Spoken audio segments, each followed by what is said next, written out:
Okay, well, I'd like to welcome everyone to AMT2025. It's a pleasure to have everyone here. Maybe we can just give a round of applause for all the presenters and everybody. I want to kind of frame the conversation and just give a few remarks before we get into everything. So this is kind of the official opening of the conference. So we had a keynote last night, Marlon Blackwell, and we had the soft opening with the workshops that are happening concurrently. So the building is busy with life and vibrant creative actions happening currently, and we're really happy that the students are engaged with the workshops and learning more about how to engage with material. So that's something that we're really happy that's happening, and just want to kind of frame this conversation in terms of my own research. I'm really interested in thinking about material from a fundamental perspective and thinking about how we can scale material. Obviously, the most novel and innovative materials start with kind of small experimentation and then grow from there. From my days in graduate school, one of my professors had suggested that the best way to innovate, change, or help to push architecture and design forward is to think about a very specific and fundamental element and then focus on the innovation within that one element. And so I've chosen material as that fundamental element to try and work with. And so that's why we are all here together today, is to think about material and thinking about how it can be more accessible to more people through technology, through innovation. And we have quite a number of individuals that have gathered here. We have several keynote speakers. We're grateful for their presence today and tomorrow. We started with Marlon Blackwell. We have Jonas, who's a bamboo expert. And we have Juhong from Korea. He's doing a lot of really interesting technology. He'll be talking about in-situ resource utilization on the moon and in those situations. And then we have tomorrow Day02, who's a history theory expert. And she's going to be bringing us some more theoretical aspects of material. And then tomorrow afternoon, we'll have Philip Beasley, who will close the conference. And so we're really grateful for the breadth of the individuals who bring expertise from different areas about material. And I think we're really fortunate that those keynotes have also brought individuals to the conference just by their expertise. And that's also really wonderful. So we have a lot of really great conversations that will be able to be happening. And it's meant to be as inter and collaborative as possible. That's kind of the intent. Oftentimes these material-focused academic conversations happen very siloed, and the intent is that the breaking up of the silos happens here. I also want to thank the organizing students who helped me with this process. George and Jonathan and Carolina and Ali have been kind of fundamental to planning this conference. And in those times when the emails were coming in faster than I could respond to them, they were my saving grace, and I'm really grateful for their efforts to help with this whole process. And so that's kind of a wonderful thing to have a great team. I also want to highlight the graphics. These graphics are research that Jonathan and I endeavored on, thinking about how we can use high fidelity, large language model generated imagery, but then try and force it to create abstract form. And it was a challenging process, but we had a lot of fun with it. And so these are meant to be evocative landscapes that think about the future of material. That's the whole intent with these images. And I only bring that up to kind of help to frame that discussion even further. So without any further pontificating, I'll turn the time over to Jonas Hauptman, who will be running this morning's panel. The keynotes are organized in a way so that they have freedom within their sessions and can organize their sessions how they will. With a few key points, we're really interested in a dialogue. So trying to have some kind of a panel discussion, a keynote obviously from them, and then they'll be kind of framing that conversation to begin by giving an introduction. So let's give it up for Jonas Hauptman. Thank you so much. I can change that. There you go. I got it.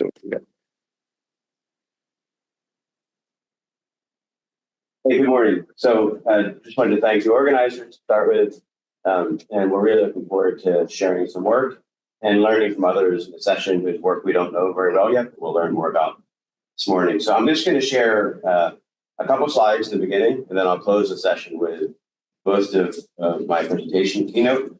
But just to say that we'll have presentations from the following people: Kalkidan, Ali, Kelly, Letizia, and Wiley. And what I think is really nice, just last night, Spencer kind of shuffled the order a little bit.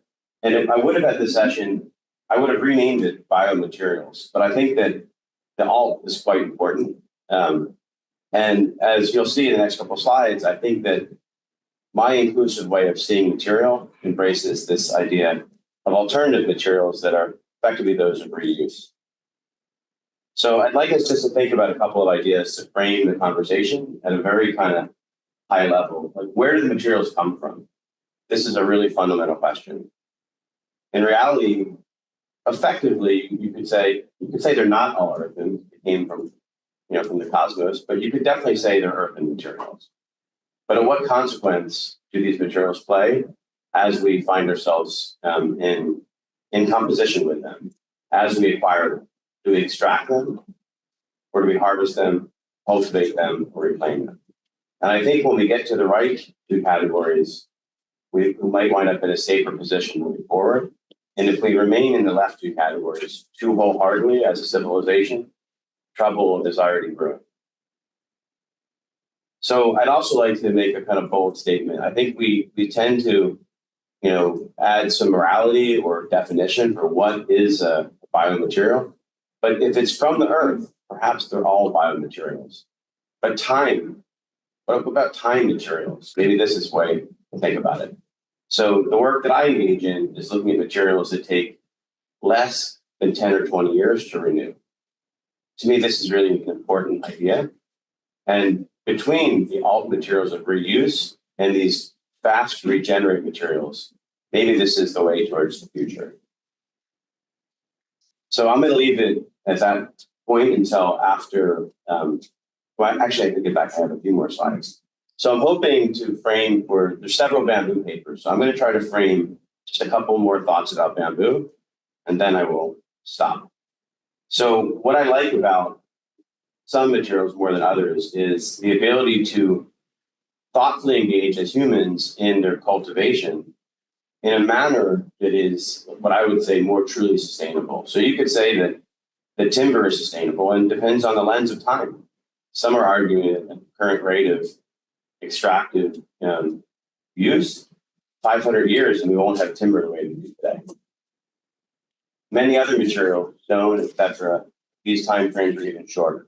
Those that come from oil that comes from the ground that are petroleum-based, even shorter. Bamboo is unique that it's regenerative, it's agricultural, it grows as quickly as 5 years once you have a mature growth, and it has this sort of extraordinary structure as a material. It has a skin that's as hard as glass. It has a geometry that is well balanced, that is nearly round. It has diaphragms that stop it from crushing over distances. And so I find great inspiration in this, and so do some of the folks that are going to be talking this morning. Also, I think that we have, a really warped sense of durability in architecture.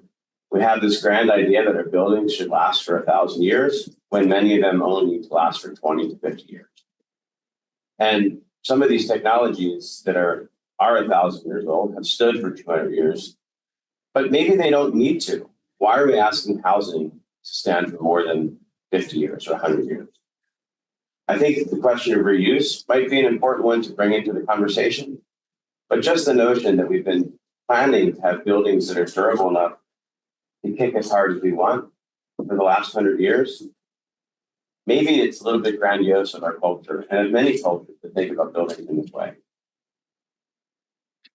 So I think the rest, I'm going to see what happens with the papers before I go on, so that I don't steal their thunder.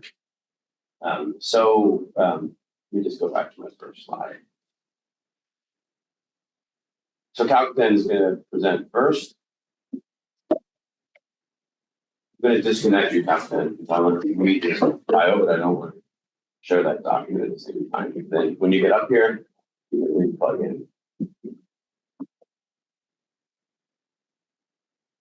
So just a couple of comments. So I met Kalkidan a couple of years ago now, has come to BT to work on a doctoral degree, PhD in architecture, and has kind of the kind of bold idea that maybe the work we're doing could impact kind of built environment in Ethiopia. Kalkidan has her bachelor's and master's from the Ethiopian Institute of Architecture, Construction and City Development, Ethiopia, and we should like to welcome her with a round of applause.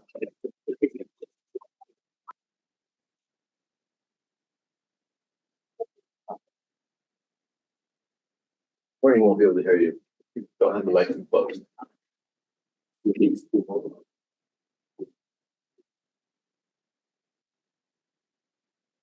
you for having me.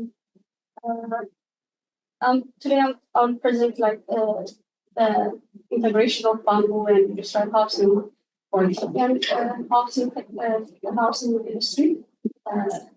But before proposing that, this research focused on the opportunity and the challenge of adapting both technologies and both the material and technology.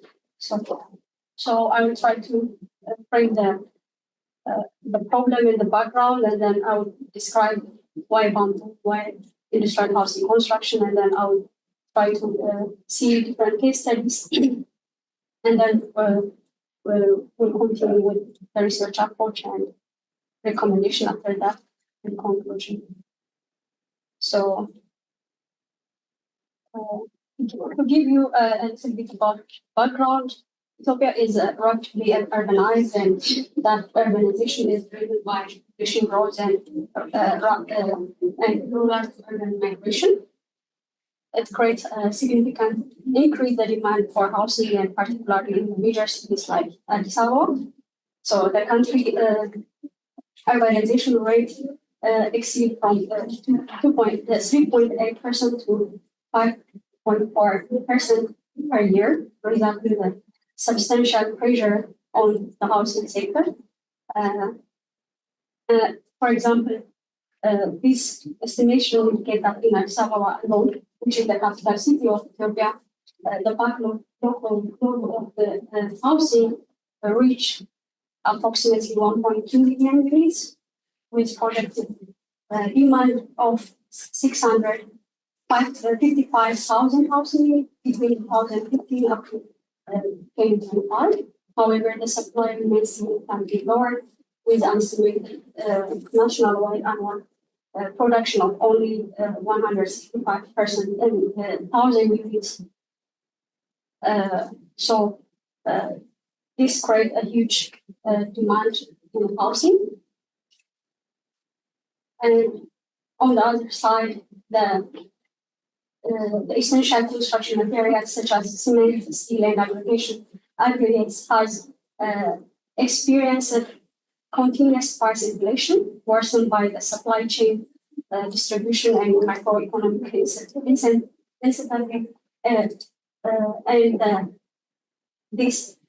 the heavy demand on imported materials further compound these issues and create a huge expense on the housing market.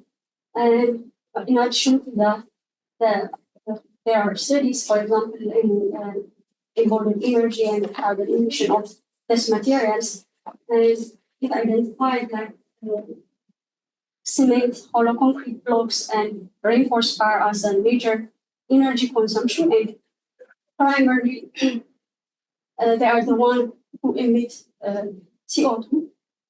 This material collectively accounts for 94% of the embodied energy and 98% of the CO2 emission in the assessed building. In the assessed buildings. On the other side, there is like a huge bamboo. Ethiopia has one of the largest bamboo resources in Africa, which covers around 1 million hectares, which makes it like the country is 67% of the bamboo resource in Africa, and also around 7% globally. So, but despite all those resources, the use of bamboo is limited, and it's limited on the furniture making, fences, and vernacular construction, and as a firewood also they use it. So as a result, for the building material, it's like utilizing a huge scale. So there are two indigenous bamboo species which are highland bamboo and lowland bamboo that grows in different locations of Ethiopia, and they both have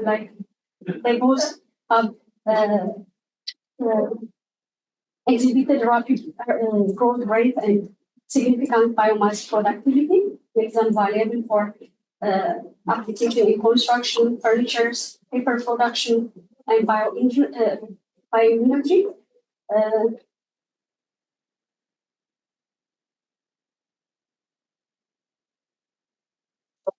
Bamboo has a lot of benefits, but in the Ethiopia context, and for it like affordable housing, because we have like a resource and durability, rapid renewability, the higher accessible alternative for construction. This significantly reduce greenhouse gas emission by 70% compared to conventional construction concrete structure.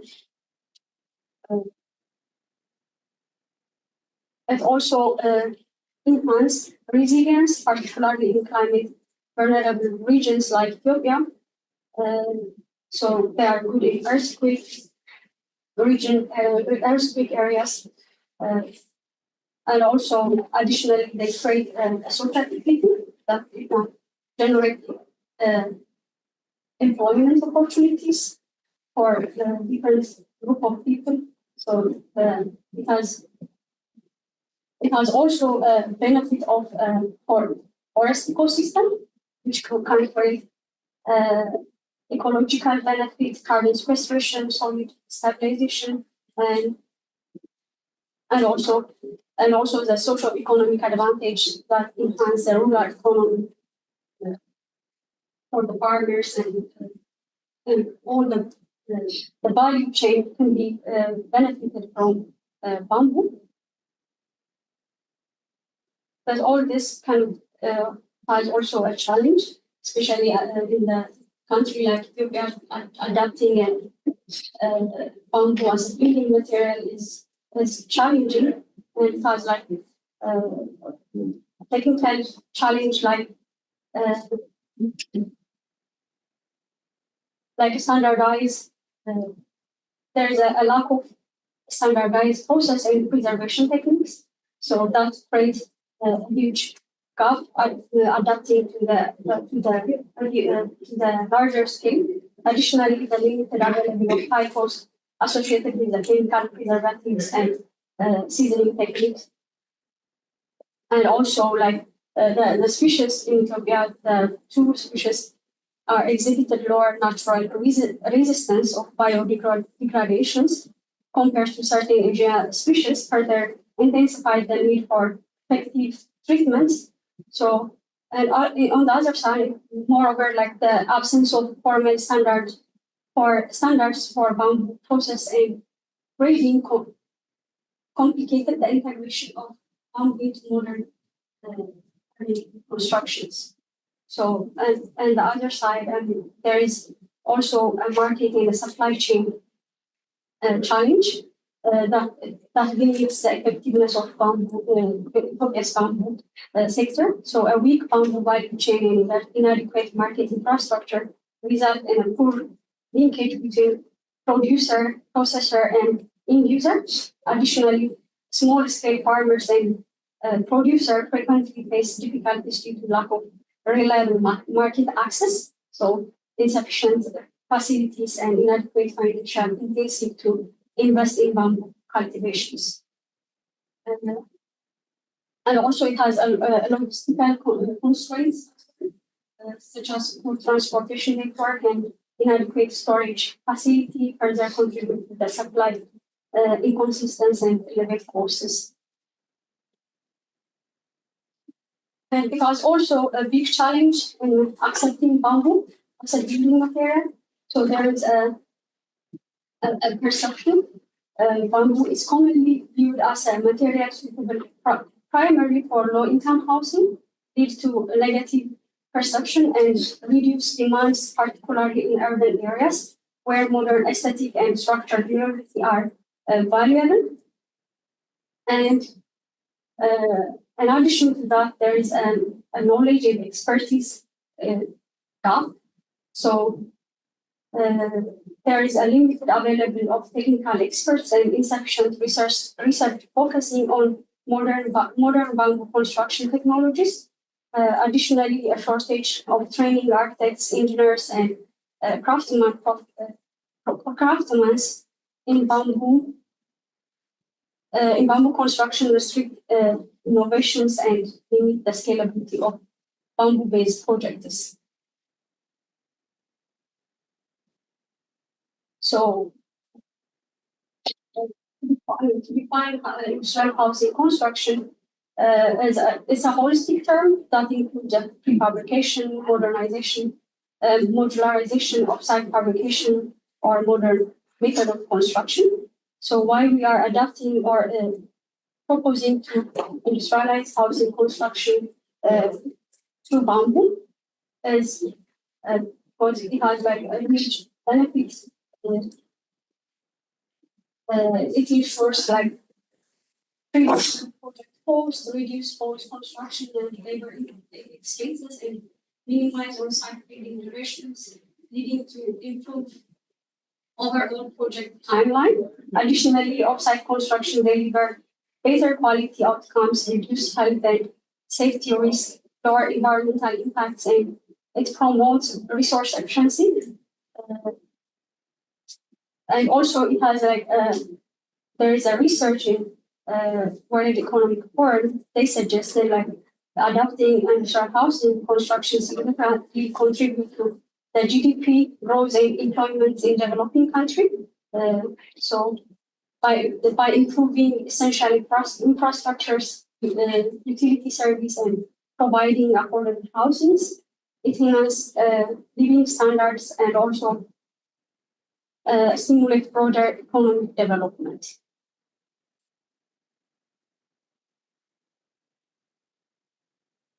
So, but it has also a challenge to adapt industrial housing construction in Ethiopia.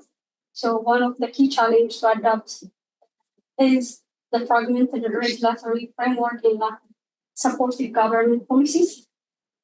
Despite the national effort to modernize the construction industry, there is a weak regulation and absence of intensive like tax break or subsidize how we have slowed the integration of prefab and modular method constructions. Additionally, the government prefer for the labor-intensive method as a means of employment generation for further delayed adapting the technology. And also there is another technological, economical, and cultural factor also limit the implementation of IHC. The sector relies heavily on outdated techniques, which is limited R&D and a shortage of investment in prefabrication facility and skilled labor. And also there is a supply chain issue, depending on the imported material and the lack of local manufacturing increase the quality of prefabricated house, and a shortage of trained professionals contribute to the poor implementation of the IHC.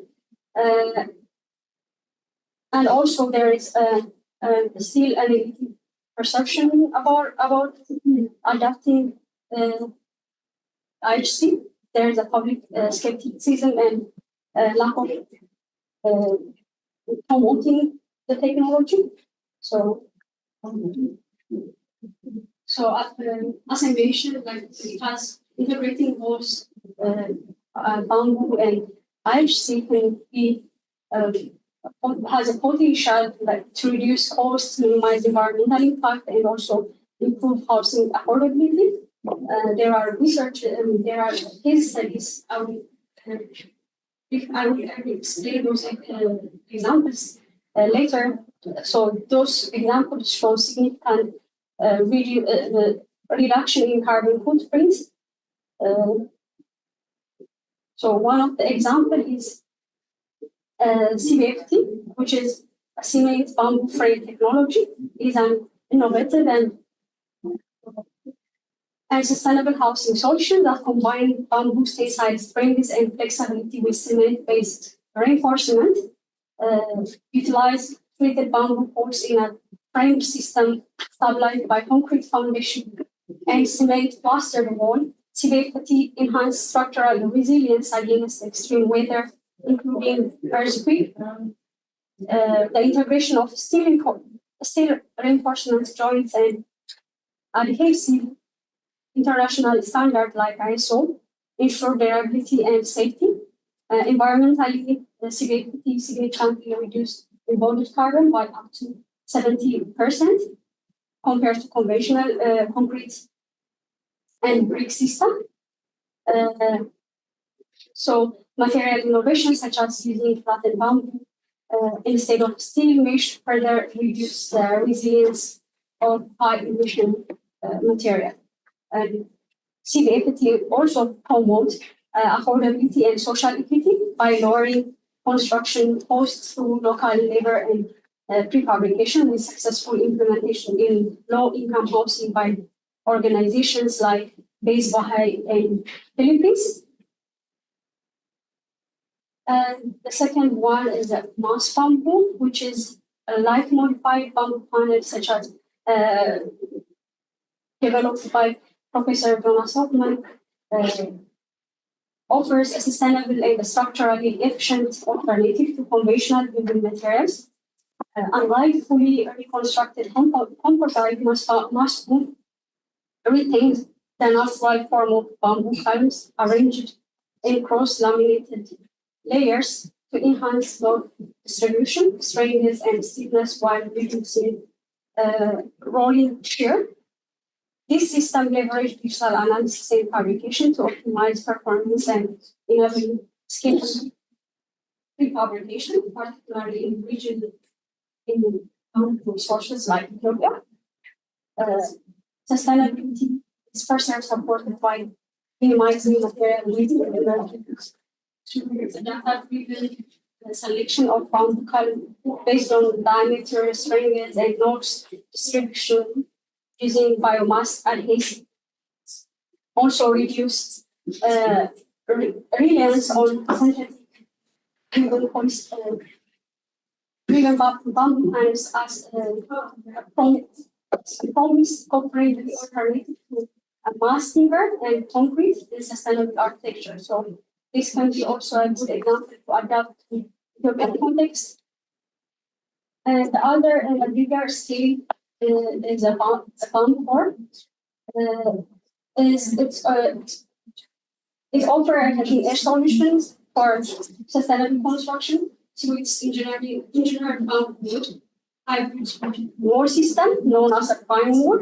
So this prefabricated wall panel hole system eliminates internal framing and reduce thermal bridge, air leakage, and energy consumption while enhancing structural strength and sound insulation.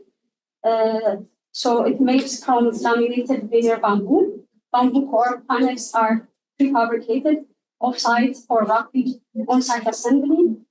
And also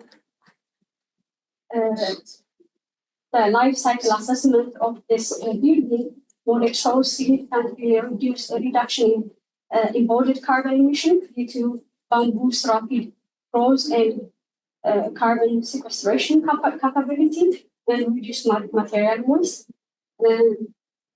So the system also supports the living building challenging goals while integrating digital tools like BIM ensure precision and scalability. So what are we learning from these test examples are we can adopt industrialized construction not in a bigger scale, but from small to large scale. It can offer like flexible in application and benefit across different parts of the value chain. So from this value chain, a lot of sectors can be benefited and it can create an opportunity, an employment, and also an opportunity to give affordable and social equity housing. So and also the system highlights bamboo potential for seismic resilience, cost-effective prefabrication, and also it makes them more suitable for the housing need. And also we can adapt the use of like engineered bamboo panel, digital fabrication, and hybrid construction method demonstrate how bamboo can serve as a high-performance building material while supporting efficient, scalable, and sustainable housing solution within the industrial framework. So this research is a narrative literature review, and the literature review we reviewed were the literature were collected from academic database and prioritized from publication from the last 10 years, and from that, it categorized like housing demand, social economy, and environmental benefit of each strategies and also case studies. So, yeah, in general, we harness bamboo's potential in industrial housing construction in Ethiopia. Ethiopia must invest in research, policy support, and industrial capacity building. So, establishing from small to medium scale bamboo manufacturing hubs can drive local economy, development, great job, and strengthens value chain by transforming raw bamboo into high performance bamboo material, and also, and it can be benefited in a larger scale. So, in the future research, there has to be a structural base. So still, there is a lot in investigating the bamboo species in Ethiopia. So it's good to start from the species and taste structural stability and also scalability study will be benefited to investigate more and also to adapt one of the case studies in the context and to see a practical project within Ethiopian bamboo. So those are like the essential future research, and also it needs also policy intervention, local investment, and also technical capacity building also essential to adapt, because it needs we need to change the perception of the bamboo to be accepted in the society. So it has to start from that to the paper. So, and that's all. Thank you.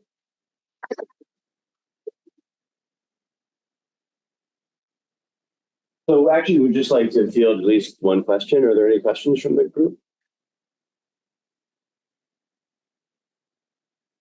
Okay, then I'll ask one. Okay. So if you were as an architect in Ethiopia to develop a project right now with what you know and with the bamboo resources, what would it be? As an example. As an example, a project. Yeah, so a built project at any scale, out of any of these systems or materials, where would you start? I will start first with a showcase, not like believing in the building, as kind of office or some public. So I will start as a public building before adapting to the private building. So that like people can come and see, appreciate the material. Because one of the issue or the challenge adapting bamboo in this context is the social skepticism. So people are more associated material with a poor material. So they don't want to adapt to themselves. So before we have to demonstrate, before we say you have to build with this material, we have to show them how beautiful bamboo is. And do you have confidence in species that are naturally occurring are sufficient from what you've learned so far? Can they be used for construction? Yeah. There are like a couple of examples and also buildings done by those species. So there are research. The biggest gap is testing and social acceptability. Yeah. Right? Thank you. So we're going to have one more presentation before the break. I'm just giving a minute to call. So the next presentation will be by Saeed, and also from our lab. And he's working on his PhD, and all he talks about in the statement I asked him to write is about that. So I'm going to go from my own knowledge. So Ali, as we refer to him, comes from Marlon to be with us, came first as a visiting scholar, and now he's in the doctoral program. And he has a bachelor's and a master's degree in architecture. And he's focused his studies and his efforts on computation and on AI. And the heart of his interests, I think, are more in technology, but I'm keep pulling him towards bamboo. And so he's going to share some technical work we're developing in the lab. Thanks, Ali. Yeah. Good morning. Let me say thank you, Jonas, because of introduction, and also thank you, Kalkidan, for your presentation, and Spencer for the gathering all of us to sharing our thoughts about biomaterial and methodology we can use this kind of material. Today, I'm going to present my research on digital workflow for 3D modeling of non-standard material, and my case study is bamboo culm. Actually, I present this research on behalf of Jonas, Professor Jonas Hauptman, and Fressa, and also a computer science group of students. But before I want to talk about the technical issue, I want to say that why we need to use material like bamboo, and why it is really important to use this kind of material. As you can see, the material like bamboo can reach 20 feet in less than 5 years, which is really interesting when you compare it with the other kind of woods like evergreen woods or deciduous woods, which is needs 30 years or 60 years to grow that much. And also, these speed of growth provides us a lot of opportunity to regenerate and give the planet to reproduce itself without without any other force. Also, in comparison to the other material like block cement and cement block and steel profile, it's really considerable to use it as a construction material. And also, there are a lot of variation of bamboo, which is provide us this opportunity to use it for different applications, such as construction to handmade art. But how we can use material as a non-standard? How can we use bamboo as a non-standard material? One of the first solution is to standardize it, which is not really good. As I think we waste a lot of material to standardize bamboo, which is not a rectangular material. So we should cut it, and we should put a lot of time to process it and make some profile or make some sheets of bamboo. The other solution is to overuse of material to be sure that it is it can be efficient, it can be strong enough to be used as a construction material, which is again a waste of a bamboo material. But what is the solution for using non-standard materials like bamboo to use it as a something like construction material? I believe that knowing this material and understanding its feature is a key point for optimum using of this material. So we are investigating a lot of different methods which are somehow can be adapted for scanning bamboo. We divide them into three main methods, which is the first one is image-based scanning method. In this category, you can see laser triangulation, structural light scanning, photogrammetry, multi-sensor fusion, CT scanning, and shapes from silhouettes. Also, the second general category is touch-based method, which are linear and angular hybrid scanners, digitizing arm with rotary encoders, wheel encoder-based linear scanners, and CNC code. And the last general category is wave-based scanning method, which is Jetson nano with depth scanners, ultrasonic 3D scanners, LiDAR, time of flight sensors.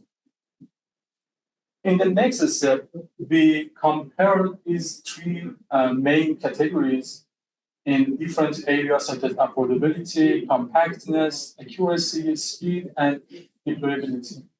And you can see each of them has its strong and big points. For example, you can see in the speed, the touch-based methods are not really good. And also for example, for affordability, the image-based is not really good one.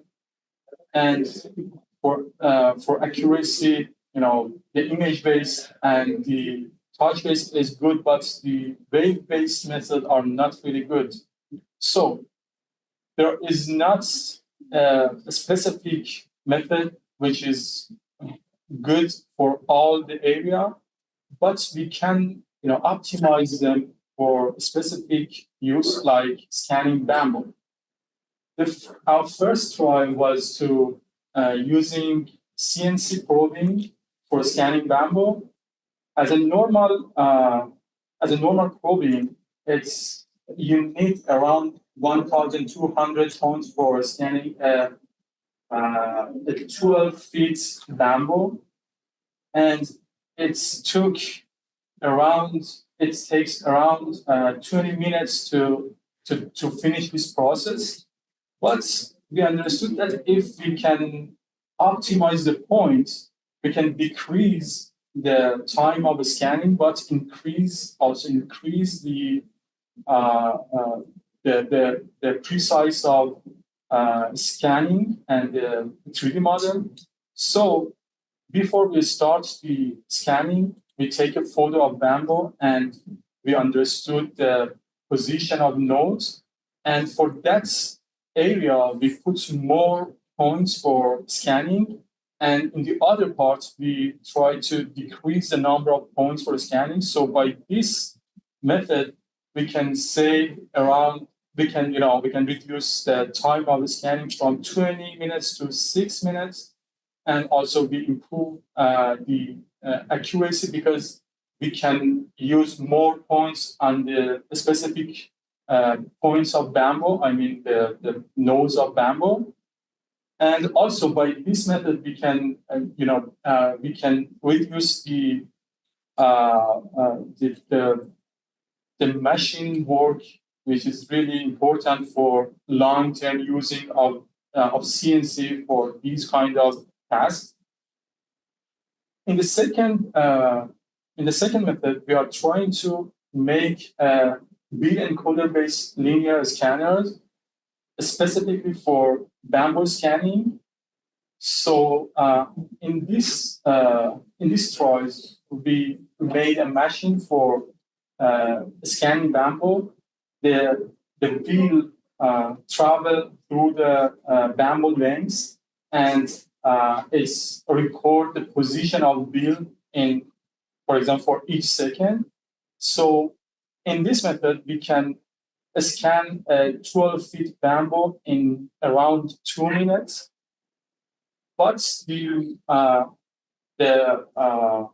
accuracy decreased to 2 millimeter, which is not really bad for construction tasks.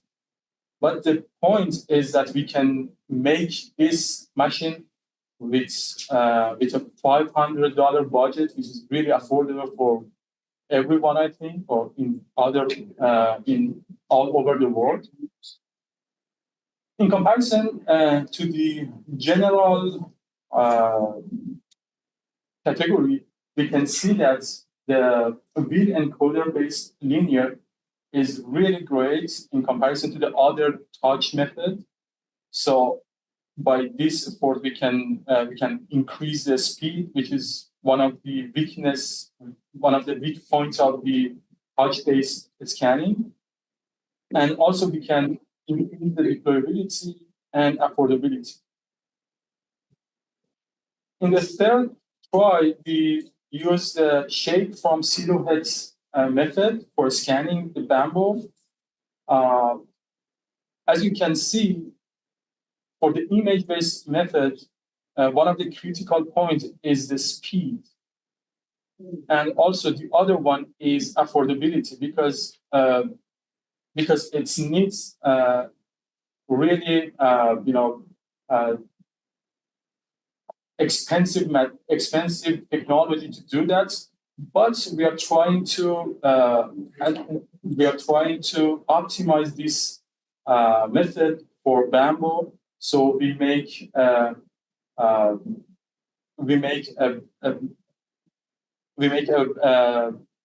cage for the camera, and after that we use a motor for rotating bamboo in specific angles, and after that the other process can done in the grasshopper, which is somehow a normal software for architecture and maybe artists.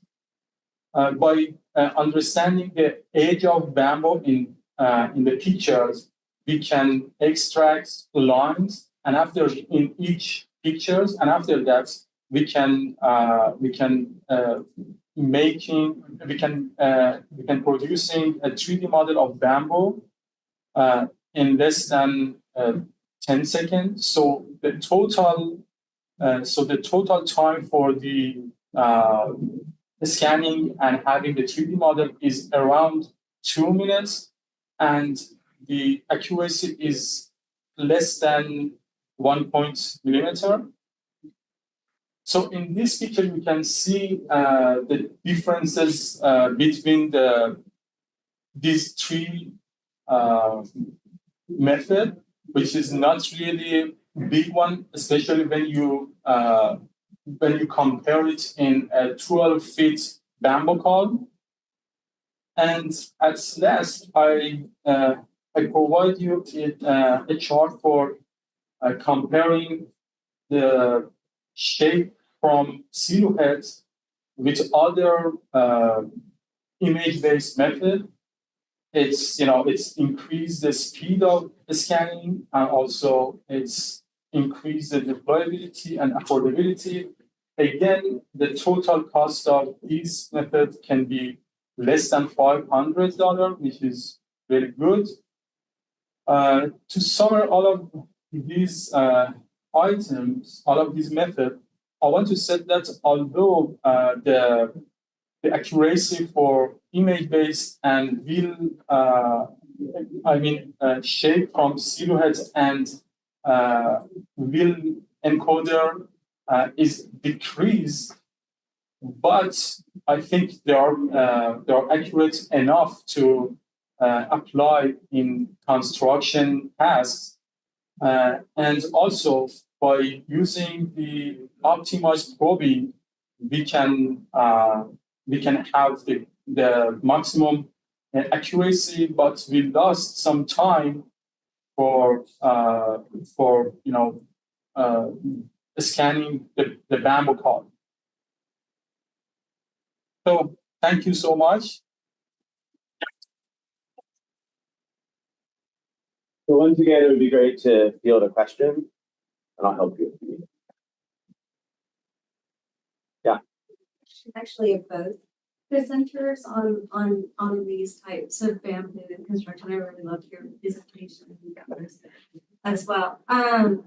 Which is both of you refer the bamboo construction to a industrialized standard. An industrialized standard, of course, cuts, shapes, trims, and all of that to be a standard. To what extent in becoming that standard do we lose some of the natural properties of the bamboo that actually lead to its strength and abilities to act in both compression and tension and so forth?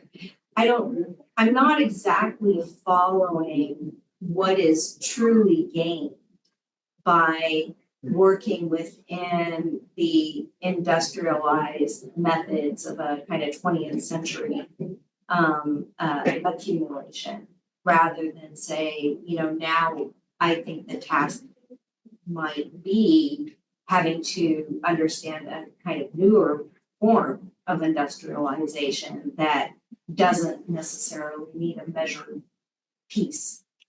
So you guys want to make any answers? I can say something. I'm not completely sure that it is the answer for your question, but I am generally a fan of using non-standard material as a non-standard material, not making standard and then using them. I believe that if we can scan them with all of the features, we can use them in a specific, for a specific task. For example, if we knew that the dimensions, if we knew that the strengths, if we knew that the color, we can use it in a specific position, which is completely different from the other bamboos.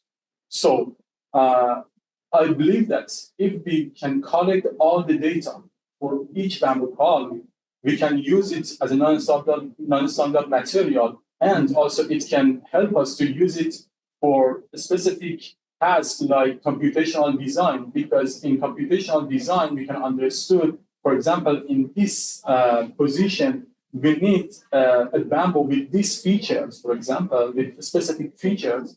And then if we have a library for our bamboo, we can select that bamboo from a big library. So my my general idea to do this research is to help using non-standard material as a non-standard material, not cutting them, not making different shape of them and then using.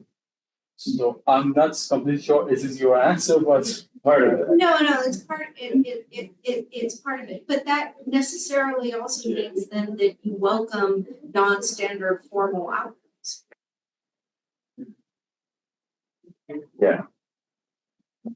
Actually, could you repeat it? Well, you're just going to make boxes. So in other words, if you use a non-standard material, right, and you embrace its eccentricity, then the fidelity, I think it's a question of fidelity. So I'm reading into that statement a little bit. Then the fidelity of the architecture or design intention has to accept a variance, not a precise result, imprecise result. Not necessarily imprecise, but absolutely advantageous to the material condition as it presents itself. So I would actually recall the notion of appropriateness, right? Absolutely. Yeah, and fit. But understanding that fit isn't going to be within the realm of modules necessarily. You're really going for one thing that, in Ethiopia, that there's tons of them. I mean, just tons of it, but none of, very little of it is standardized. Very, most of it is done appropriate to the lengths of bamboo that are available with the least amount of chopping and trimming. Right. So do you have some more comments? Yeah, making it standardized is very good in one sense, we are not just proposing making a bigger industrialized system with bamboo, but we can start from smaller scale without losing the property of the bamboo material. So then we can start from that. Only now we are using bamboo as a vernacular building, only with the poles and the local knowledge. But when we make it industrialized, we can touch a lot of sectors, and also we can be benefited from that kind of. So that's the reason why we support that more industrialized. And so I think throughout the day we'll get into this deeper. But what I would say is that I think that you're from what you've seen so far, that's a very keen and appropriate observation. But I think as this unfolds further, you'll see that the collective approach we're taking is sympathetic to lots of these points of view. There's another question. Yeah, maybe just to piggyback off Dora's comment, I think the formal part of your question, asking about the kind of formal potentials in this, I think it's really interesting related to the scanning, right? So several of you shared the cross section and the kind of internal structure of the bamboo, or at least one type of bamboo. And I think what could be really interesting about where the scanning goes from here is right now you're doing an external formal scan of the characteristics of each single bamboo. If you were able to kind of understand through X-ray or some other type of kind of scanning or vision, you would understand the internal structure, which then might offer more flexibility, more potential in how these things can actually be used in more. And I would say that we actually term the sub-project that scanning is part of sensing, not scanning, with exactly this in mind. And the question will be, do we have to see inside of it to know inside of it? And the answer with AI and a small amount of sampling is, I actually don't think so, but we're working a little bit on both. So we're going to take about a 10-minute break. I mean, I'm wondering, if we compare it to timber, and you look at traditions, particularly art traditions of furniture, of very specific furniture that's made based off live section logs, and it's more about the craft and the craftsperson responding to the material. What do you think the pro or con of training machines to understand the material versus just training individuals, more craftspeople, more artists, more artisans to understand how to scan or read the material, to be able to make furniture or buildings or things in response to an intuitive sense of understanding? I mean, the current state of, let's say, bamboo training and education worldwide is that there is definitely not enough skilled labor interested in the craft. I also think that there's definite limits to permissible scale. So it's difficult to make a building more than 2 stories or 3 stories tall in an urban condition that is truly built by hand. So I think that there'll never be a shortage of need for tacit knowledge in the processing of material. I think that's quite essential. But the ability to scale that to meet the unmet need for housing, particularly, and to decarbonize construction, I think that we have to find a middle ground. And that's what we're after. Yeah. So we're going to pick up where we left off. We have 3 more presentations, and Kelly Bair is going to be next. And Kelly is a partner in a practice called Bair. Also is the director of the graduate program and associate professor at the University of Illinois in Chicago School of Architecture. She's taught at SCIAR, UCLA, and Woodbury, all places that I know in this. She's worked in several really sort of extraordinary firms, in my opinion. So I'm going to save the best for last. The first one I don't actually know very well, but Canoe Form, Greg Lynn Form, and the one I think is really an amazing place is what was originally Pew and Scarpa. The VT people might know that because Larry was just in town a few weeks ago. And so she's worked with Brooke Scarpa and done some really great work there. Holds a bachelor's in environmental design from the University of Colorado, and a master's degree from UCLA. So we welcome you here. Thank you.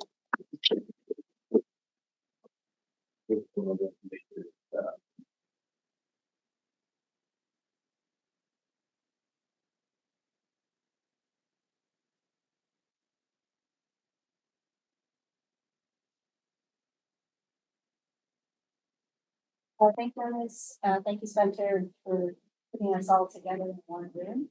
I'm going to be the interloper on this bamboo crew. I am not a bamboo expert, though there are a couple of images of bamboo here. They are mixed with the really bad materials, so I might also be a kind of bad gal in this person.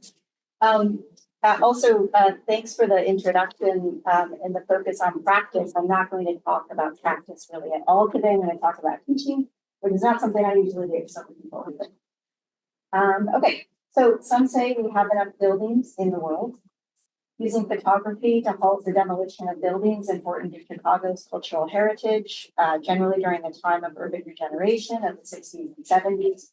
Richard Nichols said that great architecture. Realize I'm supposed to be holding this. This one? This one? Yeah. Okay, sorry.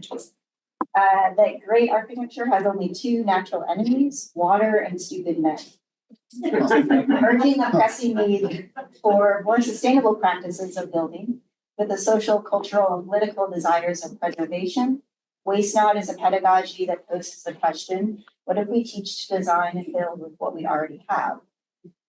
With the building industry being one of the top contributors to carbon emissions through the manufacturing of construction materials, it's imperative to instill material consciousness into our emerging practitioners.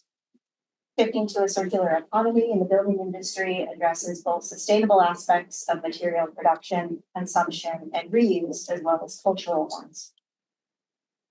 Tapping into waste streams from existing buildings, and perhaps considering deconstruction over demolition, buildings that are slated for removal, especially those which hold historic, social, cultural, or architectural significance, is one place to start.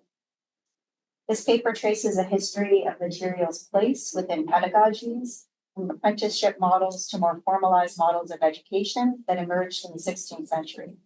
Offered as both an extension of and counter-argument to these established pedagogies, the paper presents recent courses that I've taught that make the case for a more sustainable, generally through building material circularity, inclusive through digital representation and physical model production, using reuse and salvage practices, heterogeneous through hybridization of standard materials and methods with emergent automated construction technologies.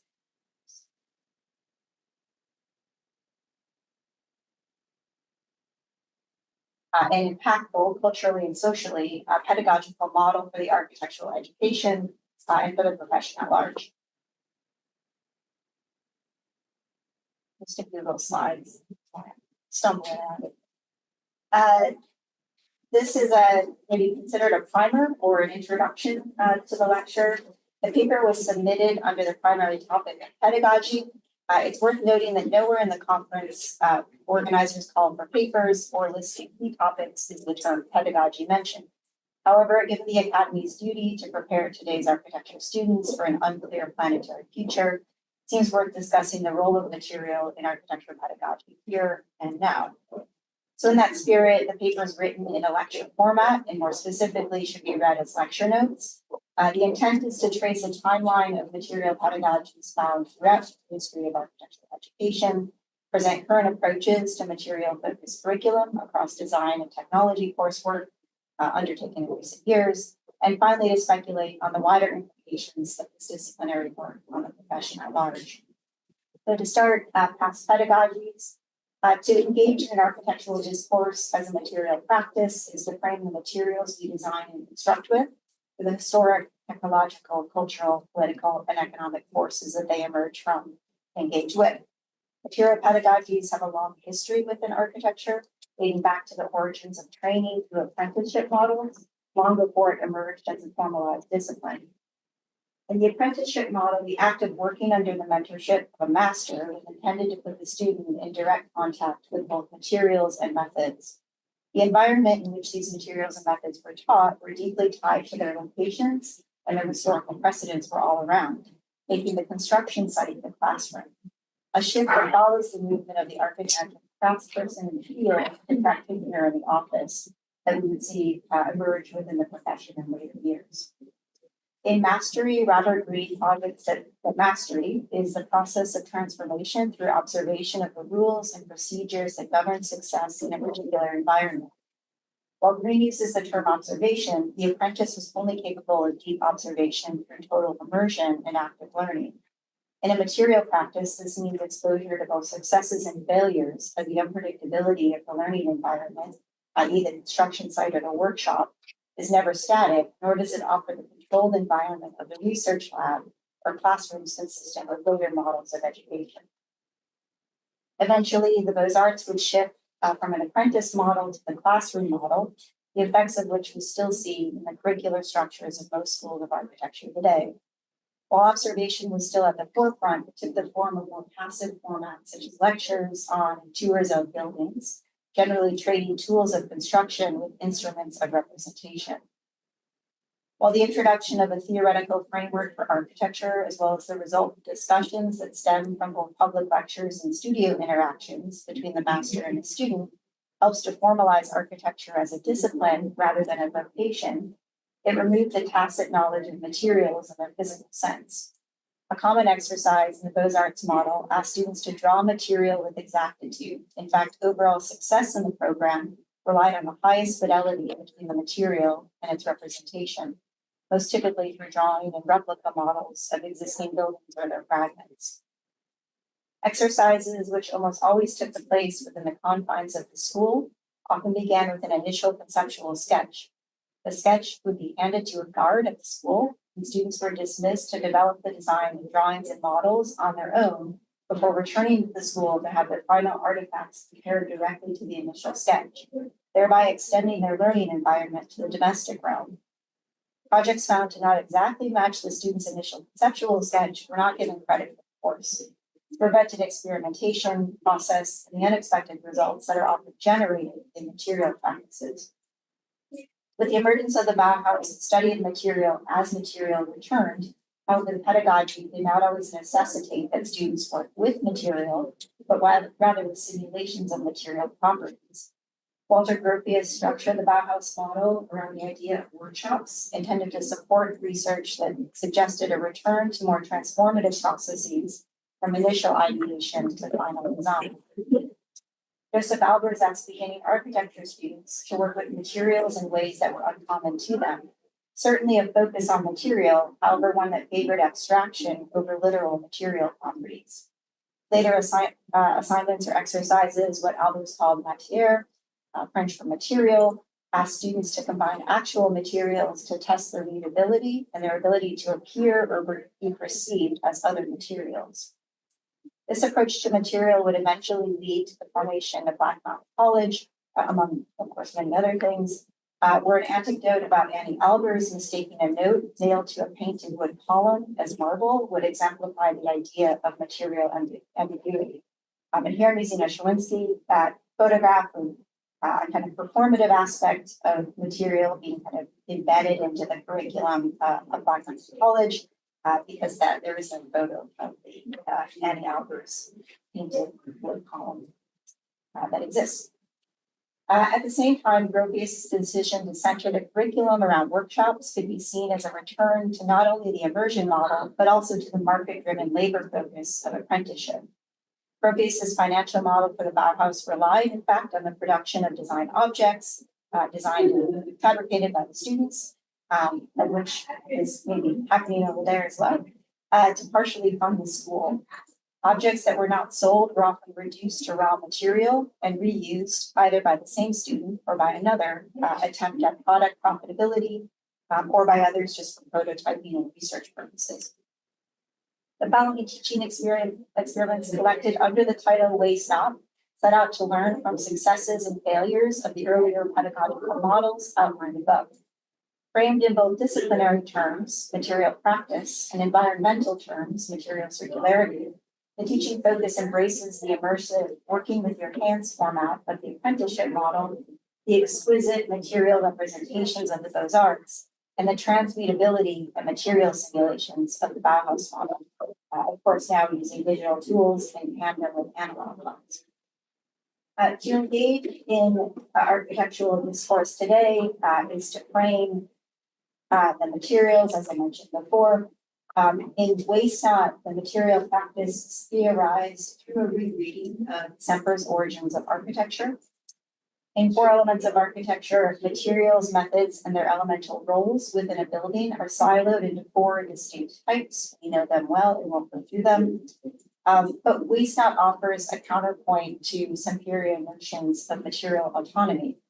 Instead, it favors material and method remixes to coax out novel building assemblages and promotes ambiguity and reciprocity between materials and methods, thus making the ancestral pit house perhaps a more suitable precedent for the ensuing work than Semper's hut. The second tenet of the studio is less disciplinary, but equally as critical. The general ethos towards architectural materials since the Industrial Revolution has been, why bother reusing material when we can just make more?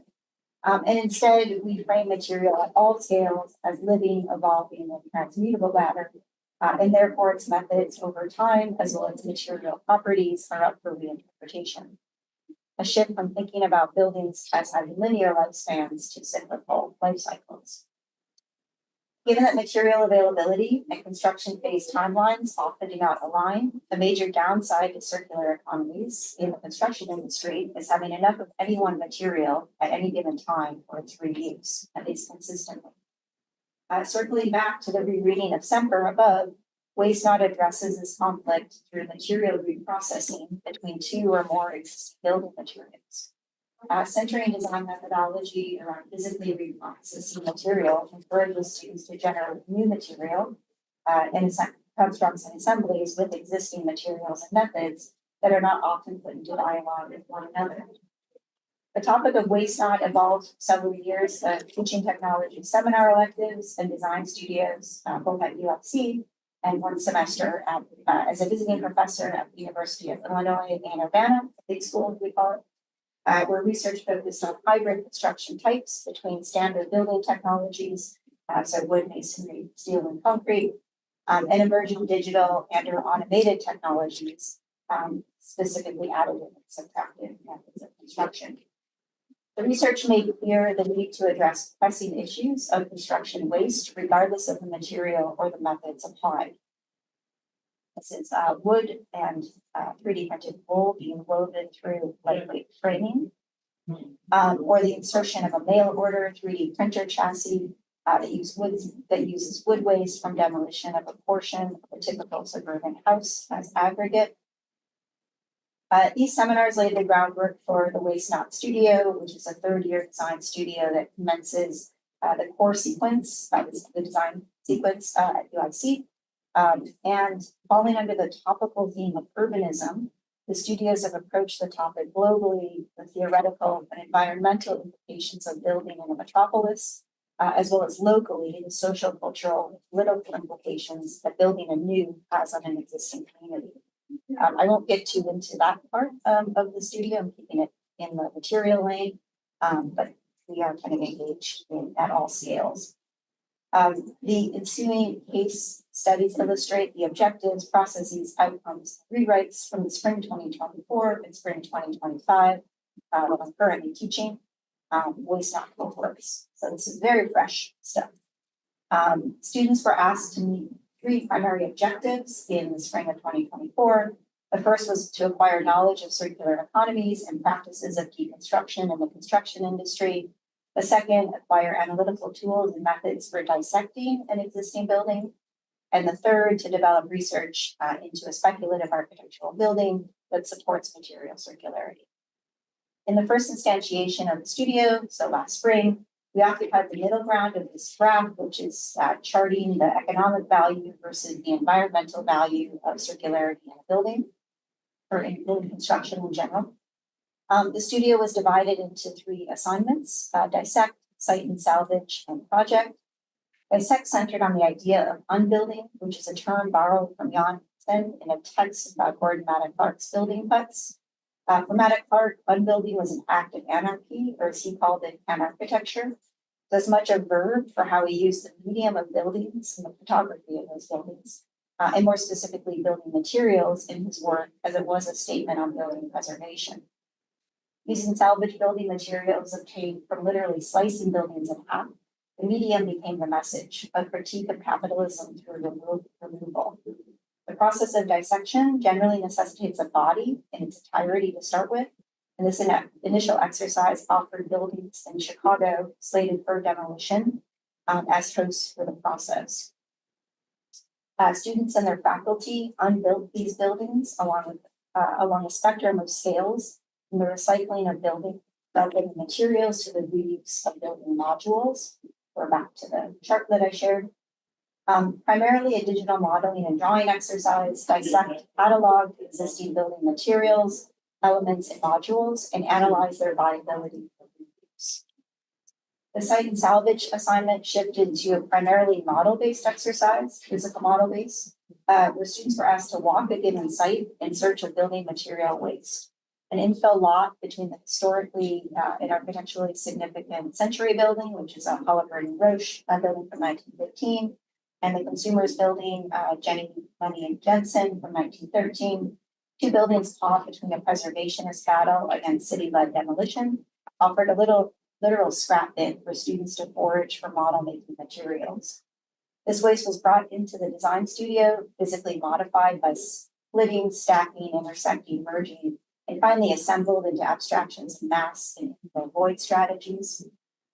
And the models, out of scale for a model, but one-to-one as a building material, were situated and photographed between a scaled model of the Century and Consumer buildings, suggesting both meta ideas about how to fill an infill lot with matter, as well as projections on what that matter might become, were to be developed simultaneously in the design process.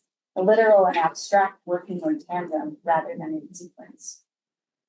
As the project entered the building proposal phase of the studio, they determined that the primary material in their dissection of tacked hull, which is concrete, required the highest level of processing in order for its reuse, and thus had the largest negative impact on both economy and environment.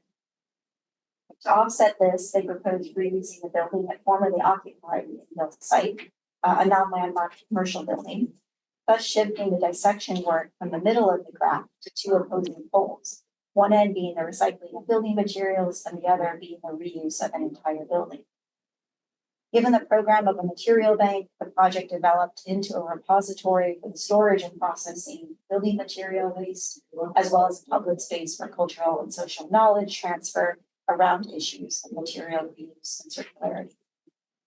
Gabion walls were used to both store physical material, structurally reinforce the existing building's cast-in-place skeleton, and mediate visual, thermal, and acoustic differences between programs. Also promotes varying spatial and atmospheric zones throughout the building.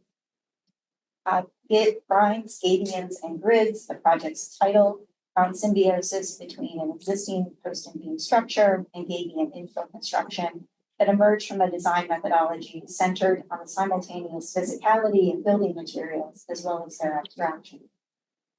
While the case study outlined above clearly articulated a tendency towards reuse as both recycling of materials at the particulate scale as well as at the building scale, it was a technical conceptual outlier among a class of over 80 students.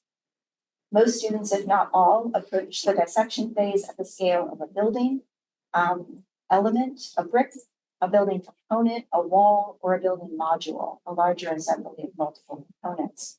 And they maintain that level of reuse throughout the rest of the project. While this led to some productive speculations on material reuse, and perhaps even more so on the deconstruction tactics to avoid demolition, or maybe the biggest criticism towards what we're doing now, which is energy-intensive recycling processes, the projects tended towards material collage rather than a symbiosis found in the students who worked with more reuse and overtly reprocessed building material. Coupled with the reuse of an entire existing building, the grinds, gabions, and grid students were afforded more time to focus on successfully developing the technical materials and methods proposed. They also had more opportunities to explore alternative drawing and modeling techniques to represent the material qualities and the phase changes of their building over time, and also to strengthen the narrative and circularity project concept. This assessment of the first studio led to a radical rethinking of the starting point for the second instantiation of the Waste Not Studio this semester. Rather than dissecting entire buildings slated for demo, the first assignment, retitled Extraction, asked students to gain expertise in the full life cycle of one material. Materials that are most typically used in reuse were selected, so they're listed here. And they provided students a kind of ability to shift their mindset from looking more broadly at building precedents, a building as a whole, to looking at material that the building is made of or from. From this starting point, looking at Adam Clark's wall series provided a better starting point, or better precedent, more applicable, I would say, than the splitting series, or returning to the economy over environment graph again. This semester, we begin at two ends of the spectrum rather than the middle. The extraction exercise asks students to frame a single image, staging a scene that inflates space and time in an effort to graphically convey the entire life cycle of their material. This is earth. From extraction to processing or manufacturing, to construction, to post-occupancy, to deconstruction, followed by an additional zoom-in scene that focuses on the reuse or recycling associated with their material. From there, a material catalog was produced that rendered both standard practices of material reuse and recycling, as well as speculative materials through the combination or processing of or with another material studied by a peer in their studio section. So this is earth getting together with various things like terracotta, glass, bamboo. Told you there'd be bamboo. Digital tools, typically workflows used by gaming and environment designers, were introduced that allow students to design their own physically based rendering, or what we call PBR materials, by adjusting the variables of each of the original materials, so qualities such as color, albedo, roughness, and activity. And this allowed them to experiment with simulations of material attributes of materials that do not yet exist in the world, together using commonly used materials that do currently exist, but on their own. Using rendering software, students applied their digitally produced texture maps back to generic stock material based on the typical forms that they normally come in, so sticks, sheets, blocks, etc. The second assignment was retitled processing. It asked students to partner with another student based on their speculative digital material catalogs from the previous assignment. They were asked to physically fabricate new material samples from their speculative texture maps that were digitally explored in abstraction. We called these material mix-ups. And we use Richard Serra's verb list as a kind of starting point or as a guide for how to operate on or with physical material.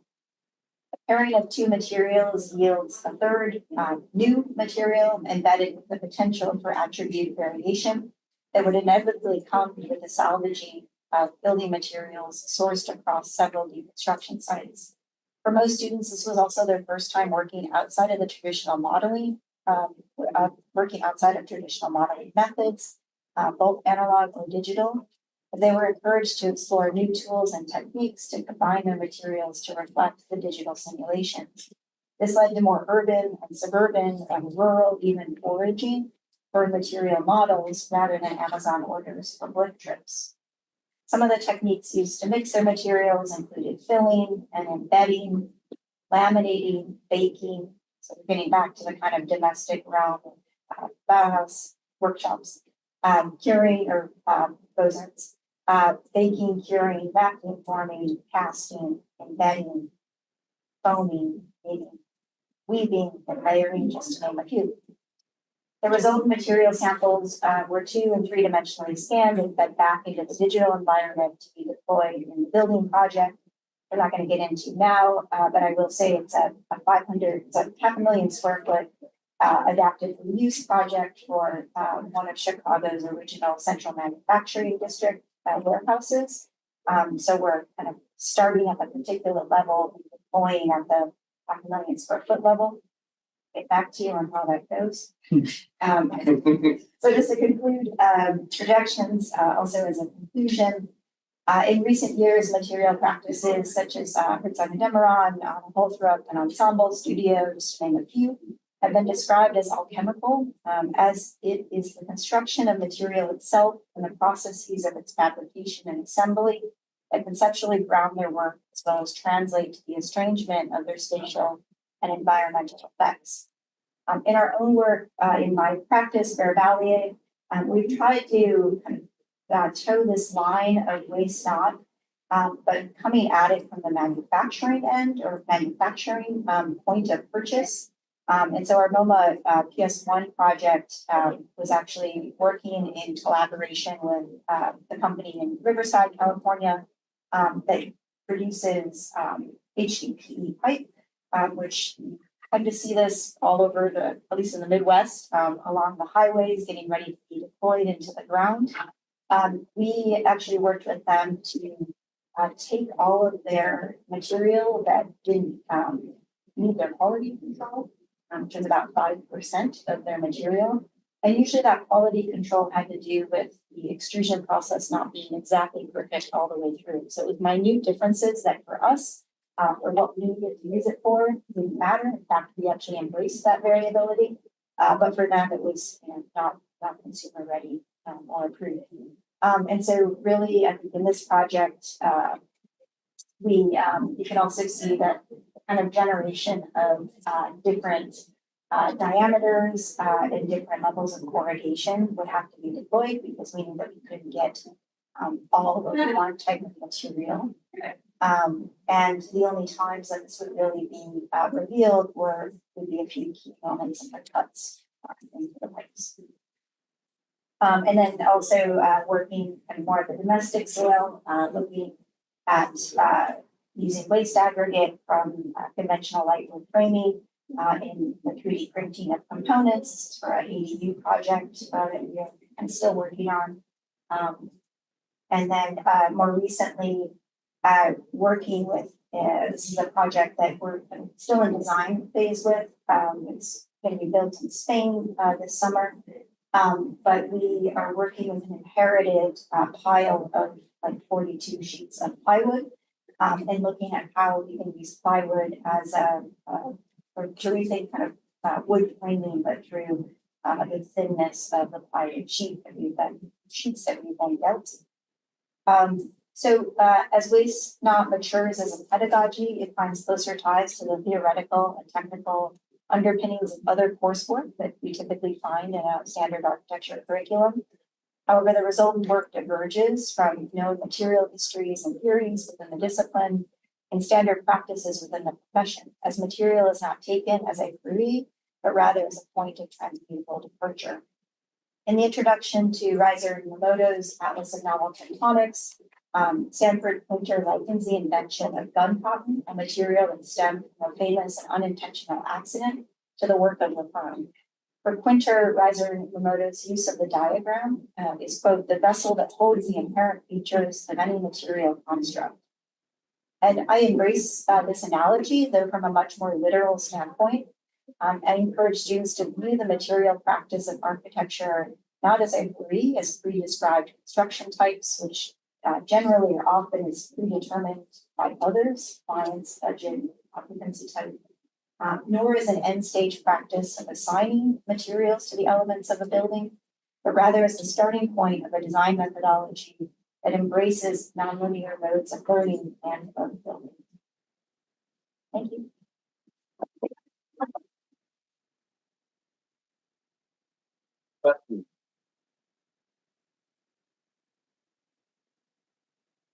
Why would it be true? In a really amazing way. So I'll ask a question then. I have a couple of thoughts moving through my mind. The first is just a comment, which is that in my mind, I started this work with bamboo without thinking a lot about why, other than that I wanted to try a biomaterial with a digital tool. But as I've been working this way, a couple of years ago, I walked in my backyard after a tree fell, and I'm like, I've never worked with a piece of material that I just happened upon in that way. And that's something that I think is the product of a suburban upbringing in a consumer culture.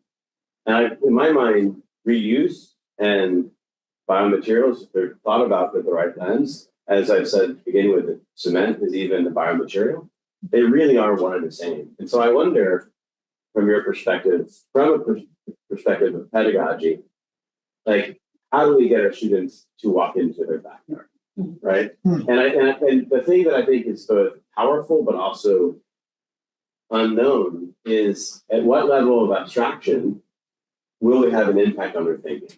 In other words, a lot of this work, I don't know that it can be translated exactly in a literal way. And some of this kind of alchemy, I think we've never stopped doing as creative maker type designer teachers. But how do we ensure that we don't wind up at 50 never recognizing that we haven't walked into our very own backyard?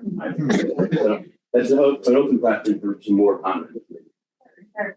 I mean, I think one of the questions that's come up about this is only in its second year of this particular studio, that's come up just in our own faculty walkthroughs and kind of criticisms is, does it belong in a core studio sequence, right? Because I think for some it feels a bit niche.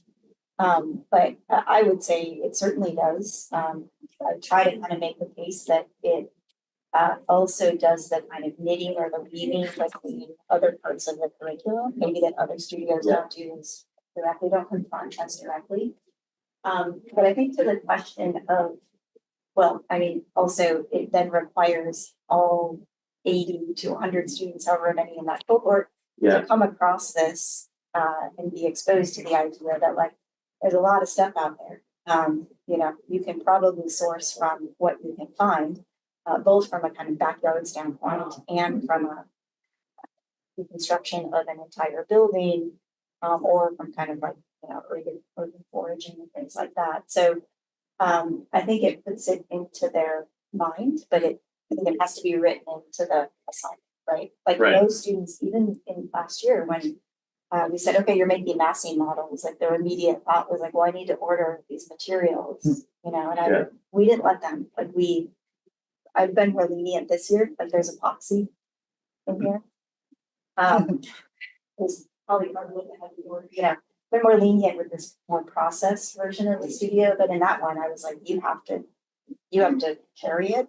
Yeah. I mean, we overloaded the structure of our 60-year-old Netch building up there in Chicago. So it was a really kind of strange way for that to work, not having the precision of with sticks. And Yeah. I think that also outside of the highly important sort of environmental responsibility for greenhouse gas, global warming, et cetera, just in a very simple sense of how we learn to be creative. I think that as computation has taken such a foothold, as the modes of representation are so super real, they're also completely synthetic, right? And I think that just having students get dirty again is really important. And I think, Black Mountain College, Virginia Tech, the Ferraris, the Ulm School, like the claim when I got there 8 years ago, and I guess we're being recorded, so it's public, was that we were actually engaged in that same work.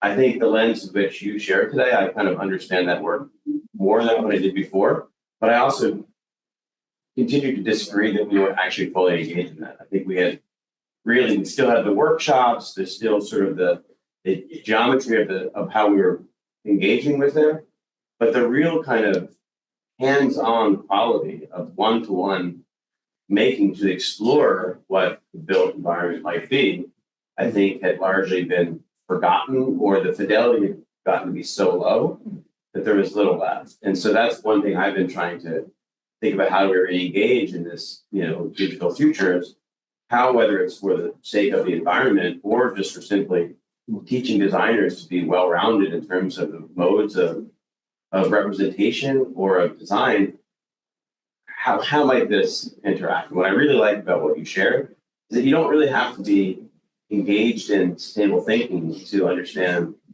the semantic power and beauty that's possible from this kind of alchemy. Right. Yeah, you can kind of see it in the back door. Right.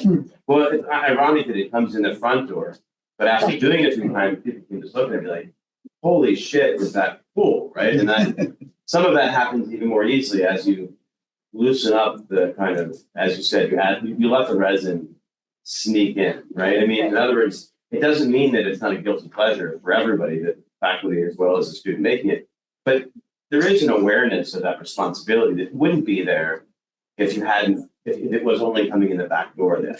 Right. Yeah. So are there other questions? Hopefully we're confident.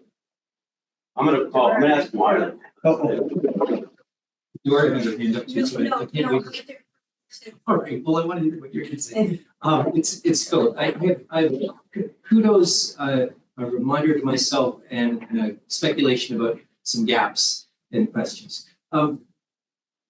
First, I think that you're teaching some of the most important material in the world today. I was completely knocked out by your presentation. It's just so transformative and clear and inspiring. Please keep going. This is profoundly important and clear and effective work. It's a beautiful presentation. Remind myself is that I have the notion that Buckminster Fuller, in writing Synergetics, also said to the world, "Madam, how much does your building weigh?" And that was kind of an aestheticized thing, in that working drawings came out with a little speck on the right-hand corner that said weight as well. But I think that you're really demonstrating some rubrics and syntax and methods to fill in those tantalizing gaps very, very directly. Again, that folds back to kudos, but I'm just really thrilled by the kind of enabling language that you're setting out in this work. In terms of gaps, I find myself wondering, how on earth do you grade and rate and critique and evaluate and foster development? And I say that because perhaps an elephant in the room is the question of elegance and fitness and effectiveness and cost and speed, like some of the other elephants that were in the earlier presentations, would make you perfect to be in this. That is to say, how is non-standard somehow valid as opposed to just aestheticized and new and good for peacetime but not good for war? Yeah. Like when the chips are down, does this practice matter, and can we believe in it, or is it another postmodernism excess that at the end of the day won't be able to stand up in the face of just relentless, immediate, brittle results, concentrated, powerful results? So my questions are about a rubric of slowness as opposed to speed, a rubric of diversity as opposed to unification. How do you work with those kind of spectrums? A quick comment before I ask you to respond is that when you showed the ateliers, which was a beautiful part of your presentation, I saw kind of lurking in the Bauhaus a sense of a pyramid of values where, yes, we integrate, but then we concentrate and then we make them master. And the master leads the workshop.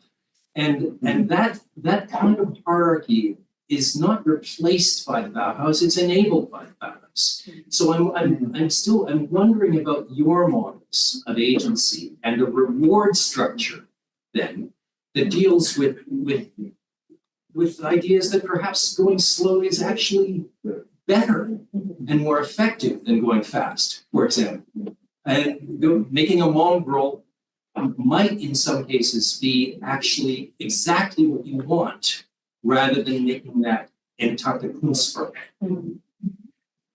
Yeah, there's a lot of questions in that question. I'm going to actually ask that you hold those, and that we have a small kind of closing conversation and engage those questions.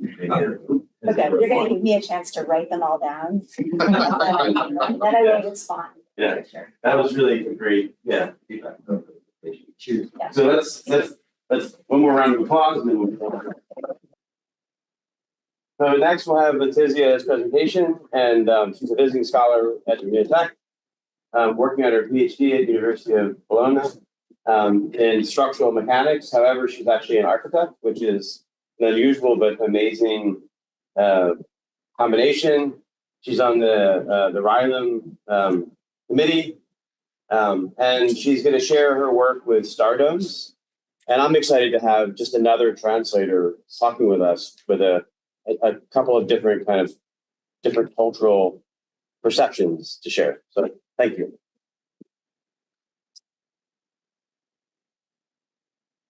Today I'll be presenting bamboo stardome, and I'll be analyzing mechanical property as well as its design. And I will talk also about the environmental benefits that bamboo has. So the contents will be from some generical aspects about my research to more specific aspect about it. So basically, the stardome is a geodesic-like structure. That means that it's not really a geodesic one, but it can look like a geodesic one. And we will also see that it will behave like a geodesic in some kind of points. So it's peculiar because it's constructed with 17 elements with all the same length. So we will see that the bamboo row will be all the same length. And in my case, I've analyzed stardome structure using Italian bamboo. So basically, why using bamboo? Bamboo for the research is considered as a very sustainable material in terms of its environmental impact. In fact, compared to other material like wood, it requires less resources in terms of time, space utilized, and nutrients that you have to give to the soil to harvest in. And for us in Europe, it's a big concern to think about the land use that we need, and as well as the maintenance. So bamboo for constructions, as Jonas said, I'm from structural mechanics, so I'm studying the specific behavior in terms of mechanical properties of bamboo.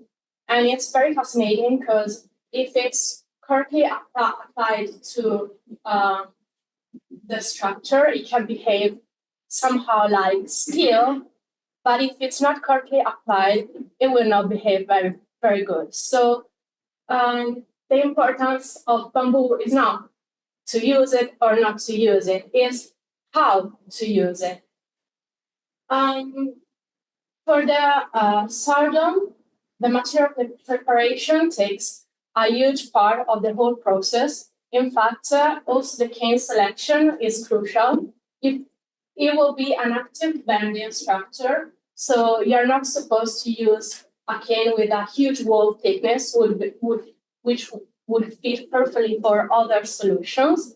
In this case, medium or a small thickness for the cane wall will be perfect. So I would say less than 1 centimeter, not 1 millimeter. And also the cane diameters, because we are not using the whole cane for the structure, we are going to be using splits from the cane. So from a range from 8 to 12 centimeters, we can obtain 5 or 6 splits from a cane. And we see that this structure doesn't require a lot of material. 3 canes will be enough for the whole structure. So it's a very good point for me in terms of material using.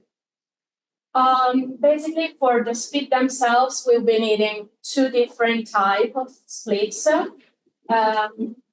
They are all the same length, but the division between the drills that will be the points for the connections is different. So we will be needing 10 splits divided in 3 parts and 7 splits divided in 5 parts. During the material preparation, it will be crucial to clean the cane in order to have strips that have more or less the same thickness in all the parts. And if you know bamboo, you will probably know that it has some nodes and discontinuity, but we can clean the nodes and have more continuous splits. And pre-drilling.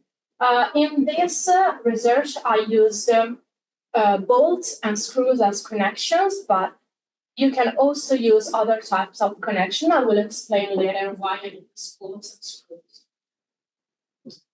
As I also said before, the stardome is an active bending structure, which means that when it's finished, it is in its own equilibrium. But during the construction, you will have to bend the bows and secure them between each other and between the base as well. For this reason, there is a specific item to follow during the construction. So you will have to construct the base at first. Then I will show you this slide. After the base, you will construct the upper woven. And from this picture, we can clearly see why it is called stardome, because basically every woven layer looks like a star. So all of them are secured between themselves and the base, and between other layers. So the connections.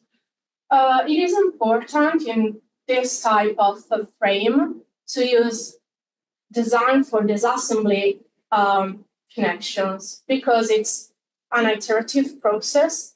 So you have to connect and disconnect during the process. For this reason, I pre-drilled the cane and I use bolts and screws, but you can also use rope to tie up the connections. In my opinion, using these connections helps to prevent the slide in between the canes and have a good joint. I mean, for me, it's the best connection, even if drilling the cane could not sound very good. So for the structural analysis, I used a software called SAP 2000, not 200. So sorry. And I had to simplify the boats because the software doesn't read any kind of curve. So based on the connections, I decided to divide the curves into 15 segment polylines, which was the best option to fit both the type A and type B boat. So before going to the result, I'll ask you a question.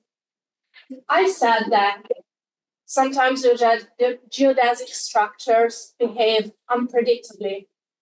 So do you have any guess on which one would be the most reflective part of the frame? You can also say, let's raise our hands. Who thinks that all will deflect the same if a vertical force is applied to the whole frame? Everyone thinks that they will deflect the same?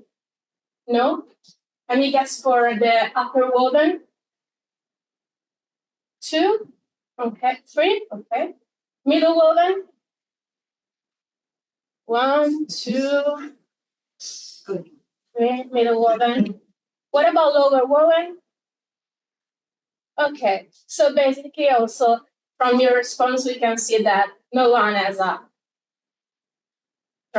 yes. So the lower woven is the one that affects the most. And this is the form structure and the underform structure. Yeah, as I said before, I use a vertical distributed force, and this is a very basic analysis. It just says which is the element that deflects the most. So I secure the frame with pin connection, which means that rotation are allowed while translation are not. So I love just 3 freedom degrees. And yeah, we can see that the lower layer is the most deflected one. So I have some conclusion as well, some follows up. Like, as I said before, the stardome use less resources compared to other structures, and it's very strong. So I really like the fact that it used less, is a low resources structure. And I really love that it's modular. So I never mentioned anything about a specific length. I also mentioned some parameters in order to have a good construction process, but you can select 17 different elements and you can construct a stardome very easily. So it's very useful if you have to do an emergency shelter, for example. And as well, it's designed for disassembly, which means that in case a piece breaks during the construction, you can very easily replace it. Or if you just want to move it from a place to another, you can just disassemble it and move all the pieces and construct it again. Some follows up will be that as a PhD student in structural mechanics, I would like to investigate more on its structural behavior, because here I just presented a very simple analysis of which is the element that undergoes the more deflection.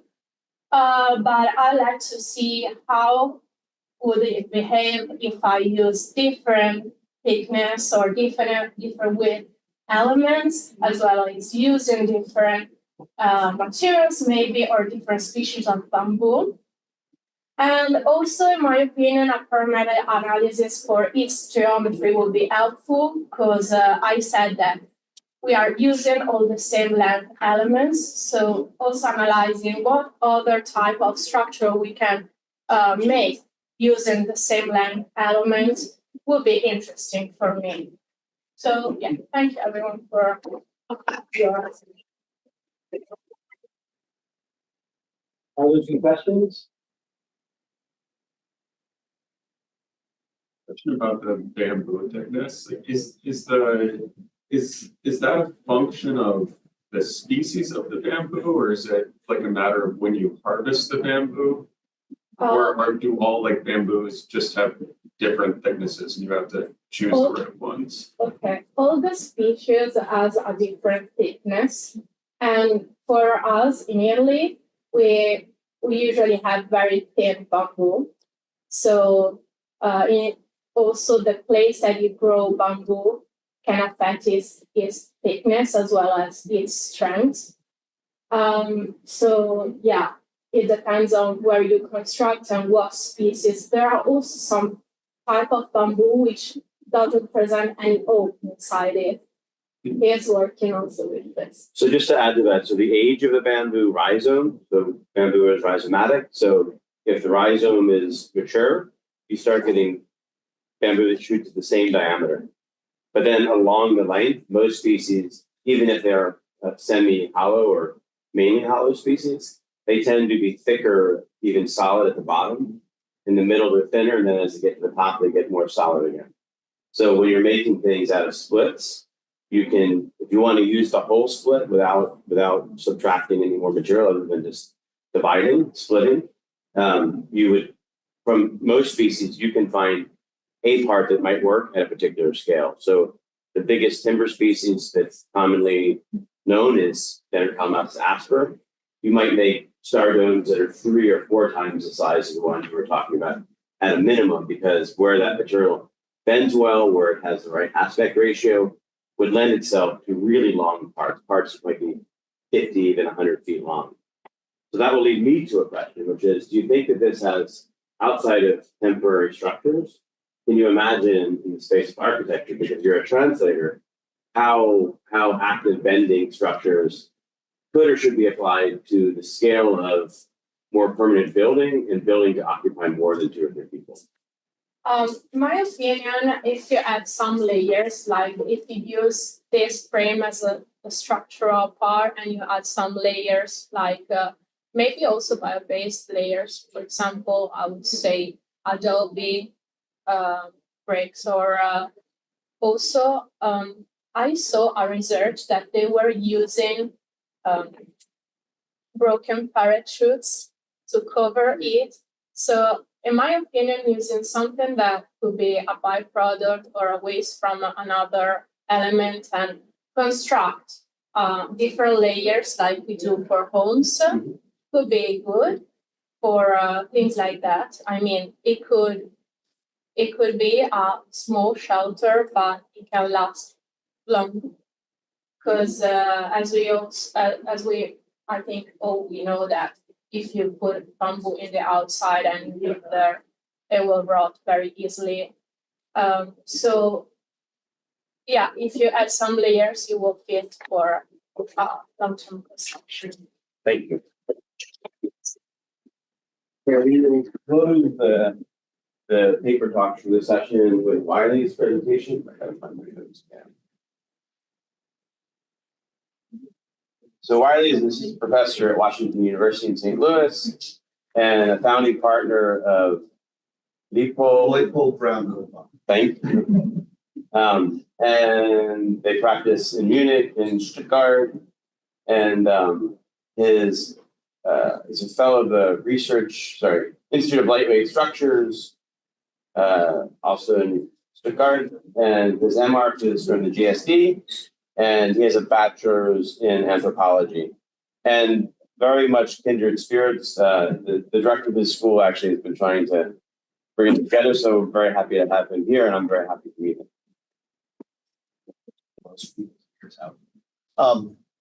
So yeah, we had a quick introduction. It's great. And thank you, Jonas, and thank you, Spencer, for having me here.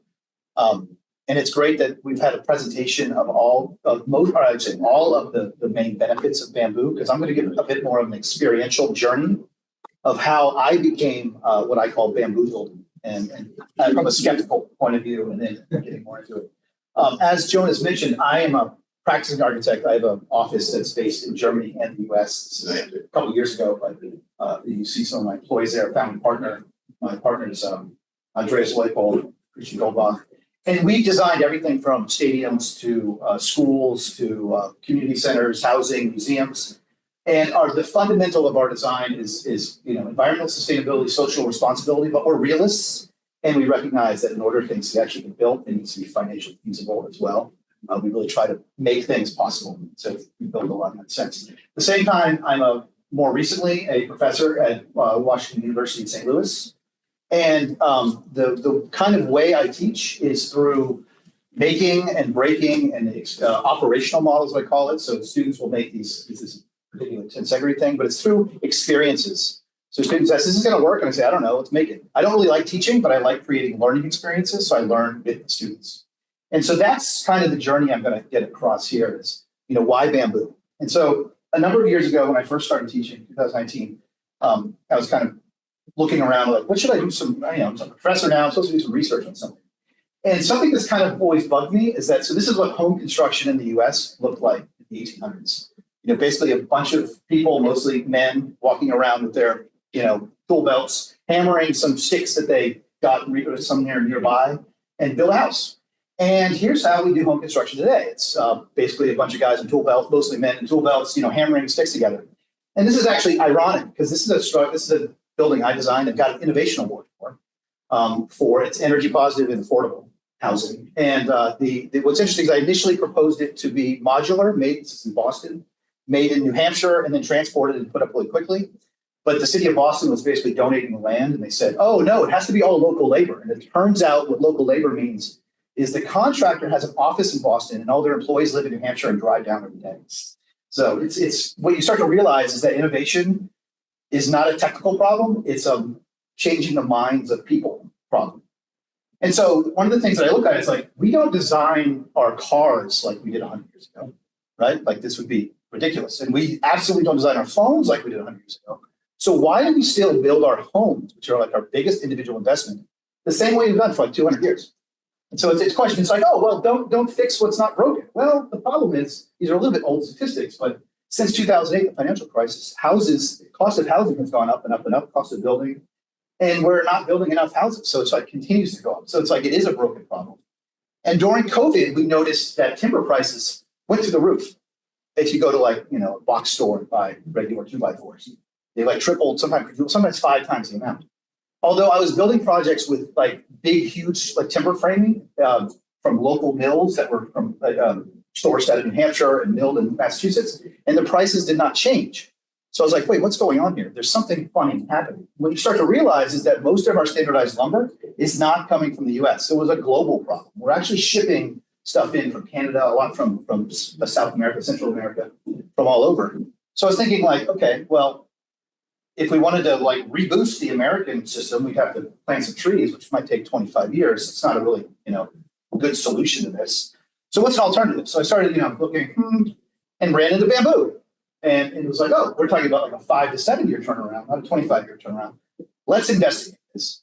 And my partner at the time was very happy to fly with me to Costa Rica to do some investigation.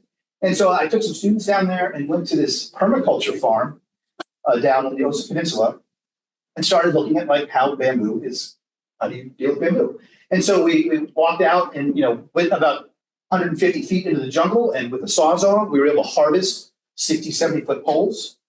We carried it out by hand, and on the way back, we grabbed a papaya and had lunch too. And then you could treat it very simply with some saltwater solution and about $800 worth of plumbing. Stack and dry it, and now you have some usable bamboo. No heavy equipment, no big tractors, very simple tools. And then you can, do things as we just saw. You can split it pretty simply, make long strips that are very flexible. We actually tied that in a knot, pulled it tight and untied it, and the bamboo barely even noticed. And so we designed a quick little structure, also pseudo geodesic, and laid out some strips. We used a lot of cable ties. We didn't use bolts in this particular one. Popped it up. We did lash it with field techniques based on basically fishing line, and made a little dome that we then, there's the model, there's the dome. This is my student from WashU. Covered it, we put a little in-shell concrete over it, and made a little happy structure with basically just using field methods. And everything comes from less than about 10 kilometers away from that location. Here's that project. So I was like, this is interesting. This idea of like you can grow your materials, you can grow your lunch all right nearby where you're where you're working. And why can't we carry that idea back to the United States? I mean, we could also, rather than having floral gardens that are pretty, we could actually grow our food and material. And so I worked on a project actually in St. Louis. There's a lot of a good half of St. Louis is a divested area, very kind of impoverished folks. And there was a project with WashU to build a park for them. So I created a design build studio. Students came up with a design. We kind of developed it and presented it to the community. They were really excited about it. And then we made more development of the model and created a workshop where the community was invited. And we all, with students from many different schools, put together this little pavilion in St. Louis. And what was really interesting is one of the residents had this amazing comment and said, like, "Wow, this is so amazing, this material. It's not like the big pillar you see in the back, which is kind of the idea of like single or multiple, if you build with pillars, identical pillars holding up the building. This is a construction where you have many individual pieces that every piece is different, and together they create a communal shell that's stronger than the sum of any individual parts." And I was like, wow, that's a really amazing way. The meaning of this material actually has some impact, particularly in a community that's been treated very poorly for decades. And so this led me to think, okay, well, let me investigate this a little farther. This material clearly has some interesting things. So I flew out to Southeast Asia and started to explore these amazing projects by Ibuku architects. They're probably well known if you have Apple TV, you've probably seen some of these projects, Laura Hardy, and started looking at these amazing forms and very incredible individualized structures that are really remarkable, bridges, 3-story buildings. It's like this thing has capacity and possibility that's real. But at the same time, every time I presented this to somebody in a temperate climate, whether it's Europe or the US, they're like, yeah, but we can't live like that. We have cold weather. And so, I knew, well, my neighbor planted bamboo, and it's a horrible thing in my yard. Bamboo like that doesn't grow here. And it's, you start thinking like, okay, clearly there's still a translation to the aesthetic of what it is. Of course, you wouldn't necessarily build tropical designs in the temperate climate, but that shift of thinking was difficult. But so was almost equally amazing in Southeast Asia is the use of bamboo as a utility material. So here it's used as concrete formwork. It's used as a basic ladder, very portable ladder. Or this was not my experience, but this is another photo of scaffolding, multi-story scaffolding. So it's clearly cheap. It's clearly available. You can use. It's strong. It's used for as a utility. It's if it's nearby, and then of course warehouses. So I started thinking, if we're trying to bring it to a temperate climate, because I think there is a great possibility here, it's not going to be through a design argument to say this is a great new way of thinking, but how could we bring it at scale in the US, right? How could we actually bring it here in a way that's actually maybe through the back door? We were talking about back doors. So what do we build a lot of in the US? Any thoughts on that? We build a lot of these. They're not pretty. It's not like the architect's like, yes, I want to get an Amazon distribution center.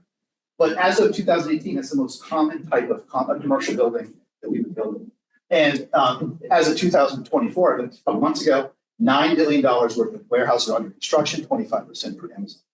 So the thought is, could bamboo actually replace these boring structural systems that nobody cares what it looks like? It's just like the cheapest, most convenient thing. But, and it's not like a super strong steel structure, but we just use steel because that's what's available, and that's what's cheap, and that's what we know. So could we do that in bamboo? Why not? And so I flew back down to Costa Rica and met with a friend of mine at the Department of Forest Engineering in the Costa Rica Institute of Technology, this Professor Roger Moya. And he's been doing research on over 4,000 wood species, mostly tropical. And he kind of laughed at me when I suggested bamboo, even though within 50 feet of his building that I just showed you, it's like a bamboo grove of all the timber species. He was like, bamboo is not really a serious material. We're into timber, and we're doing some interesting work on pineapple, but bamboo. And I was like, what if I bring the funding? He's like, okay, fine. So he's been doing all this experimentation, and so we took some bamboo slices from a nearby grove, chopped it up into little tests, and he's like, okay, let's run a quick test on it. Let's see if this actually is serious material. So, of course, this is in grams. That's about a quarter pound, that little piece of Guadua angustifolia. And then we ran it in a compression test. And this is what came out. That piece of quarter pound, it's like a quarter pounder, right? We're at Burger King now, carried 9,800 kilograms before it broke. That's like 22,000 pounds. That's like 10 cars. Am I running out of time? No, it was green. No, it was dried. It was dried and cured and treated. Yep. And and that was just that piece. I mean, there's many more experiments. So we kind of whipped up a quick few calculations and compared a piece of standardized guadua to a hot rolled steel L profile that those silly trusses are made out of. And we saw, like, as far as compression goes, it's actually better. Tensile goes, okay, it's a quarter of the factor, but we're not trying to make amazing bridges across the span of things. We're making lightweight, small structures. So we whipped up a little quick design of kind of what I would call a very, not really thoughtful. We were just kind of being a bit dumb about it. Like, let's just be straightforward. Let's just go to the basics, make it really simple. Ordered a bunch of bamboo poles.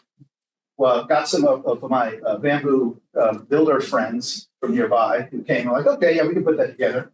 And with some students, in just a matter of hours, built a handful of these structures with very simple joints, as I said, put it together and built a little mock-up, and then did, of course, a little quick field test. And it was interesting because the bamboo builders were actually skeptical of this. They were like, there's no way that thing's going to hold anything. This is not how you build with bamboo.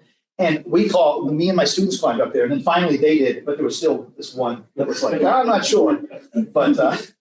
But so again, we were trying to be really, dumb about the joints. So we just did threaded rod on one. We did another one that was lashing with with basically fishing line. It's a coated nylon. And then we did do one with the stainless steel straps. And we took it to the other engineering department. They mostly do concrete testing here, so it's not ideal for a timber base or bamboo structure, but that was the facilities we had. And we did some testing on those trusses. Let me see if I can get this video. Okay, so it's running, and you see it's compressing, it's compressing, it's compressing. And it's actually failing at certain points. It's hard to tell when here. It's failing where it suddenly stops taking load, and then it starts actually taking load, and then you see it pop back. So it stopped, it got to a point where it stopped taking load, and then started taking load again. Stop taking load. The ambushes. And did my mouse here? You can see the blue line. So the blue line for the nylon and for the standard, it kind of, it did a couple times and it just failed. But with the steel straps, it would take load, it would fail. It would take load, it would fail. It actually would take more load as it went up, which was really interesting. And what we realized, and then what the concrete guys said is actually for life safety, that's fantastic. Because usually what they have the problem with concrete is as soon as the concrete shows a crack, like 3 pounds later, the whole thing explodes. Because concrete's very, what's called, there's ductile and there's fragile materials. It's getting a little structural engineering. But bamboo, particularly with this particular joinery, acted like a ductile material. So it would start to fail and you would recognize it. And you would have about, 3.5 hours to walk slowly out of the building and get your coffee while you're on your way.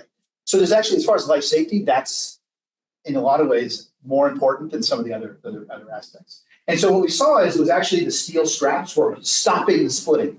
Because I think, as Letizia mentioned, if you do joints wrong in bamboo, you do get splitting because it has there's a different way of thinking how joints work. But if you hold it together, it will actually support it. I mean, the nodes do that too, but so having some sort of banding can be a way to bend it. And actually, it's pretty easy. I mean, that's not like a hard thing to do. So even with just simple joints that are kind of sloppily made by students who've never built anything in their life, you could actually make trusses that will hold up. So what it showed me is that there is a potential for this. They do appear to have the characteristics needed to be standardized truss systems, but we need to develop those joints a little bit more. And we need to do more testing and probably actually work with the structural engineer to stabilize these things. But as I said, I'm following a method of experimentation to discover things, and now it's getting to a point where I want to really get serious about it. And I think we're pretty close to.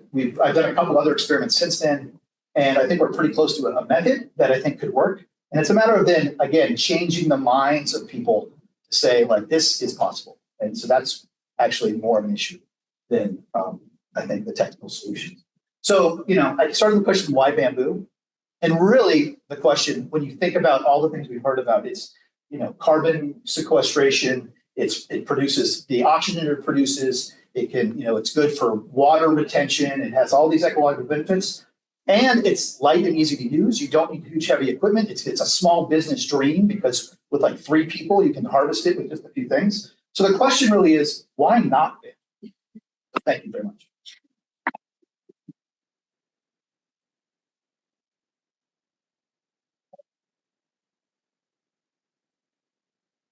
And I apologize if I missed this, but I guess, have you figured out exactly, what the length of the maximum span that you can get out of these trusses is? I mean, that's something, it's something that can always be developed. So I don't think there is a maximum yet. I'm sure that's something we'll run into, but those were 10 meters long or 33 or 35 feet long. Yeah, I find this presentation very interesting, because, I heard that, Amazon basically bought out all the steel trusses and there was just a shortage of material. So it'd just be a very interesting replacement to use bamboo instead of the steel trusses. And, and if other people can then use those materials where they see fit. But I honestly see this as a great fit, as a replacement. Yes. I totally get the lashing working better than the full joint, right? But the lashing allows for a little bit of movement, right? Is that it? And so the bamboo can do what it does best, which was in your test, it flexes down. It's not really failing so much as, flexing and then popping back up, which is part of its behavior as, as a whole, as this material works. So then the lashing allows that to occur. Do you think then that, maybe we need a new set of metrics for what stability means, right? Because we usually test stability based on the stability of the joint. In other words, the tolerance at which the joint won't move, right? But in this case, there's a different kind of tolerance being suggested. Is that correct? Yes, and so I think that's a general issue with bamboo. I mean, I think often, and again, I have a degree in anthropology, so I've looked at technologies throughout history. And a lot of times when there's a new technology, we tend to treat the new technology like we would the previous technology before we actually shift over and think about, when you think about the creation of ceramics versus woven baskets and things like that. And so I think we're still thinking of bamboo as a timber, and it's not a timber. And so there is that shifting of thinking and shifting of how we're doing it. We know that concrete works very different than wood, works very different than steel, and we can manage that. But now with bamboo, it's not any of those. It actually has properties of steel, as we mentioned. It has properties that are very similar to wood. In fact, I view it as almost a rope that can carry compression because it has that low shear like rope. Like rope will take, you can carry huge amounts of weight, but if I come with a knife and just touch it when it's boom, it explodes. So particularly from my background in lightweight structures in the Fressa Institute, like tensile structures, I find bamboo actually more like that, just that can handle compression. And so it is that shift of mentality of how we use it and how we think about the joinery and really focusing on that as opposed to continually using it like another material. So I think you actually hit it right on the head of that shift of thinking. Yes. I thought this was an incredibly important and valuable study. I am curious about whether you worked with the periodicity of the material, because it seemed like the truss form that you're using was asking the bamboo to act like the relatively amorphous rolled steel units, which is valuable to set up everything. But then the joints in bamboo are of course formed by their own nature. Did you engage them? No, I mean, that's also exactly the case. Like, again, I was being very dumb with this one intentionally.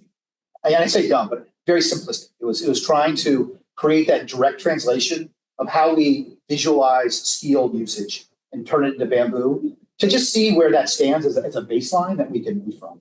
But that is what we learned as well. And as you saw in some of the previous presentations, the node length becomes really the metric of the material. And to be able to modify things very quickly, and whether it's a machine doing it or just a well-trained craftsperson doing it, understanding that really following the material itself and letting each piece be individualized is very likely the optimal way to use it, and not just be systematized and have all your measurements the same. The term spectrum has come up a couple times already today and will continue to. And what I would just like to add is, what I think is an interesting thing to think about is, let's call the spectrum of the way to develop innovation and material and construction and architecture.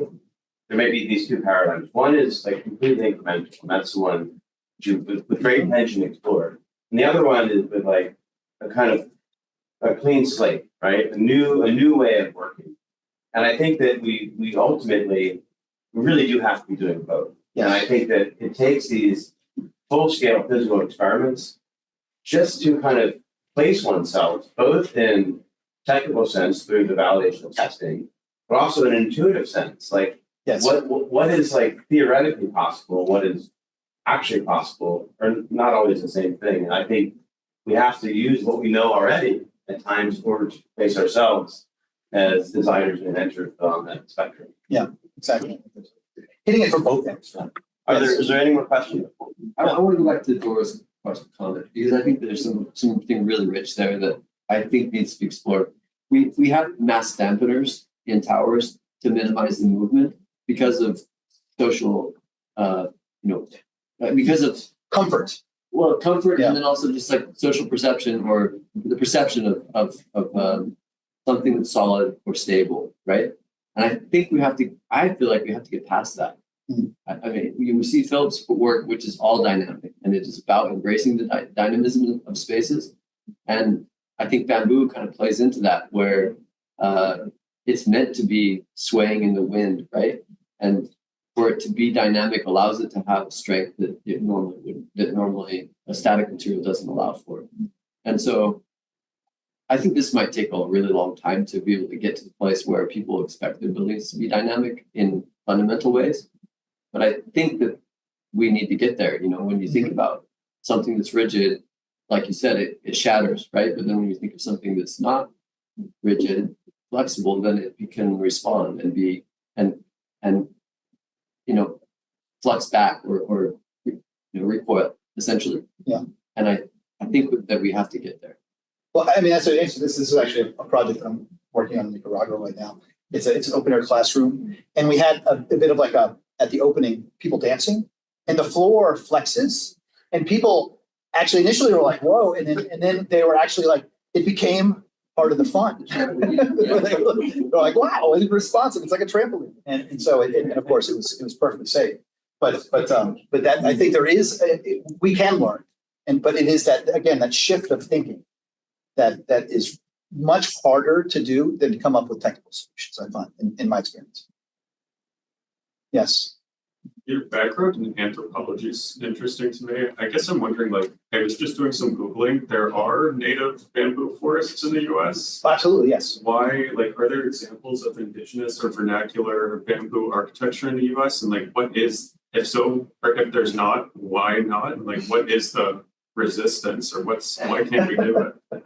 Well, now I'm way outside of my area, but I will say, I mean, I teach environmental systems as well, and one of my slides about passive house is if you want to look at passive house, look at pre-Columbian architecture. That you build very differently in New England than you do in Arizona, or the Anasazi and the Wampanoag built very differently based off their thermal conditions. And so actually looking backwards or looking at those indigenous traditions is a wonderful way of actually innovating. Sounds a little crazy at first, but so I don't know specifically if the U.S. definitely has native bamboo, but I think the reason that we as Europeans we arrived and said, oh, all these are silly primitive huts. We know how to build properly, and they were timber and plenty of it at the time. So they translated there. So that's why we build pretty much the same in New England and Arizona and Denver and every location that you can imagine, and just make up the difference with mechanical systems. So it's still a colonial way of thinking, quite honestly. And so we don't have the diversity when you look at the mud huts or mud homes in the Southwest versus the birch bark up in Connecticut, where there was great diversity in the ways of thinking based off the resources and their climates. Because we have this, the whole country is basically this uniform idea that's basically a Mediterranean. Well, it's either Mediterranean or from England. It's the same typology. I'm sorry, can I add something based on the European context? Because in Europe, we used to use bamboo instead of steel because it was less expensive, but this was before the city's development.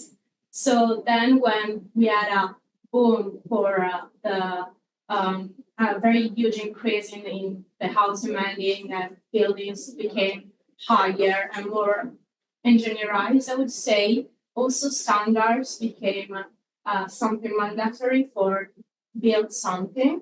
And for this reason, people stopped using this kind of materials and they opt for more standardized materials like concrete, wood, and steel. And for this reason, people just stopped using this kind of materials. But if you go to Italy, for example, and you see in the country some old homes, you can still see in the middle of the floor the use of canes.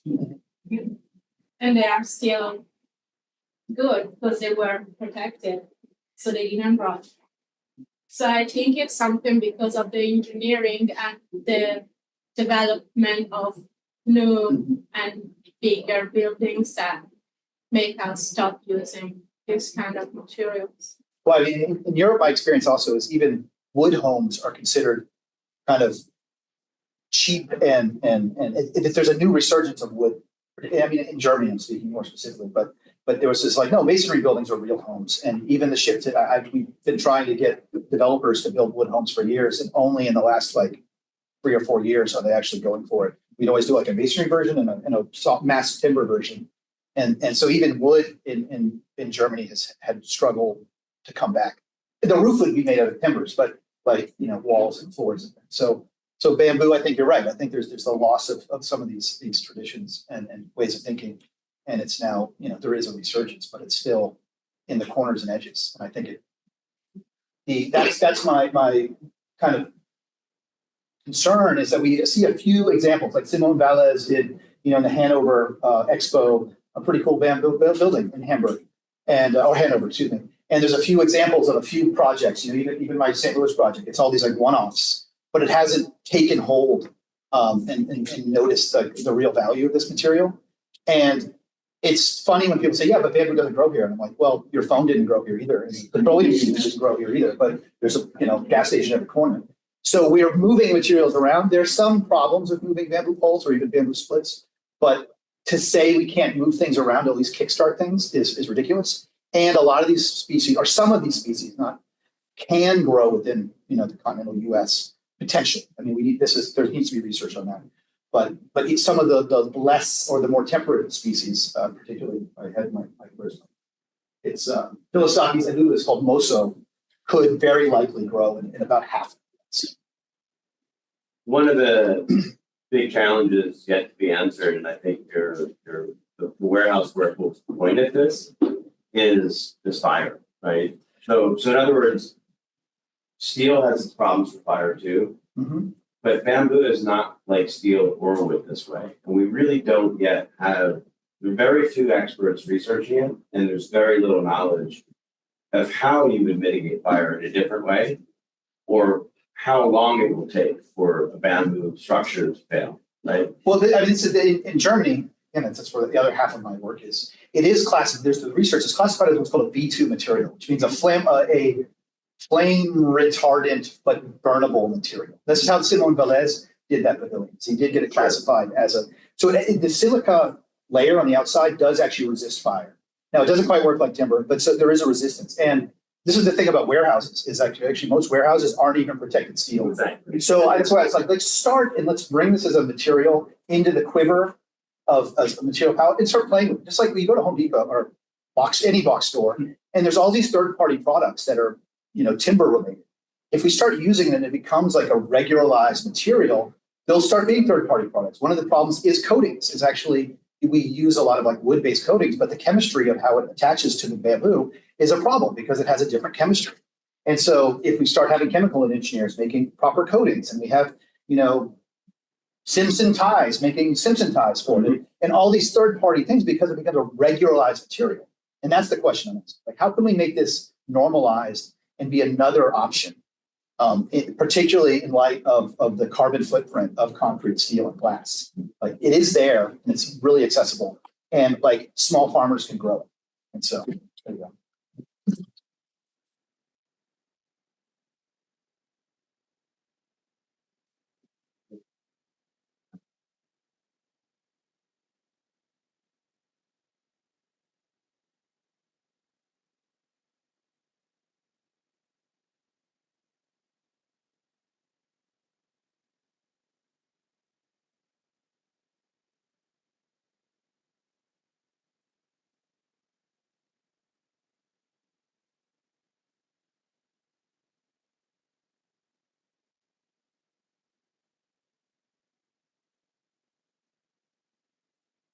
All right, so the first thing I would say is that I don't have a slide.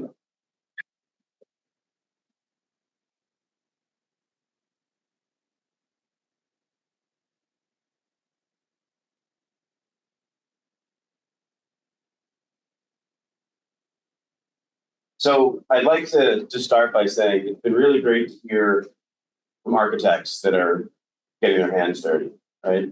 I think there's also other areas of knowledge that bamboo has, it's one of its problems, one of its successes is that basically craftspeople have never stopped working with bamboo. But the gap between their intuitions and knowledge and the research in engineering or in architecture has been pretty broad. And I hope I'm helping to kind of close that gap. So a few other things that have been kind of talked about, but maybe not clearly enough, is like, you know, in Europe and the United States, there's demand for construction. Of course, there's appetite for design and construction. But the real demands in the future really look like they're in the tropics, right? In arid and tropical climates around the world. And what's pretty interesting is you look at where population centers are evolving and growing, you look at where demand for housing is, it's mainly in the belt where bamboo also, you know, is a really kind of common growing material. So I'd like to kind of begin by asking us to think about bamboo as a spectrum. Until now, and most of what we've seen today, really occupies the edges for the most part. The edges are using bamboo as an engineered material, meaning you are engineering the fiber into a new composite, or bamboo as a culm as a material. And what I would say is that this binary that we've used and we continue to use is the problem of most of our material problems, and that actually it's the nuance, what falls in between, that requires more attention. And our work in the lab is just one example of what I hope will be many in the future. So just to kind of share a kind of broader net of the lab's work, in the room over there, you'll find Ramtin carrying on a project that we started about 6 or 7 years ago called Retooling Bamboo. And we're really exploring the nodes, the solidity, cutting into it, changing its vernacular, exciting students about the possibility of a standardless material. You know, are we measuring it? Are we not measuring it? In what way are we measuring it? And how does the unit change? We've also played around with lime plaster and using bamboo as a reinforcement, but also as an expressive element. We've also combined mycelium. We're researching mycelium, the root structure of mushrooms, as its own material, but also as it might be nature's glue for bamboo. And we think that this is an important speculation, but not a practical solution anytime soon. But we should be asking questions like, are petrochemicals okay or not in these composite assemblies? So, you know, we continue to kind of stretch ourselves by looking at other materials for how you aggregate, you know, the base material, in this case, bamboo, together. Also, is bamboo just one standardless material that happens to be nearly a straight line? But there are others that are less straight lines, like the limbs and canopies of trees, that in our context might be equally important. So we've begun to research that with USDA. Also, although absurd, how might we grow bamboo with computation or design control? Is that something that we should explore? Our sponsors thought so, so we tried. It did work, but it is quite absurd. And then lastly is this idea of lightly modified bamboo. And the question came up, like, should you use the bamboo or any material in its most raw and natural state? And my opinion is when that's practical. And the question is, can we render something practical with slight amounts of change? And so that's, at least in the work that I lead most directly, the work I'm focused on is, by lightly modifying bamboo, can we build composite systems that we can build structures out of? So also, I think, you know, this idea of lightly modified bamboo is really about tuning. And we've been tuning materials for a very long time.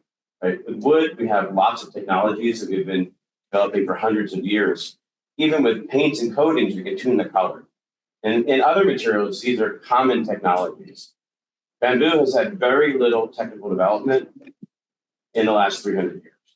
So we have no real head start. And so some of the work we're doing at a very fundamental level is just trying to level the field if we can sense bamboo, if we can machine bamboo, if we can lightly change it, can new kinds of architecture, construction, material come out of it? So I would also just like to recognize some of our sponsors. So the AIA Upjohn Award has funded a bunch of this research. Invar Latin America has also sponsored a bunch of it. And the Institute for Creativity, Art, Technology, and Impact has been our other kind of main sponsor. And we've really had less than, including all the infrastructure, in 8 years, less than $250,000 has been spent on developing this research. And one thing that I'm interested in is how as a community, we start to work together with other institutions, and how a lot of the work happening in the field actually brings students a really unique opportunity to experience culture, but also makes the development more applicable and less expensive.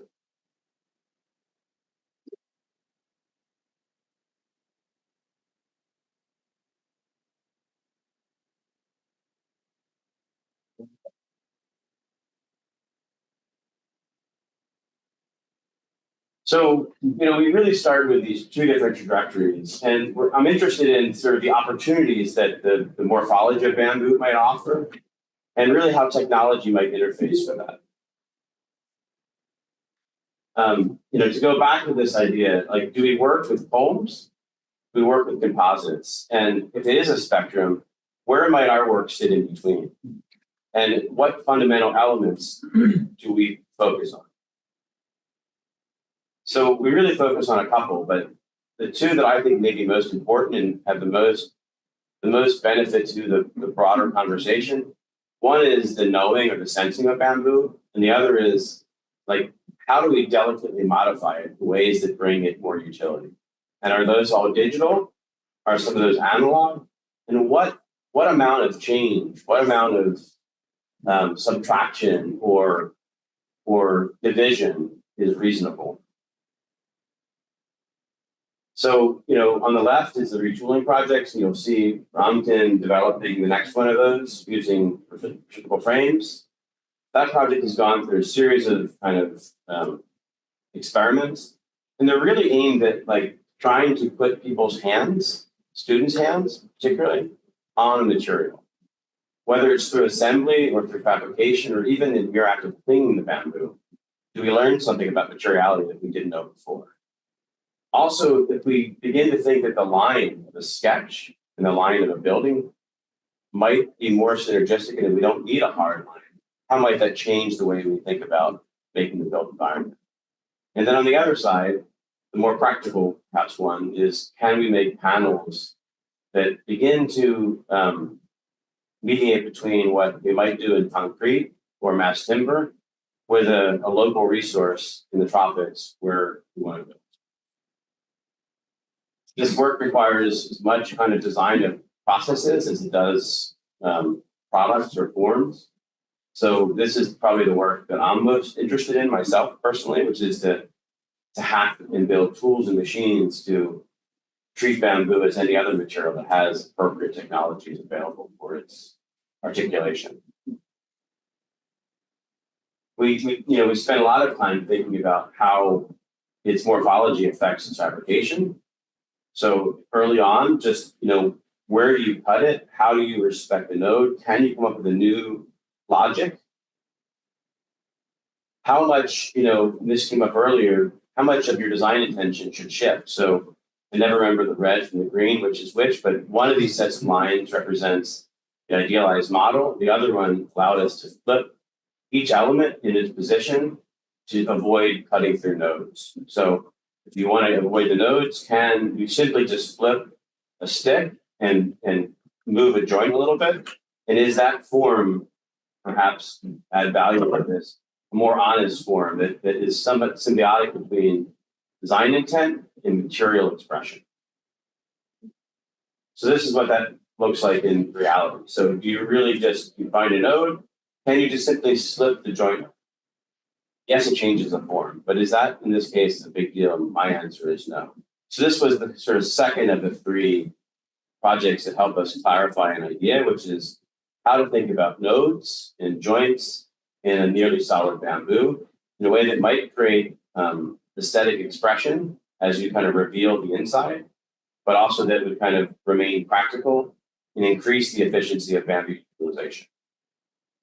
So the kind of third technique we came up with was basically stopping thinking about linear measure by inches or meters or feet, and to start thinking about biological measure of nodal distribution. So if you only terminate bamboo at a nodal length, and then you apply the nearest part, can you get to kind of close to zero waste? And can you also cap the parts by the nature of the material? So in other words, if you only cut on a node, it's naturally closed. It works sometimes, but it's not highly successful, but close. So, then the other thing we've been thinking a lot about is, again, how much do we remove and, what is the yield? In most engineered bamboo, the dirty secret is they're using like 30% of the fiber. In most round culm construction, the dirty secret is they're only using 40% of the linear material that comes to the site. Sometimes higher, but sometimes even lower. And that's because dealing with bamboo's eccentricities using, incremental innovation is full of problems. And so this is the space that we are stumbling through ourselves. So, now many years ago with McDonald and Schumann, we developed this concept one night at my dining table, which was instead of exploring CLT as our next project, could we think of the bamboo line as a plane? Could we approximate something like CLT? It turns out that you can do that, but not the way that we originally thought. But it's important to, again, acknowledge sometimes you make an incremental idea first. So, we looked at like how logs are processed, we looked at how traditional bamboo is processed, and neither one of those methods worked, but some old machines did work. So the radial arm saw became a kind of critical piece of technology. And people would say, well, what about the table saw? What about splitting it? What about the band saw? And none of them really work. But this old machine that is considered dangerous and obsolete, it holds a blade in the air. And that geometry of the blade in the air made a huge difference. And so since then, we've been, in the US, we use radial arm saws because they're really cheap. When we go abroad, we bring a motor and we build our own machine because it's cheap. And maybe not any more dangerous. So we've tried to share this information as knowledge and it continues to grow. But basically, you can take the same kind of small diameter blade, and you stick it in the air, you can really get through a much thicker piece of material. And we've developed strategies for how to hold these things so they're safe and efficient. And so there's human-centered design elements of the process that we're really interested in. But there's also, of course, the utility of the product that we're easily interested in. We have tended to work, initially with these really solid species. I went to Kyoto, to Ho Chi Minh City, to Bangkok, and I've forgotten now, one more Asian city early in the project. And my wife is from Guatemala, so I actually knew of bamboo slightly from Latin America, but really thought all the knowledge was older from Asia. And although it may be fundamentally true, it turns out that actually, just like we have forgotten lots of technologies, so has the rest of the world. And the only place maybe on the planet that really never stopped using bamboo to some extent was Colombia and Ecuador. And so actually most of the knowledge that we find, translated into the Asian context today is from work of maybe 60 years ago, 40 years ago, coming out of Colombia. So Guadua angustifolia kunth is a very prolific species in Latin America. It would have occupied most of the landscape if the Spaniards hadn't destroyed it as a form of, imperialism. So now it's a very small percentage of the landscape, often by rivers, on agricultural land, and growing in the wild. Also, we've used a lot of Dendrocalamus strictus, often known as iron bamboo or Calcutta bamboo. And I use the vernacular Vietnamese name because it's quite unclear with many bamboo species what they really are. So we started this research after James Wolfe and I were playing around in his shop in Ho Chi Minh. And he's like, we can make a 4x4 out of this hollow material. And I didn't really believe him. And he did it, and it worked once. The next time it didn't, and I went home only remembering that it worked.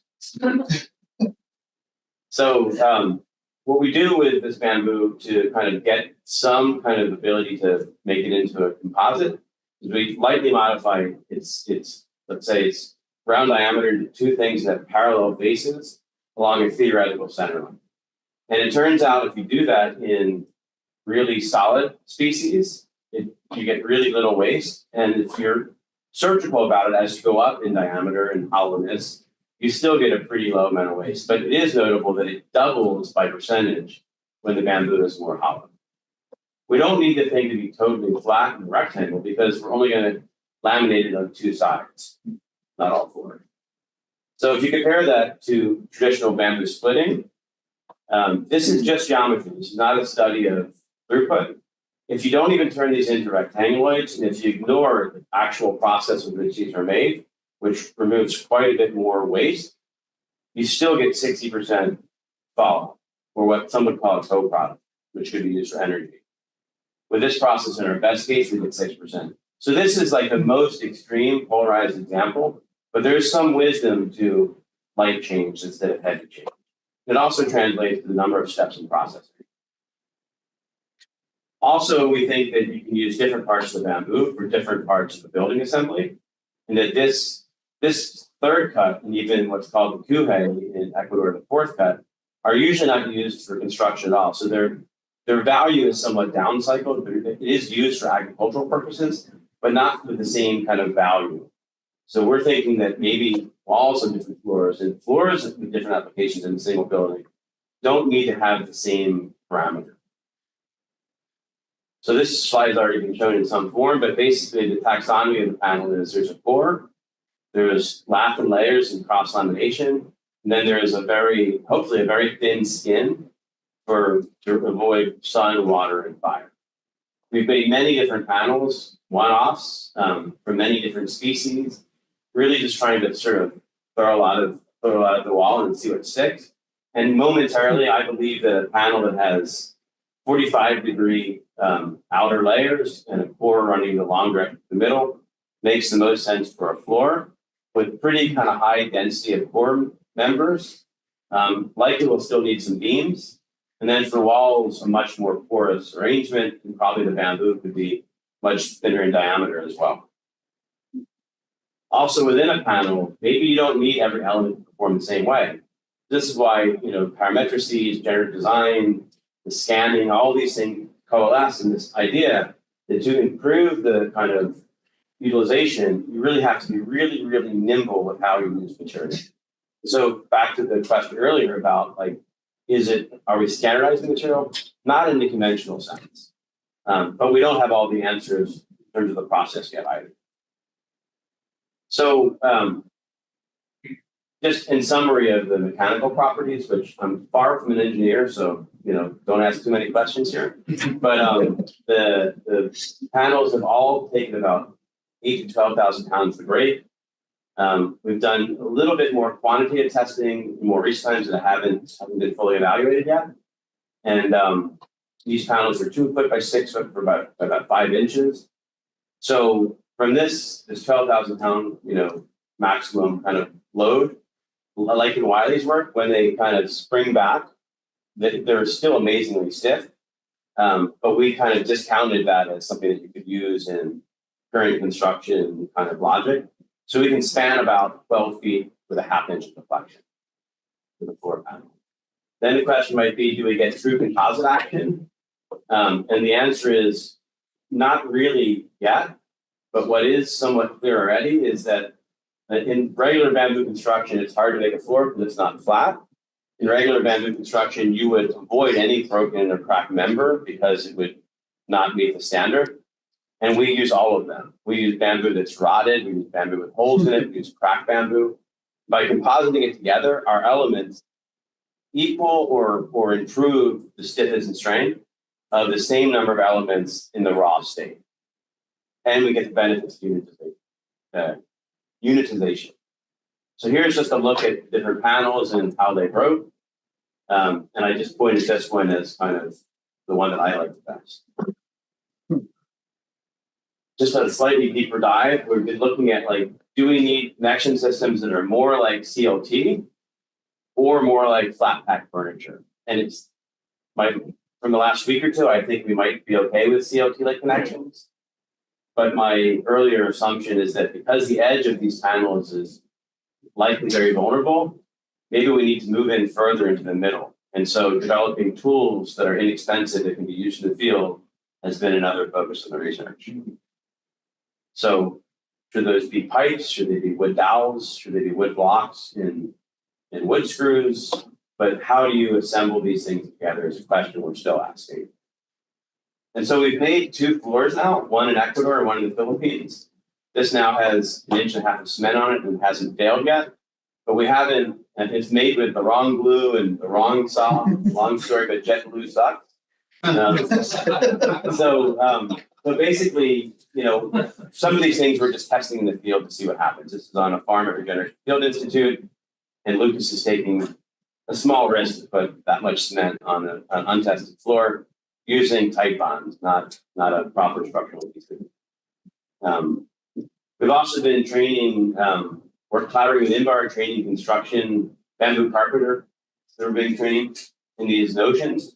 They can't deploy them yet, but shouldn't we be engaging local people with some local knowledge in a wider range of ideas instead of the reduction to the simplest house? And then in the Philippines, we're based behind Mind Collective. We've begun to do a little bit of work that will be tested. We've also just decided that sometimes just jumping on something might be enough to study that has some fitness. What, if anything, you took from the wood techniques that, like, since wood has been developed so much, did you take a lesson from that to? I mean, absolutely. But so to start with, I'm trained as a metalsmith. I would say I'm kind of a materials expert at fabrication in many, many materials. And what I would say is that bamboo does not hold enough parallel space to any one material. If you take glass, steel, carbon fiber, and wood, and you put them together, and then you change their morphology completely, you have something like bamboo. So there are absolutely things you can steal from wood, but there are also things you can steal from metalworking. Probably the closest material that shares this range of possible ways to manipulate is aluminum. Aluminum, you can work in a wood shop, but you can weld it, right? So like aluminum, bamboo has like a lot of dexterity, but also a lot of dead ends as a material for how you might process it. Sure. Are there any other questions? Yeah. No, I just said to no, it's very quick. Have you tried welding? I haven't, but it can be. So like, you know, so welding really is when you use heat to marry a base material, right? So let's move away from welding for 1 second and say you can change bamboo's density through heat, chemistry, and pressure, or any 2 of those variables.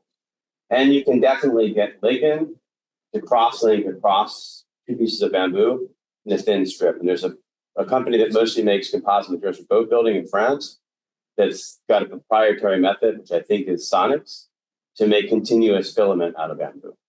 So I haven't tried it, but it's possible. But it's only possible maybe as a fiber, not as a foam. Yeah. There's actually some work in Costa Rica Institute of Technology where they are welding bamboo sheet. There's some species have sheaths that grow off, and they're taking the sheaths and they're welding to create, formed panels with the sheaths. And it's interesting you think whether you use chemistry, biology, or electrical energy to make that translation. Well, I was just thinking in terms of like how a truss uses a plate. Yeah. It's welded to that plate, right? That there could be an equivalency of bamboo somehow using fiber to connect. Yeah, and I haven't done it yet, but so I talk about in my materials course about the different methods of assembly, of connection. And so mechanical, chemical, etc. And wood glue doesn't stick to the outside of bamboo, right? It's got way too much silica.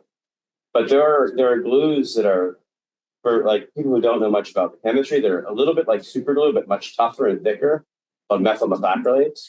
And I think they may work as a way to composite bamboo skin together. And so Actually, those have been used to replace welding in things like highway signs that have big wind loads, but that are lightweight.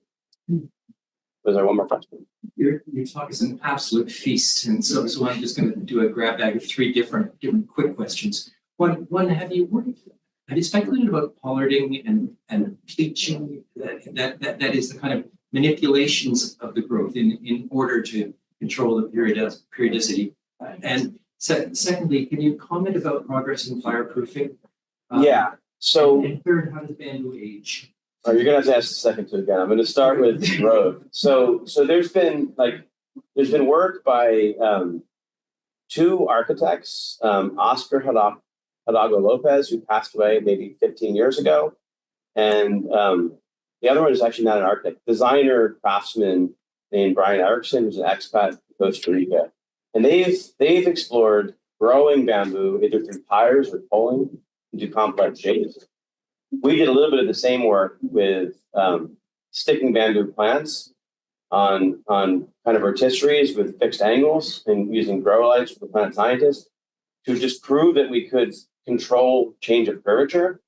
And then in the Japanese tea house, I met a 5th generation grower in Kyoto that builds basically an extrusion apparatus around growing bamboo. And if you can calculate the circumference and the conversion to a square section, you get it right, that prediction is correct, you can grow a square section. So that's been done with long apparatuses in Kyoto. And actually, Lewis Bamboo, somewhere, I think Mississippi maybe, has done some of it with very short, extrusion-like apparatuses. So it is possible, and there are some species that genetically grow somewhat square. So I think there's a lot of room there, but I think there's so much territory before we go anywhere near growing it differently. For me, growing it that way would excuse the kind of clumsy moves of a craftsman at being a plant scientist, and it just taught us some very basic things, experientially about growing materials. But I wouldn't claim to. When we started, I thought we would stake a claim on subtraction, addition, and growth. And I would say that growth and cultivation harvest need a lot of work, but it's not work that I will probably focus on. And what were the second two questions? Progress in fireproofing. So there's a researcher, first name is Mateo, he's Colombian and he's working in Australia. And there's been some development. And I think there must be more. And I think it's quite interesting that, again, bamboo will fall between wood and steel. And things like anemic coatings or those that can be absorbed into bamboo, they definitely have an opportunity to work. But because the bamboo will open in a fire, there's some other really complicated issues that I don't know how we'll move around. And I think the panels we're making, for example, I don't think we need cement for lateral stability, even necessary for mass, but we definitely need something to resist fire. And presently, we think that cementitious coatings or lime-based coatings will be the shortest path to actually have an impact in the market. And you have one more question? The last one was about aging and embrittlement. I don't know. Yeah, I don't have a good answer for that one. I do know there are buildings that are 200 years old in Colombia and in Ecuador. Some of them even with sun exposure, where bamboo is there's risk, but that doesn't mean that it's as temporal as we might think. And that another interesting thing about the historic, so bamboo is now mostly treated with either borates that basically fill a bug's stomach so it can't reproduce and therefore stops consuming and destroying the bamboo in a building, or with other chemicals that are used as pesticides. And most of these chemicals are on the low end of risk for human health if they're used correctly. But the interesting thing about bamboo's history is that for the last 200 years until 50 years ago, in Colombia, what they would do is they would basically cut the bamboo, push it a few meters up into the canopy and let it drain for a couple of days, up to even a couple of weeks. And then they would maybe throw it in a river and wash it some more, maybe not. And they would store it in things a lot like a coffee house, like a solar kiln, for 2 years. And any bamboo that wasn't eaten by the insects after 2 years was considered durable. And that's what they were built from. So this question that came up earlier about time is a really important one. And I've been collaborating with some scientists from UC San Diego that work with algae. And a couple of years ago, we were debating mycelium versus, chemicals made from algae that were plastic-like. And they were saying, no, it's just too slow. You can't grow a material. And I'm like, well, you were growing material. Now you're growing in a tank. The difference is, can we live or can we rethink modes of production to give things a month to cultivate instead of having to bring all the resources together in a moment? And this takes a large kind of cultural shift that will, whether it's from the reuse of cement or whether it's from the growth of new materials, in my opinion, it takes necessity. And we don't really realize how close to that edge we are. There's a video that I often show that David Suzuki made that talks about like humans in a test tube and how close we are to kind of destroying ourselves. And I think humanity just does not recognize the urgency. Until we do, that time it would take is not seen as something that we can afford. So we should grab lunch and then we can have kind of a round table. Thanks, everybody. Welcome back to the afternoon session. I'm very excited to introduce Juhong Park. He's probably a lesser known quantity than some of the other people here. I'm happy for that. Because he's no less of an influential player. And I'm really glad that he's here with us. It's really difficult. He's done so many wonderful things in his life. He's currently at a university in Korea called Post-Tech, and he's running a lab there based on human-centered human-computer interaction, HCI. He's done research at MIT. He's worked for Blau and OMA. He's just kind of hit all the things he's done. And so really happy that he's here, and he's going to be presenting work on in situ resource utilization on heavenly bodies, Mars, Moon, etc. And so a lot of the presentation, he'll get into this more, but a lot of the presentations this afternoon are dealing with in situ resource utilization. So we're really great to shift gears away from bamboo into other things. Really happy that we have the bamboo in our back pocket now a little bit more. We all are a little more expertise, gain a little more expertise in the subject. We're ready to kind of travel to other areas. And so I just want to turn the session over to Juhong for his mediation. Thank you. So I know that many of you, my previous professors, have been problem in memorizing my name, so I'll be introducing my name. My name is Juhong Park, even my grandfather. Ju means actually column, and Hong means giant. So basically, I'm a giant column.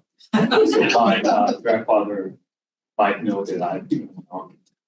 But actually, in terms of pronunciation, Juhong actually represents the color orange.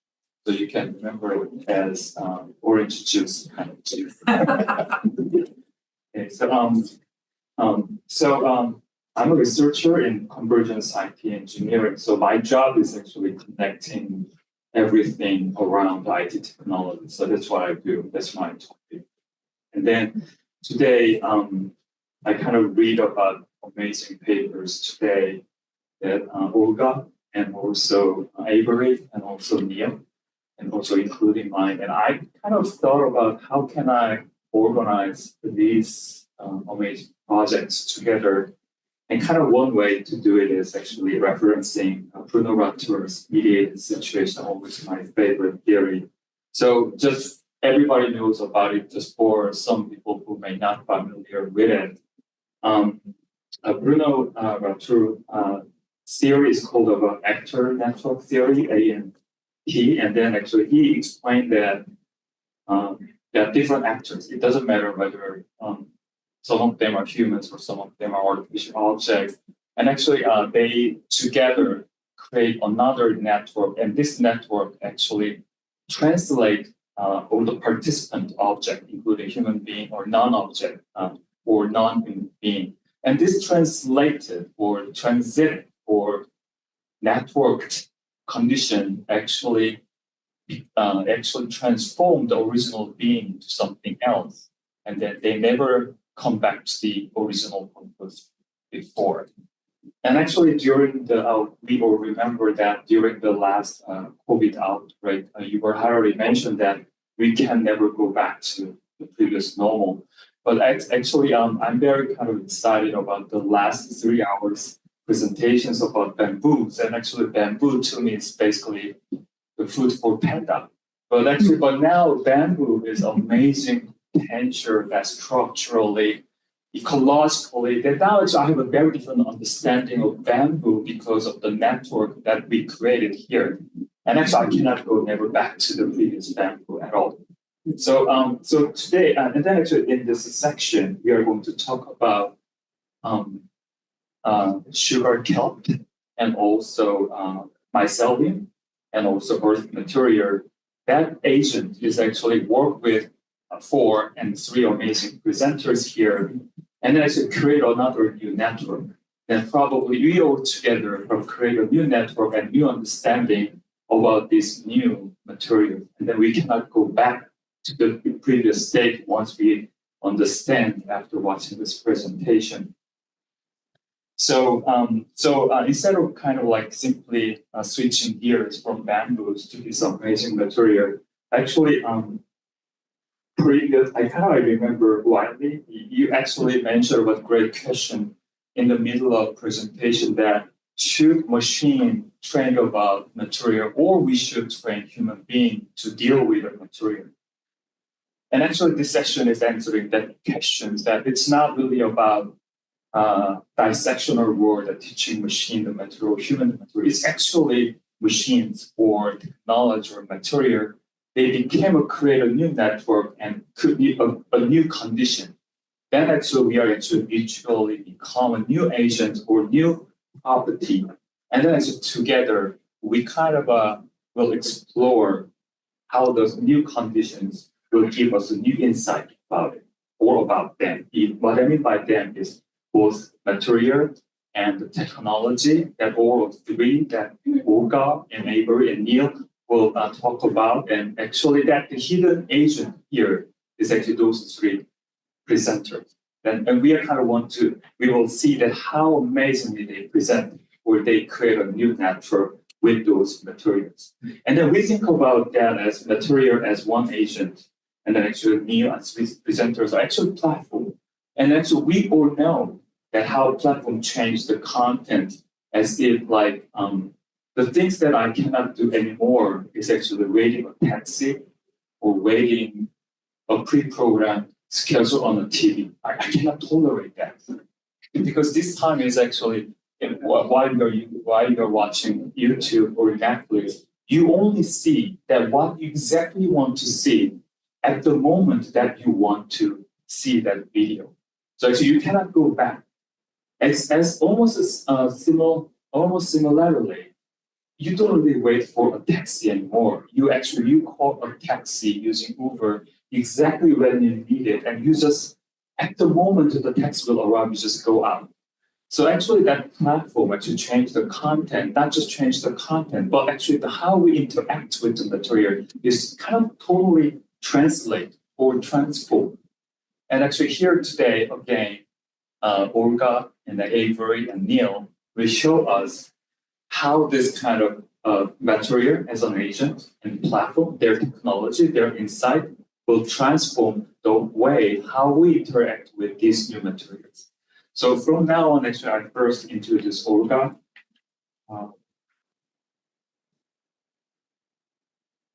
Okay. Hello, my name is Kalechi, and I am a second-year Master of Architecture student and a research assistant at the Natural Materials Lab, where I work alongside Assistant Professor Lola Benelon, the lab director, and Olga Kakasi, Assistant Research Scientist here at Columbia University's Graduate School of Architecture, Planning, and Preservation. At the Natural Materials Lab, we explore innovative uses of raw earth and fiber-based materials. Our research delves into the material life cycles, supply chains, and fabrication techniques, aiming to create socially equitable and ecologically sustainable solutions by merging material science with architecture, art, and design. So today I'll be presenting our research looking into the potentials of kelp algae as a material for sustainable construction. The motivation for this study came from the recognition that we are in a time where circular economy and environmental regeneration conditions for building materials need to shift toward locally and minimally processed material solutions. And the lab identified algae as a material of interest for its capability to be locally sourced, low carbon, minimally processed, and because of its status as an underutilized biowaste. Seaweed in particular offers unique advantages as a material resource because it does not compete with land-based crops for arable land. It offers a vast landscape for cultivation without worry of interfering with existing land-based systems. And seaweed does not interfere with food production and absorbs excess nutrients from agricultural runoff, giving it the potential to mitigate issues like eutrophication in marine environments. So, as I said, today I'll be sharing or presenting our research looking into the potentials of kelp algae as a material for sustainable construction. And the motivation for this study came from the recognition that we're in a time where circular economy and environmental regeneration conditions for building materials need to shift toward locally and minimally processed material solutions. And the lab identified algae as a material of interest for its capability to be locally sourced, low carbon, minimally processed, and because of its status as an underutilized biowaste material. Seaweed in particular offers unique advantages as a material resource. Because it does not compete with land-based crops for arable land, it offers a vast landscape for cultivation without worry of interfering with existing land-based systems. Seaweed does not interfere with food production and absorbs excess nutrients from agricultural runoff, which gives it the potential to mitigate issues like eutrophication in marine environments.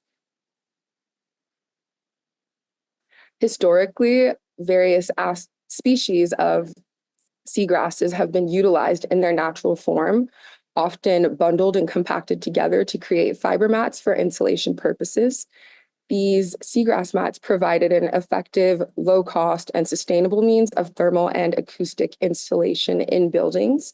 And due to its natural resistance to decay and excellent insulation properties, seagrass was commonly used in traditional European architecture, such as in Denmark and Germany, as you can see here in this image on the left, where eelgrass was woven into thick layers for thatching roofs and lining walls. And that ability of seagrass to resist mold, pests, and degradation over time made it a durable and efficient bio-based material long before modern synthetic alternatives emerged. We also looked to the more current innovative example of sargablock, a brick developed from sargassum to utilize the excess washed up sargassum polluting beaches in Mexico and the Caribbean. The bricks are composed of 40% sargassum and 60% other organic materials and serve as an eco-alternative to traditional bricks. And as well, in Mexico, the mucilage of nopal has traditionally been used for a variety of purposes. And we're thinking that beyond its structural applications, seaweed also has the same potential because it contains valuable biopolymers found within its mucilage. For the purpose of this study, 3 different experiments were conducted. Firstly, pressed kelp to investigate whether kelp could be melted or fused together at high temperatures. Second, boiled kelp to investigate how heat and submersion may impact the kelp. And lastly, ground kelp to investigate optimal compositions for shape retention. So here's just a simple visual that kind of displays our experimental procedures and steps that we took. And for our first experiment, the pressed kelp, the guiding observation kind of question was, how will heat impact kelp? Can this be melted? Will it fuse together at high temperatures? So using our materials and equipment, we went in by manually tearing the kelp to pieces that were roughly 2 to 3 inches in length. And then we layered multiple pieces of kelp and pressed them under the dab press heating element and let them sit for 10 minutes. And we conducted these trials both for dry kelp and for kelp that was wet with a few drops of water to see if any difference would be made between these. So here are just some images of our kelp trials pressed at different temperatures, both dry and wet. And after conducting the experiment, we had our samples observed underneath an electron microscope. So you can see here that the kelp structure kind of became denser and flattened from being pressed, compared to the non-pressed control, where the structure is looser and not as dense. So our results there were that heat had negligible impact on both the dry and wet kelp samples in a manner that was visible to the naked eye. The kelp generally remained intact and was able to withstand heat without damage extremely well. And so we can kind of conclude that heat doesn't appear to melt the kelp or visibly fuse it together. For the next experiment with the boiled kelp, our guiding question was how heat impacts the kelp while it's submerged, because we wanted to look further at this quality with water. And in this experiment, we filled a pot with water essentially, and then took our pieces of kelp torn to 3 to 4 inch length pieces and kind of overlapped and folded them around each other. We wanted to see if there would be any kind of adherence or cohesion, and also, of course, did a control. And from this experiment, the most notable takeaways were that the water that was used to boil the kelp changed considerably from its original state, as you can see here in the images. So the boiled kelp did not really perform visibly from the control kelp. The key takeaway was that the water color changed considerably, suggesting the release of this mucilage. For our ground kelp experiment, the question was how best to adjoin the kelp particles with soil. So we focused kind of on grinding the kelp to make a fine mixture, and then start adding small concentrations of soil to begin to observe how the two perform together, and to determine what is an ideal, maybe mixed design to continue looking into kelp soil samples. So for this, we used a Vitamix to shred the kelp and then sifted it to our desired granularities. We looked at 4.75 millimeter particles first, and then 850 micrometer particles a second. So here you can see the mixed designs that we tested. And between the first and the second kind of trial across the different sizes, we decided to divide our ratio parts into tenths rather than quarters, just to gather additional information looking at these. Here are some images of the kelp samples after they were finished, so you can get a sense of kind of the scale of them. And these are the resultant pressed tiles in higher quality images. So on the left, we have the samples containing more natural soil, and toward the right are the samples with higher kelp content. You can see the resultant shrinkage in the varying sizes kind of the samples as you move right. And this is because the kelp soaks up so much water that it results in higher shrinkage for the kelp heavy samples. So that's something that kind of has to be mitigated and overcome in the structural durability of making samples of this nature. Ultimately, our takeaway was that the integration of kelp with soil is highly dependent on that kelp to soil ratio. And we found that the 3 to 2, 1 to 1 kelp to soil mixtures yielded the most promising results. As well, the longer fibers yielded more stable kelp soil final elements, likely because the longer, larger fiber was able to provide more mechanical support. So in our conclusions, basically sugar kelp-based materials in applications such as biological mats will require strategies to achieve cohesion and structural integrity, and would likely be possible with an alternative binder. Our boiling experiment highlighted the role of heat in facilitating the release of water-soluble compounds, the mucilage that could function as a natural binder or stabilizer in this case or in other cases. And our ground kelp experiment showed us how important the integration of, how the integration of the sugar kelp with soil is highly dependent on that ratio, and gave us insight on how to yield a more ideal mixed design. For future directions, let me play this video. For future directions, we're interested in additional material characterization, such as strength testing, biodegradability analysis, long-term durability assessments of different kelp composites. And we hope to investigate the effects of different drying and processing techniques to see how that could further impact or enhance the mechanical performance of kelp-based materials. We're also interested in just the scaling up and evaluating environmental impact of these processes in the real-world applications. That will be critical to integrating sugar kelp into circular biomaterial systems. And I think we're most keenly interested in exploring the application of kelp-derived mucilage as a biopolymer-rich solution that could provide an alternative kind of stabilization strategy for low-carbon earthen materials. So.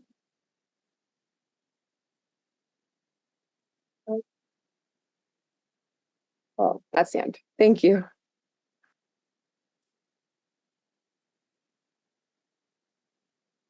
Hello, I can hear you now. Okay. I'm wondering if kelp grows like grass. Like, can you put it onto the, if you were developing a coastline, could you like grow it to help with purifying the water, but then could you also cut it like grass and then process it to make the buildings on the coastline? I don't really know how kelp works. So the kelp can be grown along the coastline. I think even the kelp that we're harvesting comes from Lazy Point farms, and a lot of it is used for the cultivation of oysters. I'm not sure how much the kelp behaves like grass in the sense that you would be able to cut it and grow it along the coastline in that manner, but okay, like you can just cultivate it, yeah. Okay, thank you. Thank you so much. Any other question?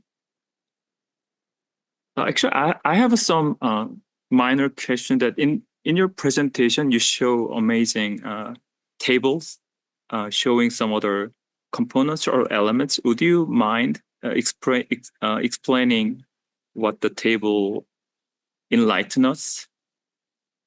Sure. The table was just showing the different mix designs that we developed. So we looked for the 4.75 millimeter kelp. We looked at different ratios of kelp to soil, kind of 1 part kelp to 3 parts soil, 2 parts kelp to 2 parts soil. So just this progressively. And then for the 0.85 millimeter kelp trials, we were looking at kind of these ratios of 1 part kelp to 4 parts soil, broken into tenths rather than quarters. And those were the tables. Okay. And then how do you get the idea of using kelp? Of using? How do you get the idea of using kelp?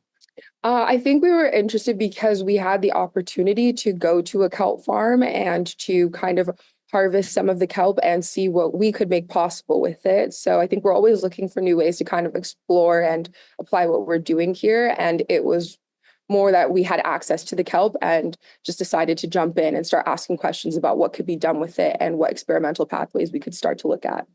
And then when you explore your methods, such as at first time you try to create a mat, but then later that you want to create some mixture with soil, and then later you actually extend the idea into 3D printing, then how kind of like set up your experimental design of using this kelp into mixing with other materials? How do you organize your thinking, or how do you get those ideas? Well, we're kind of building on each experiment. So we started with just some initial questions to base ourselves, but then based off of what we found in, say, the pressed kelp trial, where we saw that the kelp didn't melt or fuse together, we thought, okay, maybe if water is present for this whole process, that might be different. So that experiment was kind of built off of the results of the prior one. Same with moving into making the pressed tiles. After boiling, we saw kind of that heat could be a factor in the release of mucilage, but not necessarily in the material composition of the kelp. So we wanted to now see, since we are in the habit of mixing fibers in soils, how those two could come together. Very nice. Other questions? Thank you very much for your great presentation, and it is so nice to see your amazing work. And and also the great work in your backside of your desk. Thank you. Thanks for having us. It's great to present. Right. Okay. Thank you very much. Okay. Next presenter. Actually, Avery is the second, right? Sorry, Neil. So Avery is currently MS architecture student. Also, that with the amazing cohort.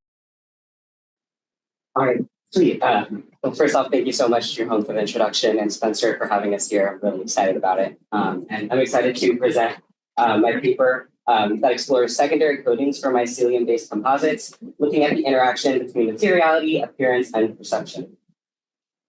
So first off, a little bit of an introduction to mycelium. If you don't know what it is, mycelium is the vegetative root-like body of fungi. So it's comprised of these fine hair-like hyphae that excrete digestive enzymes to help conduct external digestion for the organism. And in nature, it does this often underground in dead and alive trees and other organic matter, and nourishes the organism so that eventually it produces fruiting bodies or mushrooms and reproduces, for the sake of persistence. But in the built environment, we can use it to create what are called mycelium-based composites, which are a class of material where mycelium grows on organic substrates and essentially binds them together.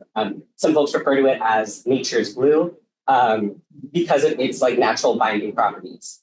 The substrates that it grows on are highly renewable, often coming from different waste streams. So things like sawdust, hemp, and soybean hulls, these are often sourced from agricultural, industrial waste, and tons of other agricultural post-consumer waste can be used to grow mycelium on. So it kind of just speaks to this highly renewable nature of the material. It's also at-home compostable. So anywhere from 14 to 45 days, a material, you can throw it in a backyard compost bin and it will fully biodegrade.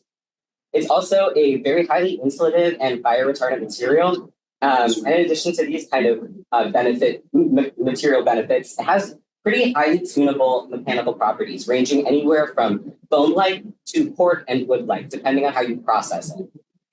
To produce composites, you basically just prepare your substrate, moisten it, sterilize it, and inoculate it with a live mycelium culture. You let that grow out, and then you mold that grown out material into whatever your final form is.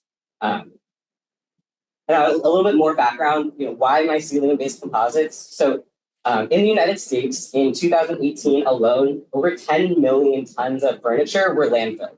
And that's just looking at furniture, and that's just looking at landfill. Not the entire scope of the waste, but there's a huge waste problem we have, and materials that aren't renewable and don't environmentally friendly go back into the grown environment pose a pretty substantial issue for us. So mycelium-based composites offer a really promising alternative to things like EPS foam, other synthetic petrochemical-based products, as well as even things like fiberboard, wood-based composites, and other materials that have high levels of synthetic binders, which is, and these physical properties, this wide range of properties I'm discussing, is what most of the existing kind of research focuses on with mycelium-based composites. But unfortunately, despite this really high potential the material has to take a number of different forms, it's still an undesirable material to consumers. Folks are a little bit turned off by its fidelity and overall aesthetic qualities. And so because of this, this research focuses on aesthetic refinement of mycelium-based composites using secondary coatings in applied context of consumer products. So these are a couple of the mycelium products that are out there. Most of them are speculative. The lamps are on the market, but yeah, we'll go ahead and dive in. So the approach I took to this research, first, I applied different coatings and treatments to just small little swatches that are made of mycelium-based composites. Those swatches were then evaluated. The metrics for this evaluation were based on a literature review of kind of consumer perception and reaction behavior, as well as a kind of comparative analysis to mature materials used in consumer products. the swatches that were then, the swatches that were most effective following those identified metrics were then applied to some simple luminary prototypes also made of mycelium-based composites. And then finally, those prototypes were evaluated with a small group of students in a consumer survey fashion to assess actual external opinions on the material. So a little bit of clarification about what those desirable attributes for a material and a product are. I conducted a pretty extensive, but only in some ways touching the surface on consumer perception literature review. You can basically break it down into two key sections, aesthetics and perception, where aesthetics relate a lot to the sensorial and tactile, visual properties of a product, especially in its application. Whereas the perceptual components relate a lot to the kind of individual and very subjective cultural and personal backgrounds and symbolic interpretations folks have of materials and products. But despite the subjectivity involved in desirability as it relates to products, there are a couple attributes that I identified as being broadly desirable. So these are the ones I'll dive into a little bit in a second, but helped evaluate the different swatches that we produced. In addition to those metrics, to help with evaluating the swatches, they were also compared to a small range of mature materials used in, like I said, consumer product applications. These were identified based on the kind of physical properties of the material as well as the visual and material properties. So mycelium-based composites just across their range of potential forms and functions are generally strongest in compression strength. They're opaque and they're produced by molding. And these processes are very similar to things like ceramics, including concrete, terracotta, and other stoneware and porcelain ceramics. So those were identified as big comparisons because of that. And then talking about just kind of material from nature materials and visual properties, things like particle board, cork, and wood were identified as other comparisons. So putting that all together with the literature review, these 5 evaluation criteria were identified to drive the assessment of the treatments: visual harmony, novelty, weight, surface regularity, and conceptual consistency. So a couple of these are pretty self-explanatory, but in terms of novelty, I'll clarify that the literature review showed that consumers like to see a moderate level of novelty. So they want a material to be distinct from kind of the existing competitors, but they don't want it to be so unfamiliar that it's off-putting. Weight also had a similar balance where you want a moderate amount of weight, but you don't want it to be so heavy it's kind of impractical. Surface regularity speaks more to the physical surface manifestation of the material, that really tactile sensation. And then conceptual consistency speaks to the product in its kind of very holistic context. So this came from a study on bio-based materials in design applications. And essentially, consumers identified the fact that greenwashing is a problem and they don't want to see a product that is supposedly sustainable and environmentally friendly, but there are parts of that process or its appearance that don't match up with that supposed background. And so that question asks, basically, does this material look like it's natural and fit within that circular economy that it's aimed to? So these were the swatches that were treated. There were 11 different coatings selected to be applied to the materials. All of the coatings had to primarily be biodegradable. That was kind of the first key criteria, because since mycelium-based composites are so readily biodegradable, it'd be a shame to introduce something that isn't to the material. Additionally, most, if not all of them, have some sort of precedented efficacy in woodworking or other applications, just to show its potential a little bit. And then one swatch was left as a control, untreated. But beeswax was used in 2 forms. One just brushed on as a coating. Secondly, as a infusion baked into the kind of body of the material. A natural dye made with madder root was applied in 2 different forms. When you're using natural dyes in textiles, which is where that kind of precedent for this came from, generally you have to conduct a mordant process before you do the actual dye process. A mordant is just something that helps fix the dye to the actual fiber. But since no one had to my knowledge, dyed mycelium with a natural dye before. I did one without a mordant and one with a mordant to kind of see the little bit of the difference there, and there was a bit of a difference. I also used a natural furniture polish that was made with different waxes and other oils, really popular amongst woodworkers and even kind of DIYers in terms of like, refinishing furniture and stuff like that. The oil paint and the shellac paint and the shellac tint below used a natural Mayan red natural earth pigment, completely natural, also biodegradable. And the oil paint was homemade, so it also just used a refined walnut oil as the carrier, which was also applied by itself alongside a linseed oil. Both of these oils are considered drying oils and again are very popular amongst woodworkers in terms of finishing. So these just like explore a little bit of that.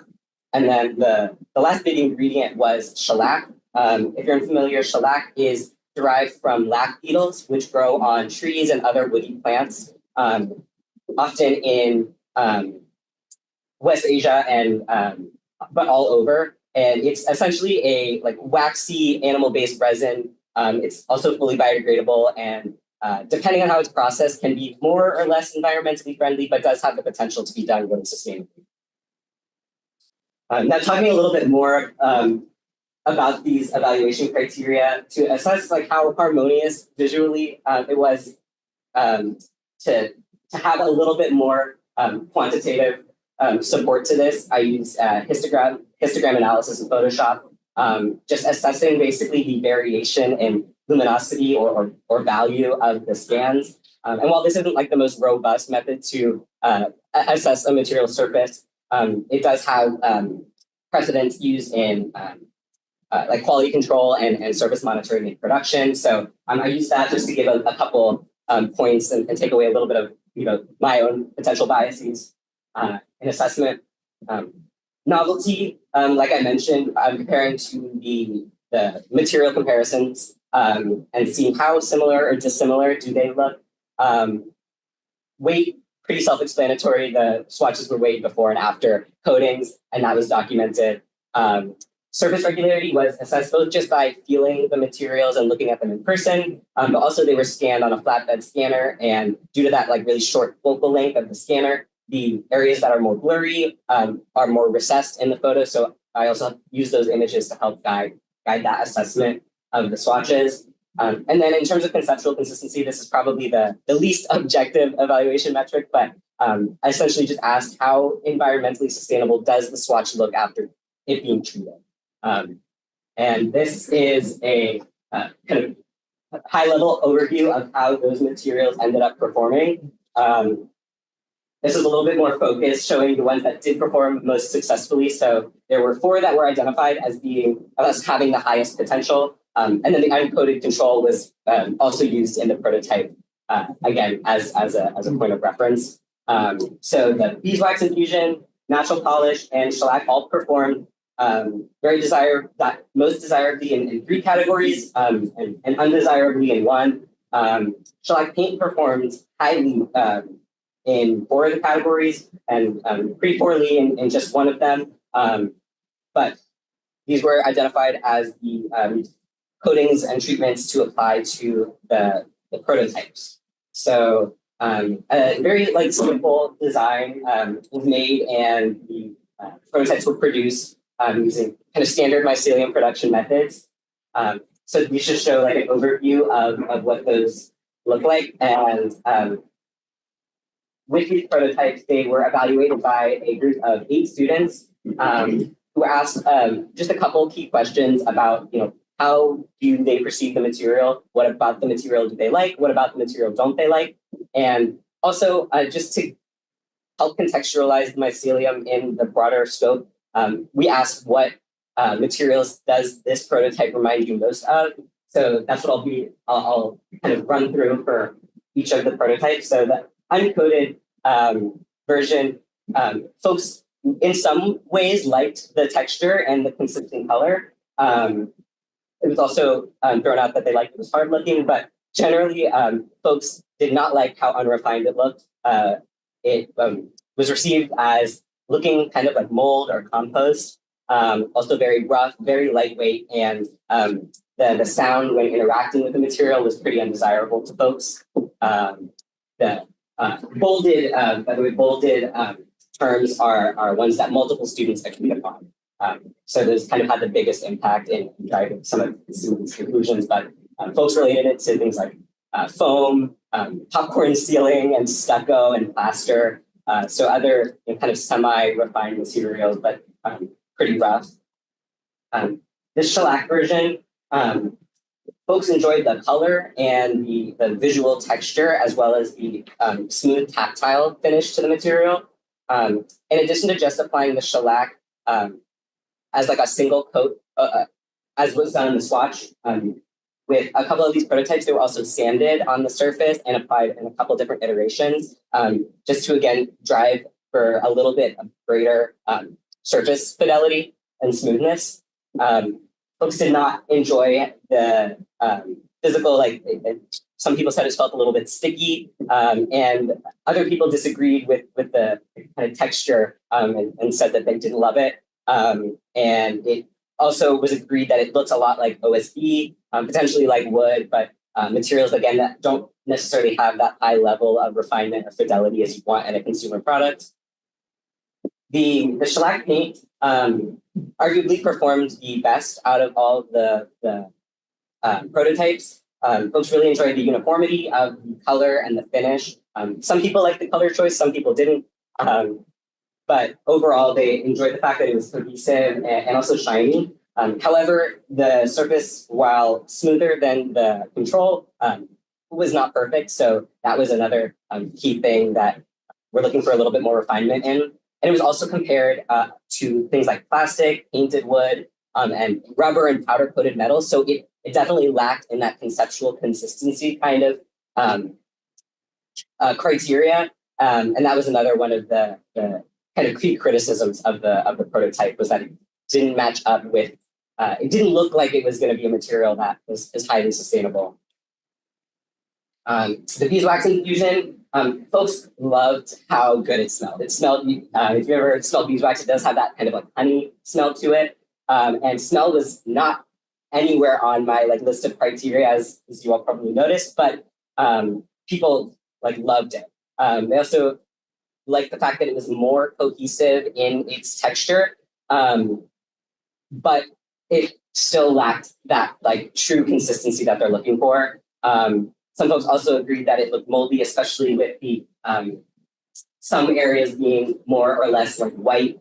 It was compared to materials like cork and MDF most commonly. And then very similarly, the this is not a beeswax, this is the natural furniture polish. Similarly, folks like the visual texture that I presented and the color, especially as it related to sustainability kind of ethos. But again, it lacked a little bit of refinement, and the tactile texture tended to be negatively perceived by everyone. But again, it's getting a little bit closer to some more elevated materials like cork, but staying in that kind of uncanny valley of it's not quite a refined material and it's not quite a rough material. So overall, the coatings definitely altered folks' perception of the material and the product, some in negative ways, some in positive ways. But this tells me that more refinement is needed. Specifically, taking a closer look at texture, it can be definitely both an asset and an obstacle. So if it's something that's going to be textured, it's got to have a consistent texture, and it's got to be pretty fine based on the responses.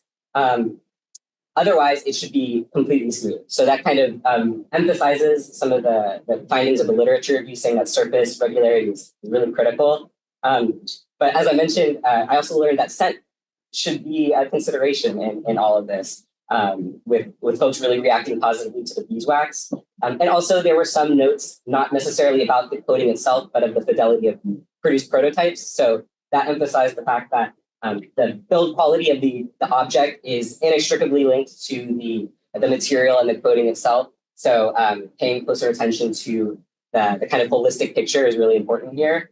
But overall, this showed that continued like integrated efforts of coatings and treatments are key, but it didn't instill confidence in me that high fidelity mycelium-based composites for consumer product applications are possible with a little bit further refinement and effort.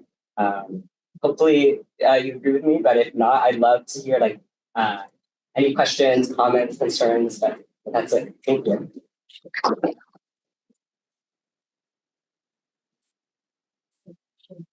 In that regard. And it brings to mind the kind of history of plastics,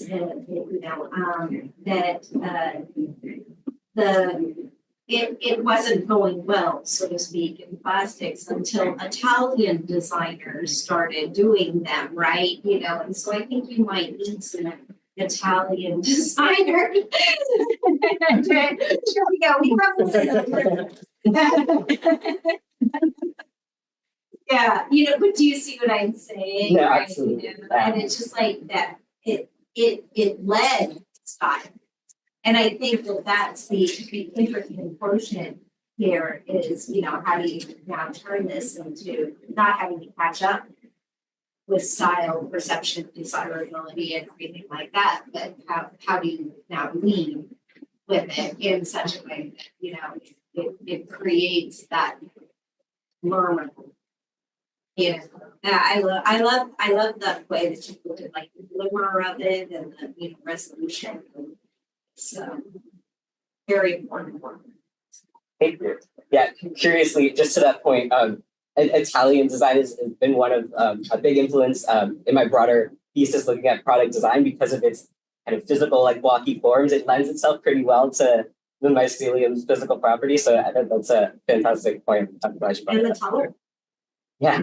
Right? I mean, the color palette of, you know, the Olivetti, for example, right? Yeah. Something I haven't thought about before and seeing this work many times now is actually, you know, the possibility that actually you could kind of force more texture in or out of it, right? We've kind of been assuming the whole time that the material has to just do what it does, and you are only going to give it color and finish. But actually, there's more to it. And I think talking about Italians is an interesting thing in the sense that, like, I think as American designers, we tend to like think that there's these rules we have to follow. These sort of they're almost moral rules of material and design. And I think that Italians are way more liberal about how they put two things. In general, Europeans in general are more liberal about bringing together vernaculars and aesthetics in ways that might, you know, in a way it's not, I don't really think it's about camouflage. It's like when you isolate something too much, there's something unnatural, you know, no pun intended, in that action, right?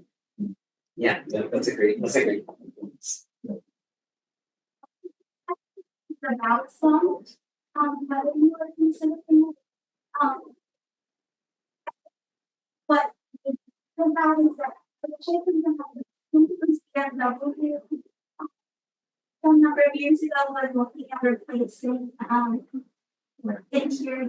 interiors of their cars with scenes. But then like in the process, consumers were negatively responding to the smell. They wanted the new car smell, which is all EOC. And now I think Cadillac is looking at doing it, and I'm not sure they're planning to do different. End up with a different result, but I guess that's great that people responded so positively to the results, and I was just curious also whether there was any negative response to any of the other either the uncoded or anything. Yeah, I didn't get any negative responses to the smell of the other materials. In the past, just in sharing other samples and showing folks the lab, people are a little bit off-put by the earthy smell of the material. Fortunately, the other treatments kind of masked that. And after a couple of weeks, the scent tends to dissipate from even like the uncoated materials. But yeah, that's I'm glad you brought that up about the new car smell and the whole other like dimension there is to explore. But yeah. I actually have a question kind of jumping off what Jonas was talking about with texture. do you have any more insight on the kind of what that process would be where you're, since it's an organic material that you're growing, where you're almost going through an additive and then subtractive process, and how much room you have to work with it since you're essentially growing your product? Yeah, that's a really good question. It is, like you said, very much an additive and then subtractive process, at least in the way it was applied to these materials. They're all produced via molding. And in this case, they weren't under any type of like compression or otherwise like densified treatments, which is another way you can kind of help mitigate the texture that appears, especially while drying.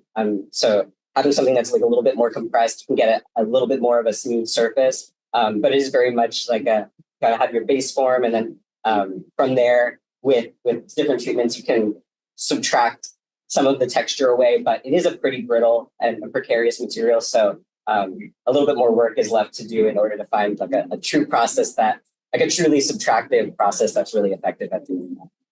It's a great presentation, really well put together. I'm curious, what do you feel is the next step for you in this kind of development? So I'm currently working on a design and prototype of a stool. So I'm going maybe foolishly ambitious in terms of scale and application, but I think that it's to me it's all about like physical experimentation and like a whole lot of like tacit and tactile knowledge. The more that I've made, the more I learned that I didn't even expect to learn, and so I really think a lot of just really getting in and playing with the material in ways that maybe are very unexpected, or maybe some ways that are really expected, like comparing to other materials. But I think it's just about kind of building on what did work and trying to find like little ways to try new things while not completely abandoning like the lessons learned from past successes. Did that answer your question at all? Yeah, this is great work. Thank you for the presentation. Really picking up on some of your other comments, one of the things that occurred to me was maybe that the prototype from testing could in fact be even more neutral, like a super platonic object. And I wonder how that affects kind of the responses to it. The other question that I had was about the mycelium itself.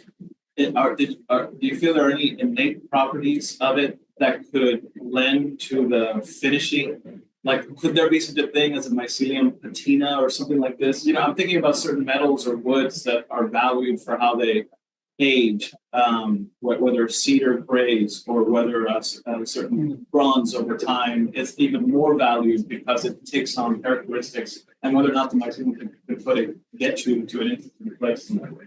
Yeah, that's a really great question. I'll go back to like an early slide with some of the examples. So generally, once a mycelium object is cured, it will stay mostly the same white. It might yellow slightly over time, but not super significantly. However, during like the growth process before curing the material, depending on some of its conditions and the way you mold it, there sometimes naturally occurs this like variation and like shift towards more of these like orangey hues and a little bit of a patchy material that from everything I've done and everything I've read, no one seems to know how to control that, but potentially like embracing it, I think could be a really viable route. Maybe it's just a little bit in contention with some of the kind of like mycophobic perceptions of the material, whether it suggests it's a little bit more of like a mold or not, but I think that is a really like important and viable route, is like embracing what it naturally tries to do. Just a quick question. So, what the mycelium you use? First of all, it's really nice work. I mean, the process itself is very scientific at the same time. With visual, it's kind of aesthetically beautiful. So you have to really good balance between the importance of the design. Well, right. Curiosity is that this one type of mycelium. So my question is, if you change the type of it, or then actually it may have a totally different properties than this. Yeah. So I did in this research use one species of mushroom. I used reishi mushroom, Organoderma lucidum is the scientific name. Most mycelium is similarly white, but reishi is actually known for having like a really bright white mycelium. And there are some strains that are known to have slightly darker and greener hues, none that I've personally worked with. But there is a little bit of natural variation out there. Then to get one of the research papers I have read was that it had a kind of like concrete light and kind of like still at the same time. It has kind of like air filter light on other end. How do you can the balance between many different kind of features and functions? How can you design the physical kind of the product related? Yeah, so concrete is a pretty good analogy of a material. So mycelium is pretty brittle, but strong in compression. In terms of design, I think that it's a matter of material and function driven design to help both inform like the aesthetics and the material treatments used. So for example, in something that's a little bit more structural, considering things like densification of the material before it reaches its final form, I think is really important in mitigating some of those like risks of it being like a really like weak or material. But I also think that it's like kind of natural foamy, more lightweight. Form has an equal number of like applications. So maybe it's a question of marrying the two in one product, or just figuring out when and in what products to use each of the kind of forms. Did that answer your question? Yeah. Awesome. Okay. Other questions? Okay, thank you very much. And then we are going to switch to Neil. While waiting, Neil is preparing his presentation. Neil Lucas Hitch is a designer and educator and curator for me. And he's currently a visiting assistant professor at Carnegie Mellon. And also he was a visiting lecturer at Texas Tech. He has actually an MS degree in design at Cornell. It's a new department. Yes. New program. Yes. So you're kind of one of the first or second one. And he also MRP in Johnson University and also AA in London. Yes, for a semester, yes. Okay, that's great. So please welcome Neil. You'll present about his amazing ramp Earth construction project. Please welcome him. Thank you so much for the intro, and thanks for inviting me here. Really happy to be here and to have the opportunity to share some of our work. So my name is Neil Lucas Hitch. My co-authors are Christina Fisher, who's also here, and our third partner is Martin Hitch. And our paper is titled Eroding Barriers, In Situ Testing and Geomimetic Design for Rammed Earth Construction.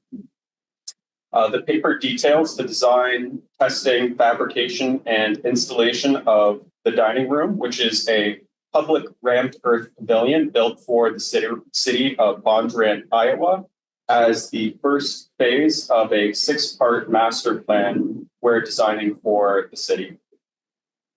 The dining room consists of a series of intentionally distressed rammed earth walls made from locally sourced clay and sand that are then grafted with timber infrastructure, including a bench and a table, giving the appearance that they've been embedded within the rammed earth walls to frame this intimate public dining and picnic space.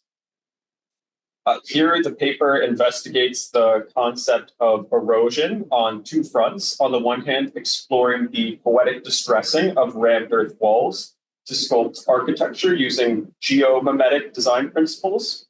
And on the other hand, developing a low-cost and fast alternative to laboratory-based compression testing in order to, metaphorically speaking, erode barriers of entry into rammed earth construction. So for a bit of background, biomimicry, as coined and described by Janine Benyus in her 1997 book of the same name. This is a widely researched and implemented design methodology in which biological processes and methodologies are mimicked to enhance both the quantitative and qualitative aspects of building. One ubiquitous example is of this type of design is the Gherkin in London, which, contrary to what its name suggests, was actually designed to mimic the structure and fluid dynamics of a sea sponge. Biomimicry has been both praised and pilloried since the release of Benyus's book, but ultimately has grown into a vibrant discourse between researchers, designers, and the public. Many academics have continued to develop and amend Benyus's ideas in subdisciplines such as biosynthesis, bioagency, and biophilia, which, in their own unique way, each attempt to conceive of a broader approach to nature-inspired design that emphasizes the principles, patterns, and organization of biological processes rather than focusing on direct mimicry. And while these endeavors have been and continue to be productive modes of inquiry, they still prioritize biology above other inanimate natural processes that more directly shape our landscape. So here we introduce and build on the concept of geomimicry. So that's art and architecture inspired by geological processes in order to expand the conversation surrounding nature-inspired design beyond biological systems to also include geological systems and geological processes.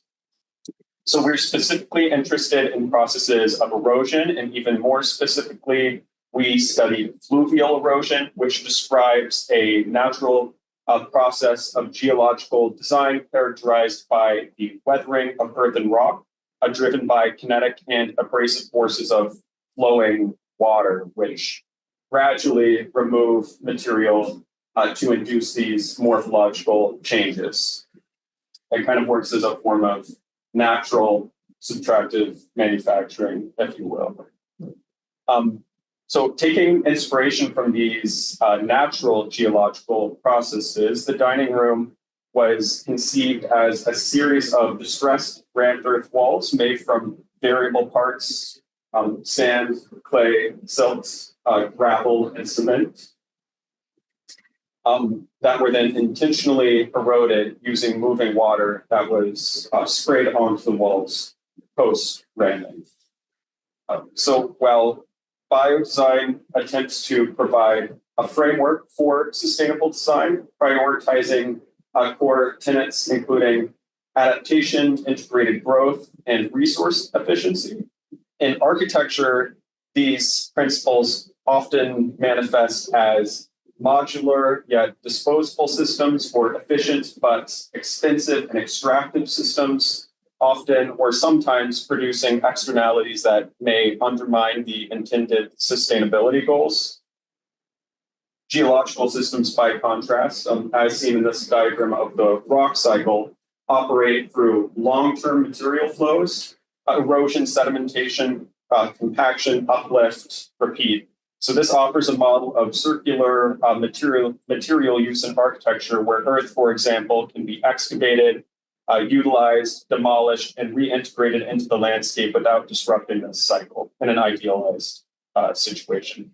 So here, while geomimetic systems may not match the conventionally assessed efficiency of something like a lightweight multi-layered system inspired by biology, they start, or the hope is that they can provide a kind of alternate efficiency that's rooted in material continuity, prioritizing recyclability and reusability over performance optimization.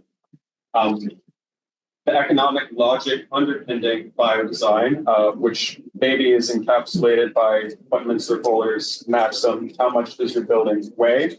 This presumes an industrial system dependent on large-scale extraction, processing, and transportation. However, when working with earth, an abundant material that can often be sourced directly from the building site, this logic collapses as transportation costs become negligible and industrial supply chains are supplanted by local material sources. So as described, there are numerous benefits to designing with geological timescales in mind. However, a kind of oxymoronic phenomenon has occurred with the advent of modern construction, design, and regulations and codes, which is that traditional building materials like earth have become hard to utilize actually because of their resistance to standardization. Unlike other materials such as concrete, timber, or steel, Earth's structural performance isn't always uniform between applications. This is a diagram showing areas of high clay concentration in the United States. From an engineering perspective, Earth really isn't even thought of as a singular material due to its inconsistencies in composition between different locations. Each time the material is used, at least in the context of the United States, because we don't have a lot of earth manufacturers or regulations, the material always needs to be tested every time it's used. The most common method for evaluating the strength of rendered samples is laboratory-based testing, a process during which the earth is rammed into cylinders and compressed to failure using a universal testing machine, as pictured here. However, while this is accurate, it can take a long time to yield results, sometimes weeks or even months. If you typically, unless you're a professor and you have direct access to the lab, you have to send your samples somewhere, they have to do the tests. It takes a little while for them to get back to you, so it can take a little bit of time. And it is also expensive. Depending on how many samples you're trying to have tested, it could easily cost thousands or thousands of dollars. In contrast, the in situ method we developed for the dining room utilizes low cost, readily available materials, including a shovel, plastic bucket, a wooden dowel, plywood, and a 275-gallon capacity IBC tank. And actually, in our case, the cost of these materials was under $20 because we're trying to choose materials to set up this kind of low-tech rig that might be readily available at a construction site. So we were able to kind of borrow a lot of these materials actually for to set up our testing rig. So each of these materials can be set up into this rig, which can test the lower bound strength of rendered samples. Unlike lab testing, we're not testing the samples to failure. We're simply just trying to ensure that our samples meet the minimum strength threshold needed for a specific application. So the idea is to envision a low-tech method for testing rendered samples that has the potential to broaden access to rendered to constituents who don't have access to a laboratory. In the discipline, again, we kind of take for granted that we might have access to these facilities, but for the average builder, a universal testing machine might be difficult to access, and in that way become a barrier of entry to earth construction. So construction of the dining room began by sourcing soil from a nearby site in Newton, Iowa, located 28 miles away from our build sites. We then performed simple jar tests to assess the material composition of the collected soils. For the uninitiated, this just involves filling a jar with dirt and water and shaking it really hard and then letting the different layers kind of settle. And you can see roughly the composition of a given soil between the clay and silt and the sand. And following this, we developed 4 unique samples composed of these different soils we tested. We added gravel, and in order for us to receive permission from the city to do the projects, they required some small amounts of cement as well. So we then set up the in situ testing rig. Each of the samples is put under the 4 corners of this tank. The tank's then incrementally filled with water, and the samples are observed for any cracking.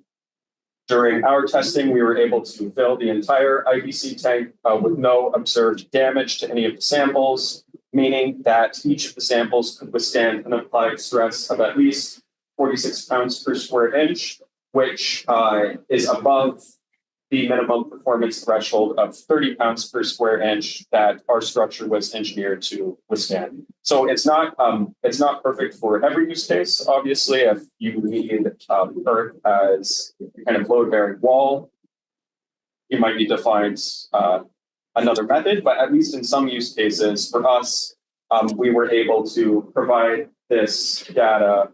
And yeah, so I guess I could just say, even though all 4 of the samples theoretically could have worked, this last sample was chosen as optimal because of its low containment of organic matter. But we were able to share this data with the building department for the city of Bondran and receive permits. So they that this data sufficed for the department. So we hope that it can be a kind of replicable system that might allow some people to use rammed earth who might not otherwise have been able to. The first step in actually constructing the pavilion was to pour foundations. We were collaborating with SVP engineers out of New York City to help design the project. So to create this connection, there's a series of hollow structural sections that run through the rammed earth and the concrete footing. And this transfers this overturning moment into a moment couple inside the earth to prevent it from falling. Okay, so next we built formwork using reusable concrete forming equipment that we rented. The earth was then moved into the walls in 13-inch increments and compressed using a combination of hand and pneumatic tampers into roughly 8-inch lifts. And then once completely filled and compacted, the formwork could be removed to reveal 2 solid rammed earth walls, at which point a standard pressure washer was used to gradually erode predetermined portions of the wall, generating these live eroded edges, gaps, and holes evocative of naturally occurring rock formations. We then used a combination of both 3D scanning tools, just simple photogrammetry, our phones, and traditional scribing techniques to record the eroded edges, transfer them onto wooden boards, and then cut out those contours with hand tools. And finally, graft those boards onto the walls. The result is this geomimetic installation exhibiting principles of fluvial erosion as found in natural rock formations, and literally harnessing the power of erosion to shape architectural space. So you can see a kind of detail shot of the dining room and how that's similar to the, this is Hole in the Rock in Arizona, which is a natural rock formation made by water erosion. Then these walls can be intersected by an oversized picnic table and bench to shape this public picnic and dining space that appear to be embedded within the walls themselves, as if they've been slowly excavated out of the walls over millennia. So here the structure starts to exhibit numerous positive attributes typically credited only to biomimetic architecture. These include the implementation of fractal geometry, the use of natural materials, and the presence of areas for prospective refuge, thus demonstrating the ability of geomimetic architecture to create comfortable spaces and increase human well-being, and as such, challenge the assumption that nature-derived design must adhere to biological models, trying to broaden the discourse to encompass the slower, recursive processes inherent to geology. Thank you, everybody. Really nice work. Just curious, did you do any analysis of, talk about the cement foundation and why it was needed, and was there any investigation of its footprint in every sense versus the walls and other elements? Sure. Yeah, it's kind of, this isn't our first rammed earth project, but it was our first like public permanent rammed earth project. So there was a series of non-negotiables working with the city, but we were working with an interesting set of engineers. That's, I'm gonna skewer the name, but it's Schleit Bergman Partner. They're based in Stuttgart, but they have an office in New York City that we were working with. But we needed a concrete footing. Did I already pass it?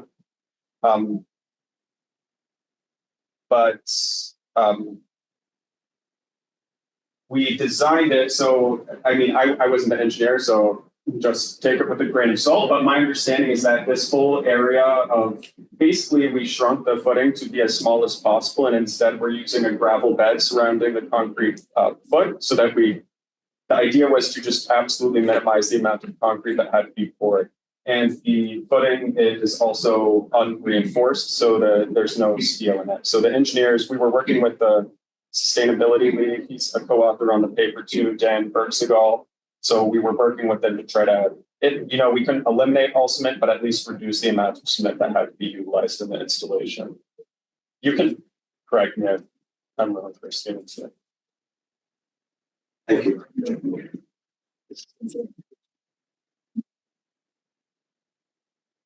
I'm finding this session's a kind of feast of different practices where testing and analysis, as well as application and sheer involvement in craft is compelling. And that produces a kind of disorientation for me in each session as well, in order to understand why might this be important, particular practice, the particular cross-disciplinary analysis that might be offered here. In this case, I'm a bit disoriented, and so I asked a friendly question. We dwelt quite a bit on the bearing capacity. Why was that important? Yeah, so, well, I guess the important thing is like, and you can tell me if I'm not answering your question, but like our engineers specified the kind of performance threshold that these walls needed to be able to withstand. So it's a kind of two-pronged research. One part is thinking about geomimetic design and it's kind of nature-inspired design, but the other part is thinking about methods of developing this kind of testing rig that will at least kind of prove that these samples can perform to the lower bound threshold specified by the engineer. So I guess the distinction there is just we're not testing them to failure. We don't fully know the maximum strength of these samples, but it was enough information for the city to give us permits without having to test the samples in the lab. That's a tantalizing response, and I'll give a friendly pejorative response to that, which is that implies to me that it was in order to get permission, not necessarily to use personal judgment about what was important.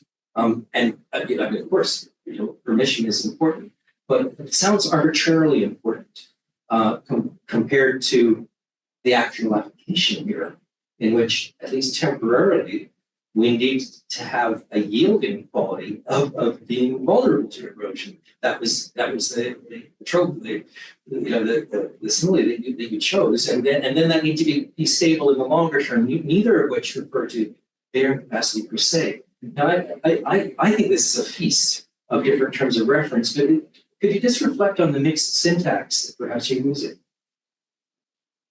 In terms of the kind of structural logic, or just between the two? Well, I've just given you a friendly provocation, and it really is in friendship, the mixtures of different practices and the kind of bewildering numbers of expertise. Yeah. Yeah. Please, yeah. Maybe you need to be meaner so I understand that. No, I think that this is precisely where the dilemma lies, is the resistance that the material produces to exactitude, and accuracy and standardization and so forth, whether that was the mycelium that, didn't want to bind with the, with the stuff or whether that was the bamboo discussion earlier. And understanding a kind of material behavior that works that way. And I think that you outlined that. You said, look, this is something that wants to resist standardization on one hand. But on the other hand, the work that we have to do, and I think all of us are kind of incumbent on to prove the material's viability in a very normative, conventional sense, and I think that what's interesting, I think that brings this to this rig that you've made. What did you call it in the first slide of it? You had like one where you were like you had a name for it in the first very beginning, maybe second slide that you showed. But in situ testing rig. It had its name. It wasn't that one because that's Christina. Eroding barriers, access. Yes. Materials.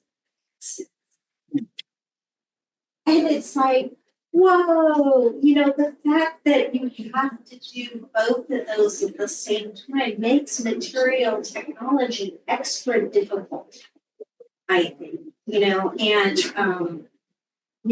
that's where I see these two as linked inextricably. Yeah, thank you for answering the question. Hey, I've got you. You're back anytime. Yeah, it's a kind of complicated thing we're trying to weave with the paper, which is to kind of, in one paper, talk about two disparate things we were interested in and doing.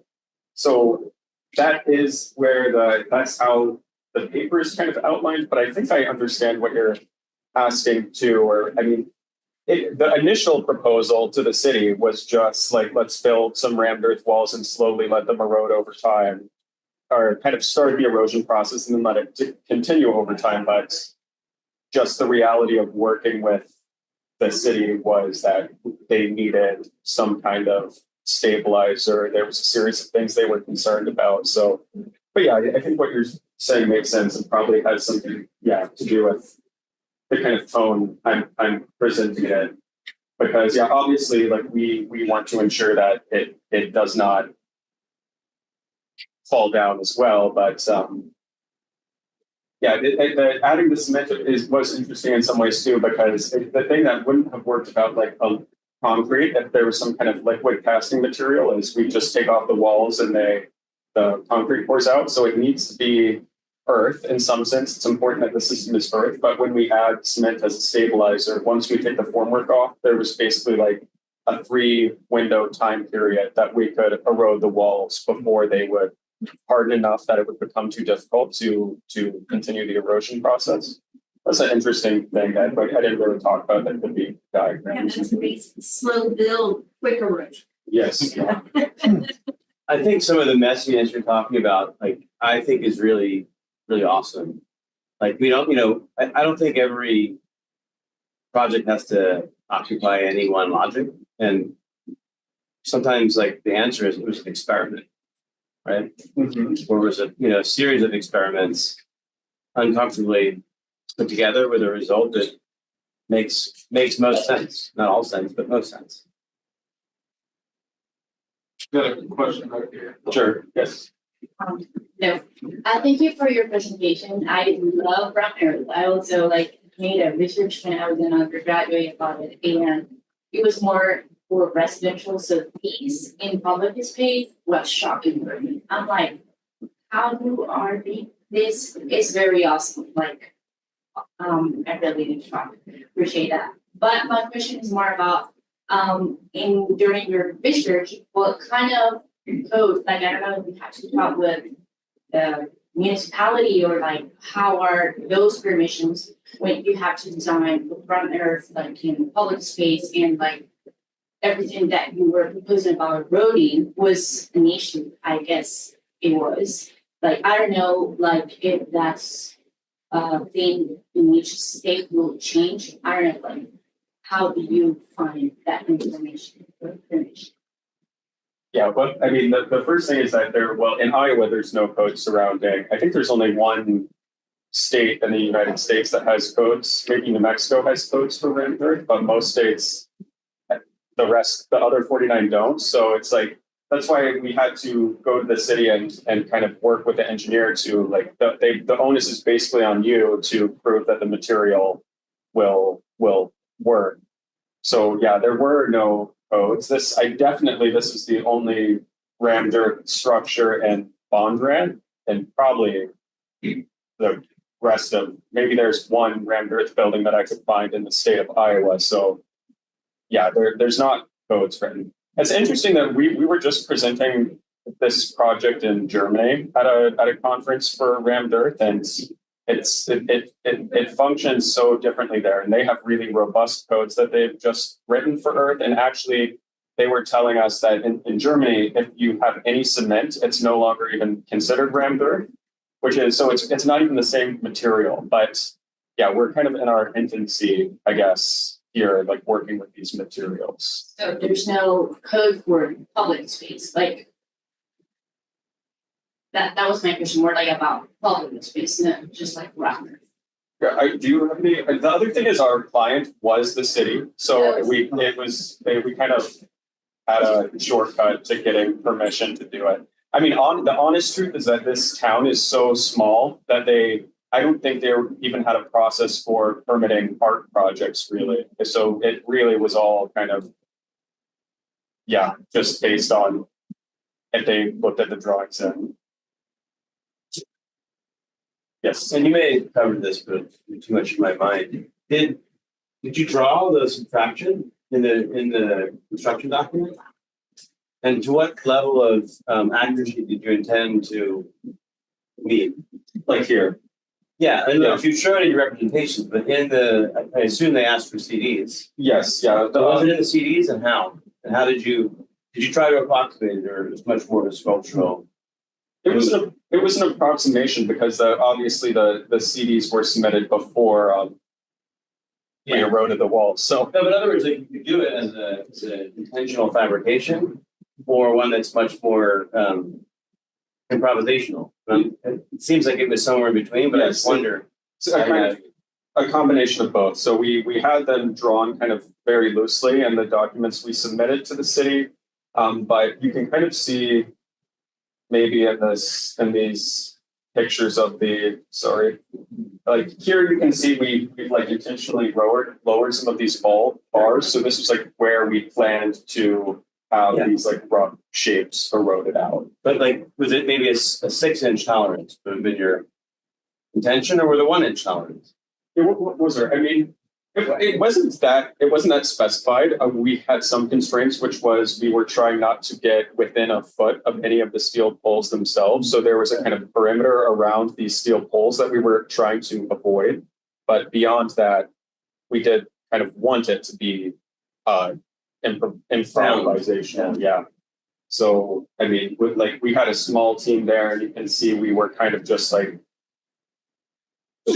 eroding, taking a step back, looking at it, repeat process. Do you want to add anything? It's a very sculptural process when we actually did it, and we just marked the minimum we could go. Where was that foot kind of offset? But for the construction documents, we did draw the approximation of the erosion. So that was evident, and they knew that was coming. It was a shock.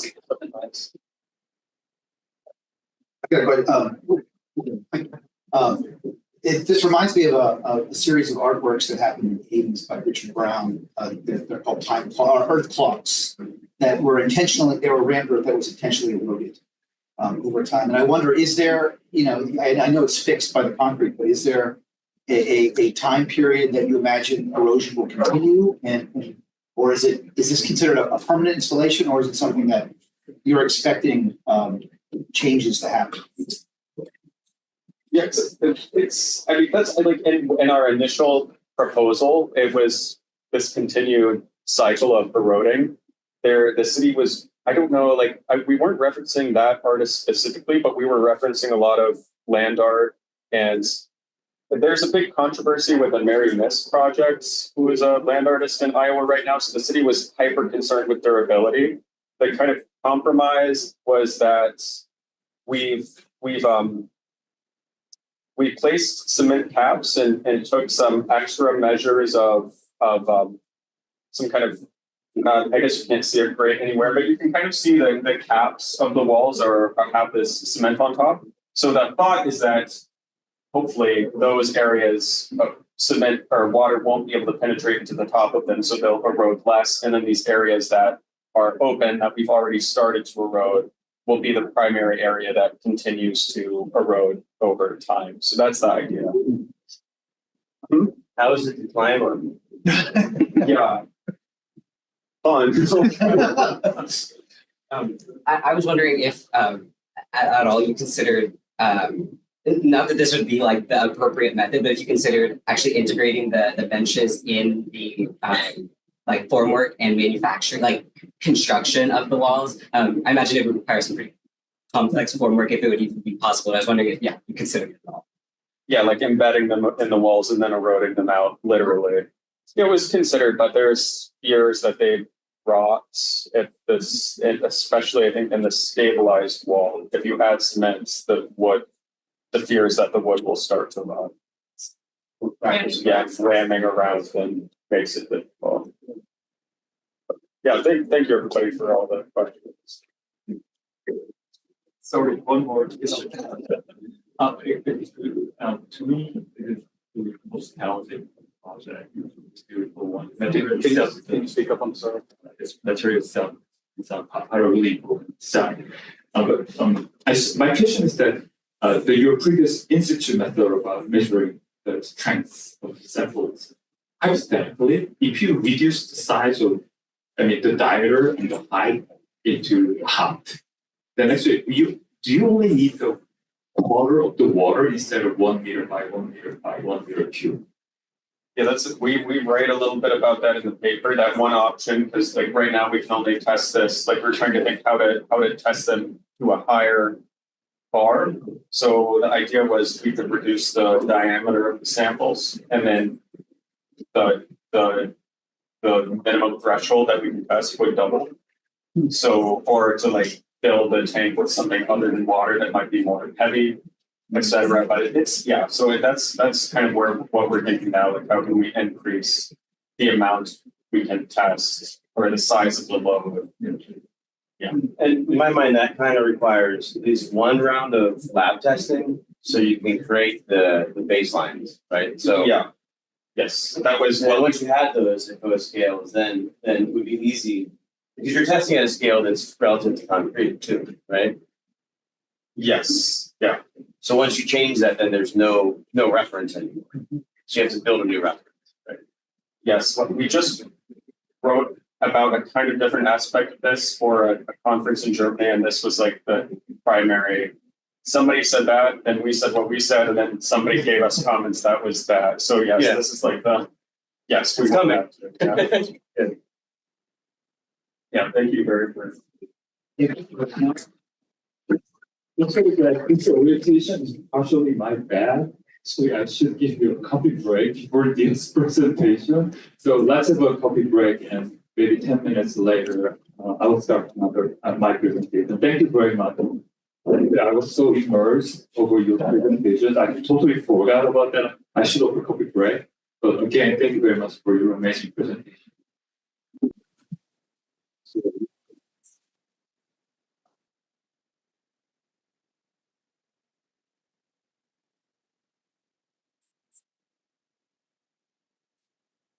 Yeah, great. I do not urge everybody to sit. We have plenty of time, so I can look at it. I'm just and it's really way more comfortable for me compared to last night. And actually I have a presentation until last night, just like the presentations in the morning, like very linear. I have a clear problem. I have a clear method, and I have a clear vision. And actually, yesterday's keynote, which was really inspiring, particularly at the end of it. There was one question that how do you get all these amazing ideas, and then how do you get those from both forms? And particularly the kind of the red screen with right, it was so visually strong. And then actually, her answer was iterate 160 times, she said. So right after watching yesterday's keynote, I changed everything. So I couldn't say goodbye to Daniel. Okay, my presentation from I have to update it. So I changed that. So I started from the memorable words from last present disagree. So I always struggle with. It's interestingly, so my academic background originally in engineering, so I'm supposed to have linear orientation. But surprisingly, when I come to the United States, actually, all my education was contradicting to that. But all you guys talk about linear, kind of like linear goals, and so kind of like I'm still struggling at what I have learned in American education systems. The feel-free, meandering. Actually, the first chapter, the first book I read once I came into the United States was Blues Scotland's South Department. Actually, the first keyword was rise. You're no rise. Actually, that rival was mentioned. So disorientation. Come back to disorientation. So I mean that where's new? In this presentation, in my view, is really an actual bottom-up approach. So it's actually material research is really kind of bottom-up approach because it's not about solving problems, rather about what we can do with the material. So definitely it cannot be a glass box approach. It's rather about black box approach. So we change inputs, we change output, and so kind of identify what's the kind of pattern between those outputs, and then kind of find achieve what we want to do. So actually, go back to orientation and clearly identifying problems to solution. Because actually, we still live in Socrates' Cartesian, but rather I want to introduce actually at this moment that something that I change everything. So kind of like Kant's actually Kantian word, which is not in absolute word. Then actually I switch our gears to relative. So. Doesn't receive that. So my presentation is not about identifying problem, which is engineering thinking, rather design thinking, which is kind of designing the question itself. So you probably many of you already read about this Horizon chapter in Derazgisou's book. So. He mentioned that there's no end. It's all about connections, multiplicity, and kind of like those kind of things. And actually, that's about my research. So actually, this is my favorite thing to show to my design students, not my engineering students. I have both design and engineering. So there are kind of like disconnected bacterial seeds, but actually when they grow it, they influence each other, and then actually another one grows, and then actually influence going back. It's kind of like a simultaneously move back and forth, and actually that's what the ecological system is actually the research that I had before. But actually, I removed all some financial things unnecessary. So I'm going back to. I'm glad that some of you are not familiar with Bruno Latour's natural theory. So I just kind of read through this step. So he mentioned about, so in the United States, actually half the population agree about using gun. Half the population. Actually, I offered this lecture to Apple, but then actually Apple kind of banned from to please do not use any guns and bombs in the lecture. But this is not actually Apple's lecture, so I'm reusing.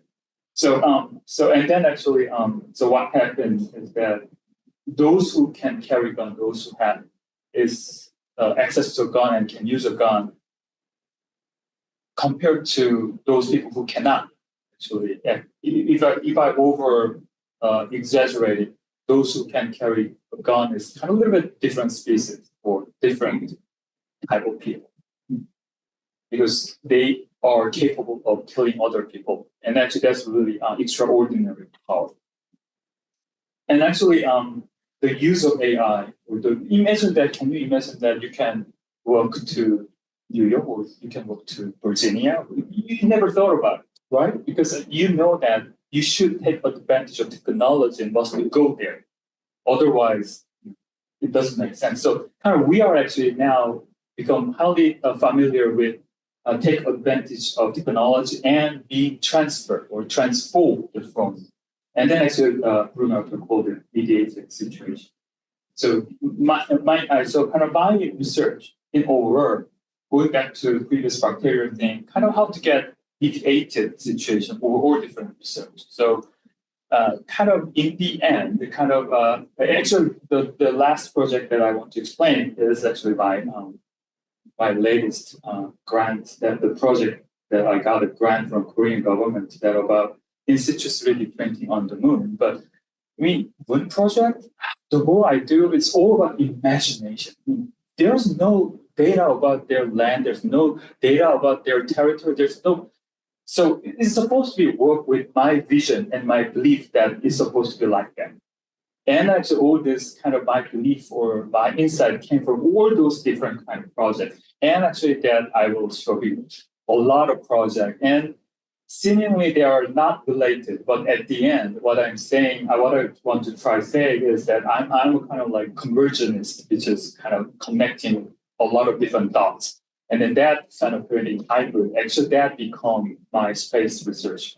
So first one, so kind of several years back, I developed cable robotic micro smartphone project from a company nearby my university. So the general approach about smart phones that make a really huge one, and then so make the price really down, so make it competitive. But I don't really agree about this one. So I mean, I'm only sure that many of you have like a mini coffee machine at home. Like it's just, even now these days it's $50. But the first commercial coffee machine called we have Italian. And the price about $7,000 was almost like the cost of a house. So meaning that the machines cost almost equal to the house now becomes just your lunch or your nice dinner, the cost of nice dinner. So what we developed was how can we make the micro smartphone using kind of AI technology. So what I have researched is actually computer vision algorithm. So I kind of thought about, can we monitor leaf by leaf condition, and can we offer nutrients or water or kind of like mass customized way of raising those vegetation. And actually I made one. So this one was actually, so I had an interview with one of Korea's major broadcasting systems showing that a camera is monitoring each leaf and the water can be provided to them. Okay. Okay, and then the second project is actually so that one is called a gantry system, which basically you probably all know about from CNC or 3D printing. So the kind of one of the weakest point of a gantry system is that gantry system is supposed to be bigger than the object that it can control. So basically, if you want a 3D print house, you need a bigger gantry system to build the house. Otherwise, you can actually modularly produce and you can assemble them later. But it doesn't really make sense. So later, I kind of switched to cable-driven robotic system with another computer vision that this one actually read the vector difference of each leaf and actually detect the moment of that it needs any nutrients or water. So actually, this system actually detect with using simply two cables and two servo motors. It actually kind of move around all the glass work and actually convert water. And then next one is actually a robotic construction technology development project. I got some grant about this one. So actually, I start to research about robotics, and probably you all know this kind of things. Lately, you see a lot of them. So, using industrial and generative robotic paths, and actually you can actually carve out plywood or MDF or solid wood. So actually this was the result. Then actually I switched to another robotic system. So you probably kind of see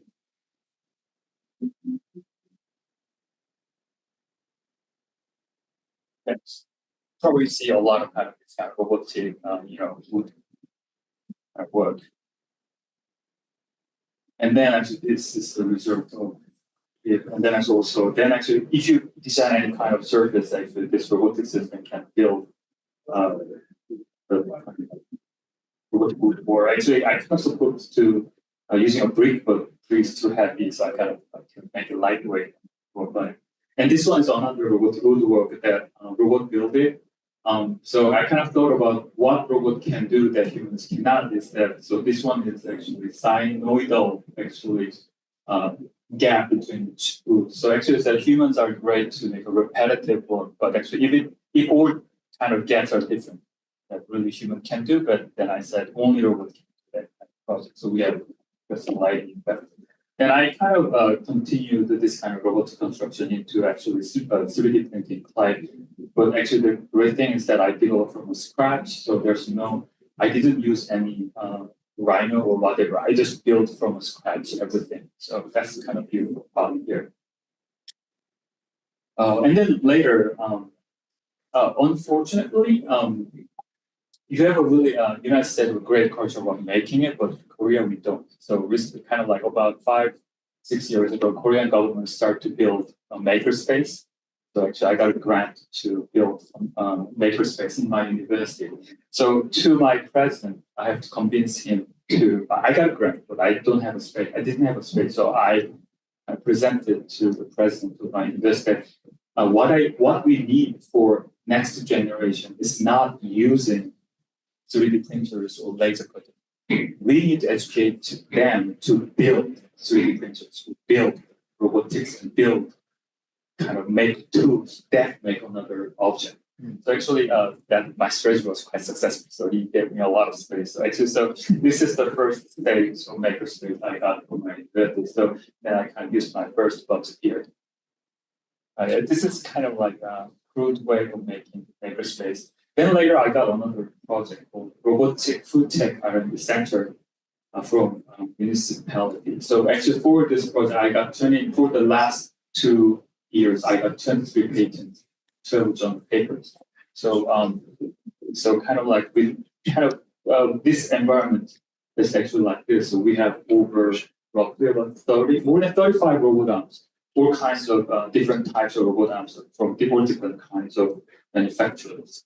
So this, and then later that actually I can start some making-based project here. This is the kind of like right here. So and then part of it is actually food technology, robotics. So I have a soup making robot and frying robot and kind of ice cream robot and actually this one is actually defect copy being remover.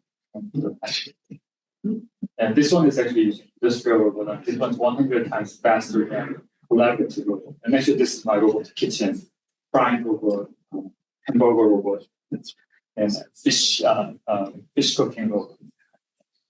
Then I got another project called Dream Tree. This one, the name itself was given by Pohang City. I have no right to change that. So this one is actually education center using robot arms.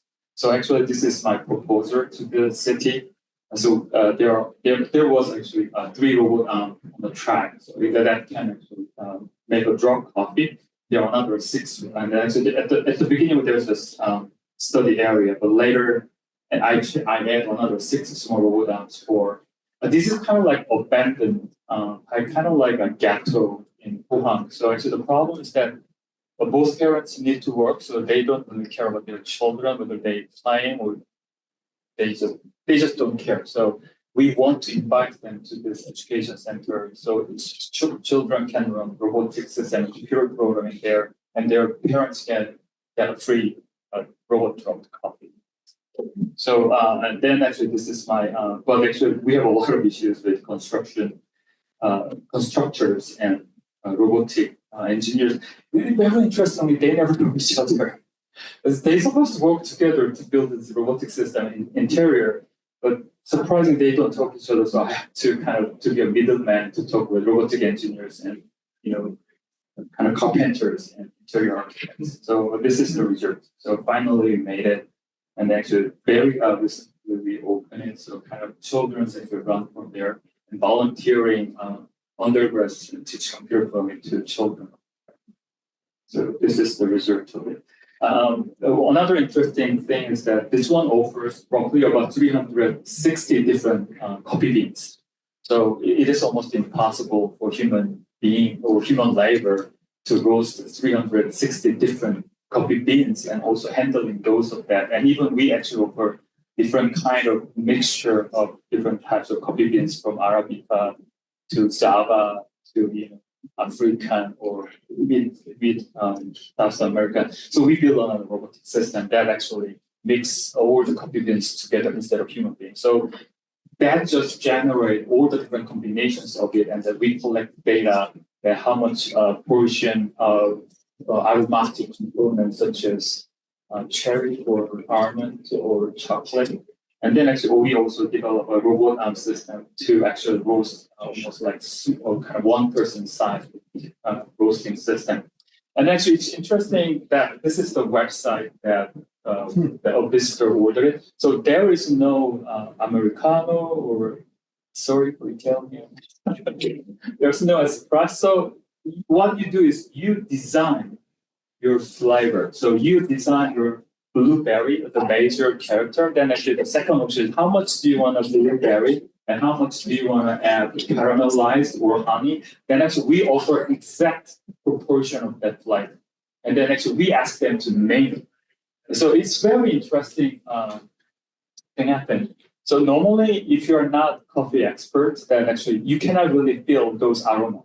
So actually once you just order Americano, then you just something tasty. But once you order it, I order 20% of cherry, 40% of almond, and 20% of it, then you start to recognize that because you ordered. Yeah.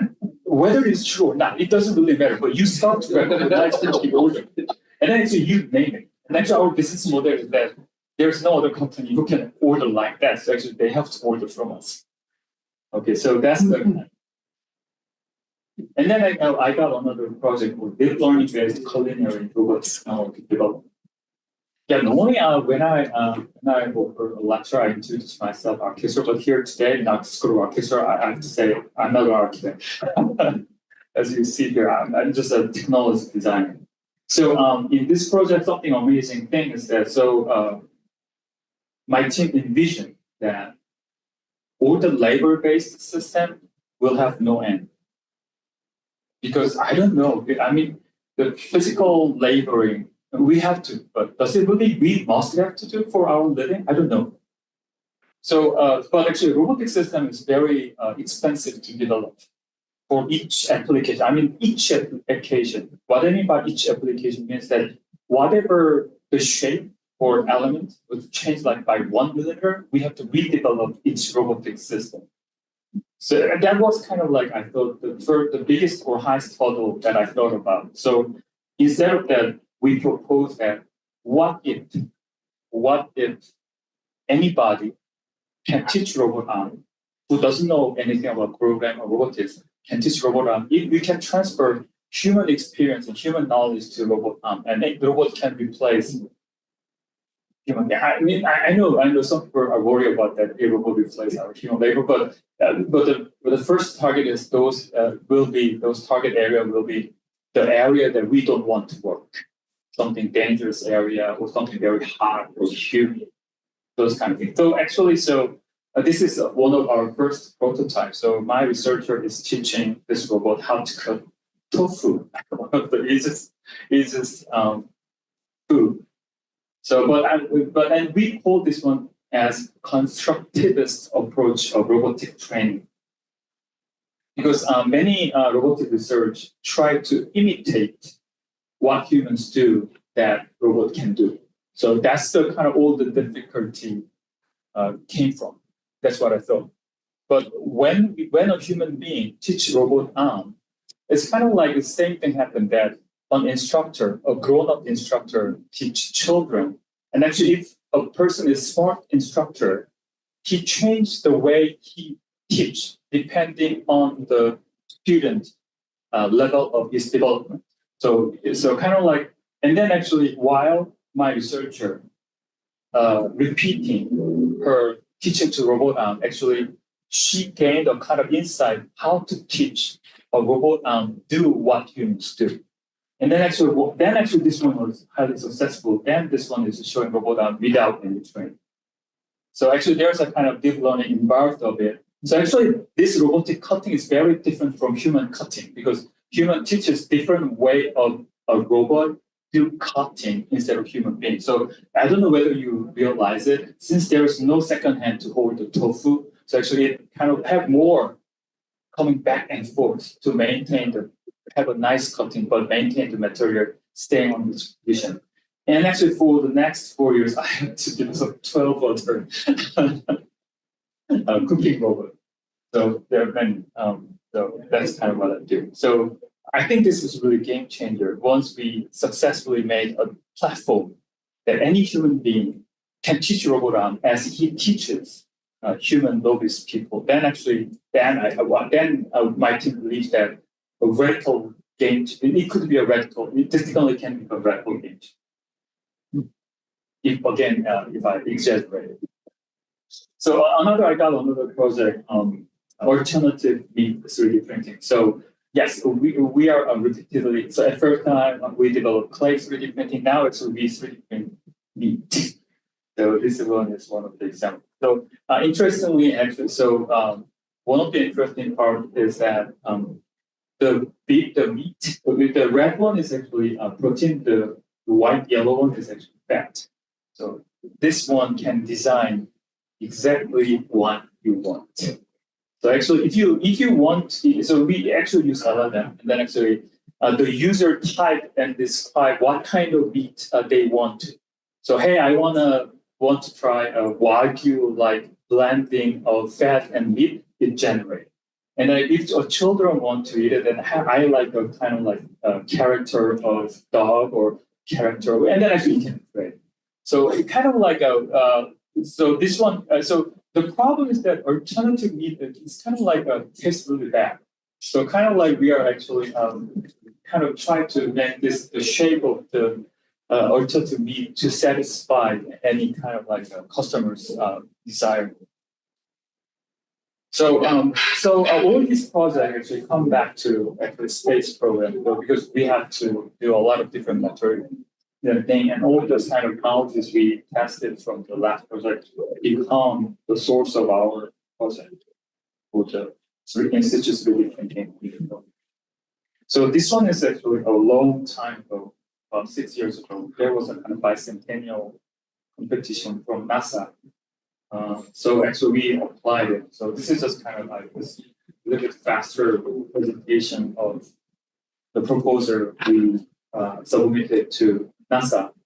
So at the time we use a laser printering and 3D printing using dust and then actually other technique. And actually very luckily, because I'm not a citizen of the United States, I have to write that I will give you any grants for NASA, but anyway I will apply. But luckily I was selected one of 12 teams to submit secondary material. And actually this one is actually mine. So actually the competition's requirements were that designing some habitat that 4 astronauts can stay and do some research. But our proposal is rather than how can we rebuild a kind of colony for human civilization, kind of a foundation of human civilization at the end of it. So actually that's the beginning of my proposal for 3D printing on the moon. Actually, if you want to send 1 pound to the moon, actually it will cost roughly about $10,000 US. Imagine a robot arm which is roughly about 200 kilograms. The cost is, you can multiply that. So kind of we thought from scratch that how can we do, if you build a building on the moon, what we should do then actually, I thought that I should restart from everything, from the construction method, sending method, everything. So our proposal actually, and previously, my team had a project with NASA developing consecutive robotics. This is actually my students developed 4 different kind of consecutive and actually applying it to the robotic system. So the beautiful thing about this project is that consecutive structure is so lightweight, it costs almost zero compared to any construction or robotic technology that we have today. And actually one of my team members developed this robotic bridge consecutive system when he was in his PhD degree in atomic sociology. So our proposal was actually developing a robotic autonomous driving possible robotic system that can 3D print and navigate the moon. And actually I have to say this one was actually last year. So we just passed it. Even this one was started last June, so we even didn't pass 1 year yet. And then actually I'm introducing a couple of thoughts that I had. Actually, this conference is really amazing because I always know I thought about some technology oriented, but now I think from materials wise, and I can reorganize the way how or what I need to think about. So I'm talking about weather. We all know about what weather is. So at the beginning of the Earth's time, so there's mountain, and throughout the more than 10 million years, this mountain actually become solid. So this one shows that the kind of the puncture is represents some kind of physical weathering, and that kind of the above and lower part is kind of like chemical weathering process. If I take a look at about a little bit details about the weathering process, very interestingly, there's no linear, meanings in terms of clear cause and effects. There are a lot of unrelated causes create a network of effects, and finally, rock become soil, and then later decompose, and then become a lot of different types of sand or soil. So it becomes this. Let's take a look at about a little bit more about it. I redraw the history of Earth. So more than 46 billion years ago, I'm not the history, but one thing interesting is that the weathering process coming from 46 billion to almost 20,000 years ago. Then actually human being started somewhere from here. Actually, so I'm kind of rethink about the weathering process from the history of the Earth, and then actually humans start to actually reverse weather process. So actually the Earth create all the soils and the powder. Then actually we use those soils and create a building out of it by adding sometimes water, by sometimes oils, and sometimes other binders. And if you check about the human civilization, that about 31,000 years ago, humans start to build some object, like by just human. Just basically, they probably made the finger. And roughly about 18 years ago, humans start to build the tool, bolts, and other stuff. And interestingly, by using this, technique or materials, actually, human become really smarter. So interesting things happen. You probably all knows about dynasties, clay, terracotta warriors. Really amazing thing about this one is actually the production system, not the object itself. So production system, extremely modular production system actually came with it. So to create 1,000 different faces, but actually by modularizing the silhouette of a head. So one village can produce frontal heads, another village can produce rear head, and then once by combining them, that become a complete head. Hands, fingers. So one village can, once they kind of identify some kind of interface between fingers and hand to wrist. If they maintain the diameter or the shape of the wrist, any village can produce hands and another village can produce arms, and then they can meet together and become a modular assembly of human body. And the result is amazing, thousands of armies, soldiers, horses, dogs, they are all different, but extremely productive and creative system they can make. When before 210 BC. And now actually, again, this is a little bit another story, but we human beings start to make brick, modular brick. What is the middle of those? And create a wall and flowers, floors and walls. Basically, this can create factory. Then create a city. So this and then this one is actually, I don't know, some of you are already familiar. Katarhuyuk. One of the first city made out of clay. And actually this one is built in about 7,500 years ago. And then actually this one is the model in the museum that actually imitates the city. And actually you probably well know about this one. So I kind of thought about that, what we do. So I'm going back to the theory about actor network theory. Bruno Ratter talked about man-government hybrid as an example of mediated situation. I'm kind of thinking about human material technology mediation. And then actually my example is reverse weathering on the earth. So what we do, our civilization did was actually reversing weathering process, creating city. And then even later, people start to use fire, a new technology, and create porcelain. And even recently, now finding a new material is called a China clay. And actually this one actually made a transparent porcelain. So now, after kind of thinking about this kind of just thought process, and I told you it's my imagination or my vision that we're supposed to go this direction. So think about moon. So how can we?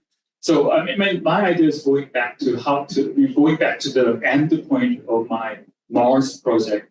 Can we really civilize the Mars for human being? And then this one switched to how can we civilize the moon? And actually, moon actually has the same process like Earth, like weathering process, but this is really kind of the moon's surface. And actually, that weathering process are kind of different from Earth's weathering process, and mainly that Earth's weathering process rather dependent on temperature, moisture, water, mechanical thing, but on the moon, it's rather dependent on basically, radioactives, and then actually extreme heat.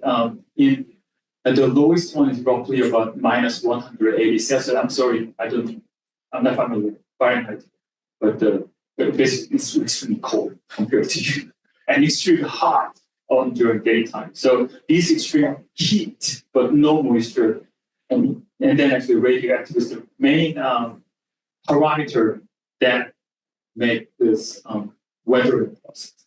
So you can actually buy some of the regolith simulant, meaning that there's some NASA specified physical specification that, because there are a lot of research on how to use moon regoliths. So actually there are a couple of different standards for moon regoliths, and actually, but basically the process is, pulverize, desiccate, and sieve. Basically in each jingle is just grind and bake it and then actually separate it and later then blend them together. So this is something you can buy. It's not really on customer market, but if you contact the manufacturer of the moon regoliths, you can buy them. Very interestingly, in Korea, there are two companies who produce this moon regolith, NASA certified. And actually, one is actually nearby university. I don't know why, but so I have a manufacturer nearby my university. So kind of physically, quite many things can be simulated to the moon regolith. But one thing that still human cannot imitate is it is highly magnetically charged. So actually, they are kind of highly sticky, and it comes through all your body, and your protection jacket. That's the problem. So basically, that made the astronauts have a lot of difficulty in walking or whatever they do on the moon. So, but the most importantly, that this difficulty again, in human civilization, human labor was kind of like quintessential part of civilization. But on the moon, there's no human being. So we are research about robotic technology that can be shipped to moon, and then that kind of civilized, kind of create a kind of habitat first, and then later NASA actually kind of have a plan that send a human being after a city is completed, like SimCity game. So now actually this is our test. So we first combined regolith with cement, and actually we tested the strengths. So actually we got roughly about 24 megapascal strength. Yeah, you know that roughly about 20 to 40 megapascal is a kind of current Earth standard. But there's no cement at all. So what can we do? That we have plenty of regolith, and then actually the surface highly well powdered, so we can use that. But we have no binder on the moon, so what we can do. So we start to work on biopolymer. So we tried a lot of xanthan gum, guar gum, and a lot of different gums. Use them as a binder, and we tested. And roughly we have 3.5 megapascal. So, but this one is actually packed in a mold, and then we compacted and tested it. So, and then we tried another lambda, carrageenan, and sodium alginate. I'm not familiar with it. I collaborate with another material scientist. So we tried it, and we roughly got 3.56 megapascal version, and the other one is 2.5 megapascal. This is accidental, but considering that the moon's gravity is 1/5 of Earth, so considering that it requires 20 megapascal on Earth, 1/16 is roughly 3.3 megapascal. So actually, we already make it successful. So this combination of biopolymer and moon regolith is actually successful. It kind of can be used on the moon for human habitat. And actually, then we need to think about how can we work on foundation and or civil engineering thing. So, and for this one, actually, we kind of found out the idea that so there are a lot of meteors hit the surface of the moon, and actually the heat area kind of like a very strong, work as a strong foundation. So then how can we use this kind of site as our kind of considering it as our foundation? Then actually we actually develop a robotic system. We use iPhone, but actually we are assuming that so this one actually can be connected to our cable-driven robot, and it scanned the surface, and already Neo made it. We can actually reconstruct the 3D form out of it.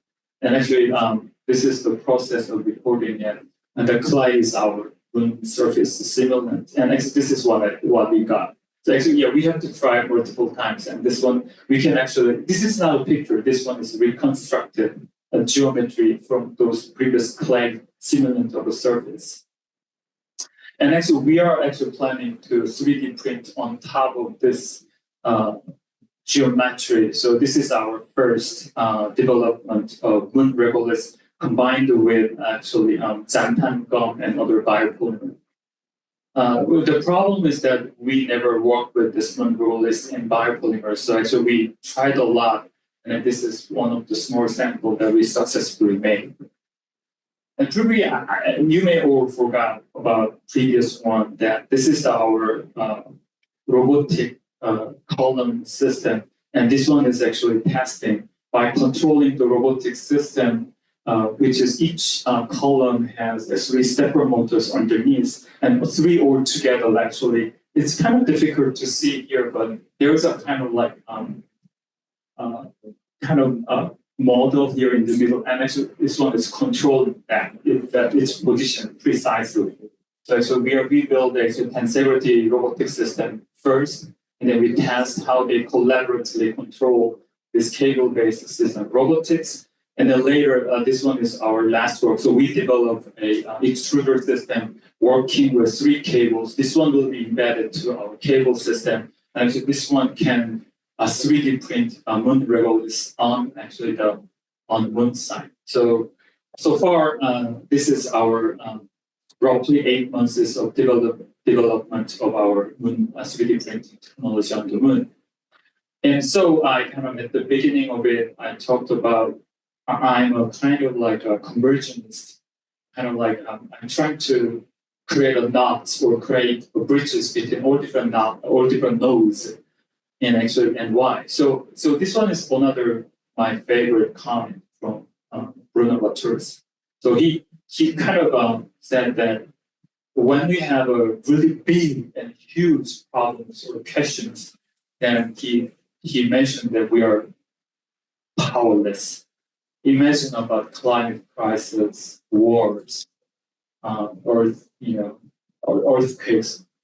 Last day in where was it, in Taiwan? Or there was a huge earthquake a couple of days ago, and then these questions are too big. And actually, I kind of thinking that there are really few researchers who focus on this kind of large questions for big problems, or scale problem. Because going back to the academic culture, that academic culture asks us to narrow down our problems and solve it within that narrow question. But I'm kind of contradicting to that kind of academic tradition, that I kind of think what I'm doing is creating a knot between one disconnected part. And then actually, if I just kind of read Latour's comment, that one of the reasons why we feel so powerless when asked to be concerned by these large questions is that we feel so powerless because the total disconnect between the range, nature, and the scale are so huge that our emotions cannot handle about it. So our habit of thoughts, actually, what we do is we become, what he said was a passing ear, and we just hear it once and we forgot it. So kind of what my research is doing is actually, so I kind of call it my mediated situation as reverse weathering, is largely be about this disconnect, meaning that I'm trying to connect nodes and try to find or develop a solution to solve this large problem. Thank you very much. I love the presentation. Thank you so much. I'm wondering, as you expert on things like motion into robotics, maybe have big seed banks for movement, like in farming with these seed banks, really big seeds and preserve the seeds so that we can retain those diversity, stuff like that. When I was watching that person like future robot having tattooed, I was wondering if you are like capturing movement in a memory bank somewhere. Yeah, that's what a lot of researchers do. A lot of researchers do people camera or desktop LiDAR X-rays to actually capture the human motion. Yeah, so and that's all the problem comes from. Because robot doesn't work like human do. Robots 6 or 7 axis arm doesn't work like human arms does. And very interesting thing is that we humans do not work same way. Imagine if there are 10 different chefs, they have 10 different ways of using knives. So from the beginning, it doesn't make sense that robot imitate how we humans do. So kind of like something new part in our research is that I start from that. What if a human teach how to do? And this is I don't know, someone here who is expert in education. The so-called constructionism approach. Constructionism is that knowledge doesn't transfer to student from a teacher. Knowledge is reconstructed by a student based on his experience and based on his knowledge. So it's kind of thing that if I explain one thing here, if you have 30 different people, then they have 30 different understanding. So kind of like from the beginning, I thought this is kind of afterthought because we tried a lot of ways to actually imitate what humans do for robot apps. So then I realized that what robots do is very different from what humans do. And actually, the key thing is not really transferring what we do to robot arm, rather humans' knowledge and insight, our way of instructing young kids or other people. That our kid is kind of like having a kind of mediated situation between human instructors and novice robot student. And actually, this idea created a really effective way of robotic action that actually successfully doing what humans do, but natively there are two different ways of doing it. I have a follow-up question to that. I mean, particularly things like cutting, when you're dealing with materials that might have some inconsistencies. Of course. There's a response that the human has. Yes. That there's a feeling and they can respond in instance. Of course, I mean, is that built into does the robot have that kind of sensors, or is it just simply the actions of Yes, it has. They're encoded. So here's kind of two parts are going. So we asked a human chef to teach robot, and actually, the more he did, actually he understands how robot cut some food material. So actually he teaches them, and actually you're natural that actually weight differently. The first one is weight ratio is a little bit low. The latest one is highly weighted. So this AI learned that the humans teaching is better at the end of it, but first one still valuable. So kind of after learning all this different iterative teaching, but weighting differently, so this AI actually created another new robotic gesture that actually successfully cutting. Very unique. Is there a possibility for the robot to reteach humans? It's really interesting. So why is the knife a knife? The easiest to quickest one. Huh? The easiest and quickest by No. Why use? If you're going to have a human hold the robot, why give it a knife that a human would? Why not give it just a sharp edge? Oh yeah, that's really interesting point of it. Yeah, that's really great question. Actually, yeah, that's something we glimpsed before that. Yeah, actually, the knife is different from the regular knife because what we do is actually we cut it and then we slide it to separate the previous one, and then actually robot cannot really learn the subtle gesture. So actually, we kind of a little bit manipulated, added something attachment on the side of knife, and actually that's exactly your question. That why we create a new tool that robot work effectively. I have another part to my question. If you're trying to observe the human, why use? First off, I know it's your expertise, not mine. But when you said the robot can't feel resistance, you're particularly using an AR. It does have encoded movement. It does pick up resistance. Yes. But and probably subtle enough if you were to ask it for the right information. But why not study the human's biological, neurobiological, physical processes innately? We know the human is really good at this task, and now it's like you're tying the human's hand behind its back and asking it to train the robot instead of letting the human perform at their highest potential. And to me, that feels like a with all due respect, a foolish way to think about how to learn from a human for a robot. Yeah, exactly. Yes. There are a lot of various domains in robotics, and actually there are another researcher actually doing that. The reason why I'm not doing is actually I'm not really that much hardcore robotic engineer. That's one thing. The second thing is actually I'm more about software development rather than hardware development. So actually I'm developing rather platform that using existing robot arms. That is my more focus about it. Probably that's why. But I'm also sure that there are other areas that do exactly what you asked. It's interesting because it's starting with a comment about from the bottom up, and it's very interesting to think about these problems, whether they're top down or bottom up. Sure. Where do you start? Actually, should you start in the middle, bottom up, or top down?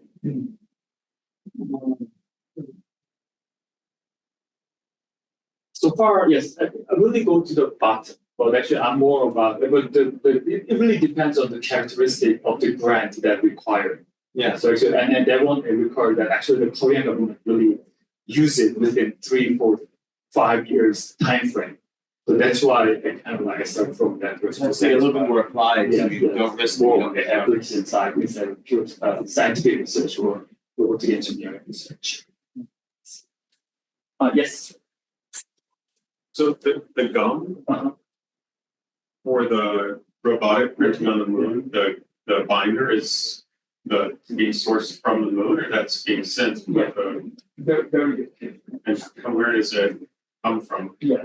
So so it's supposed to be biopolymer, and then actually we are still exploring and navigating, and actually we found that one bacterial or algae system that can grow on North Pole side, so we can actually resist to very low temperature. So actually our first goal is building a smart pump first, so raise algae and biopolymer from there, and then actually that's the first stage of it. And then my robotic system use that kind of mass-produced biopolymer and then mix with regolith. Yeah, exactly. You really see the point. Does the magnetic nature of the aggregate help? Actually, that's really unknown territory because there's no current Earth technology that can simulate that part. So that's kind of like really a hard part for us. But it's kind of lucky for us that because there's no current technology that can simulate bioactive development part, so we don't need to search it because no one can. But so actually my moon research is this is a consortium with Stanford and University of Miami. Stanford with NASA Ames Center and University of Miami work with NASA Florida Research Center. So we interviewed several astronauts, and they all mentioned about this magnetic part, but there's no current way to solve that. Yes, it's really big, important, but hidden area.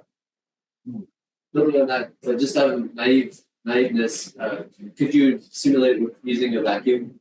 If you have a vacuum container? Very interesting. So Korea, the Association of Construction Industry built a moon.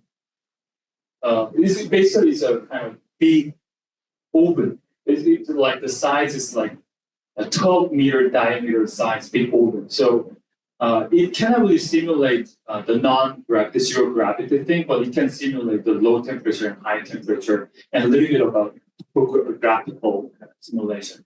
So we can actually the end of the fourth or fifth years of our requirement is actually run our robotic system in that environment. Very, very high, and then we have to prove that it's really work in that environment. Yes.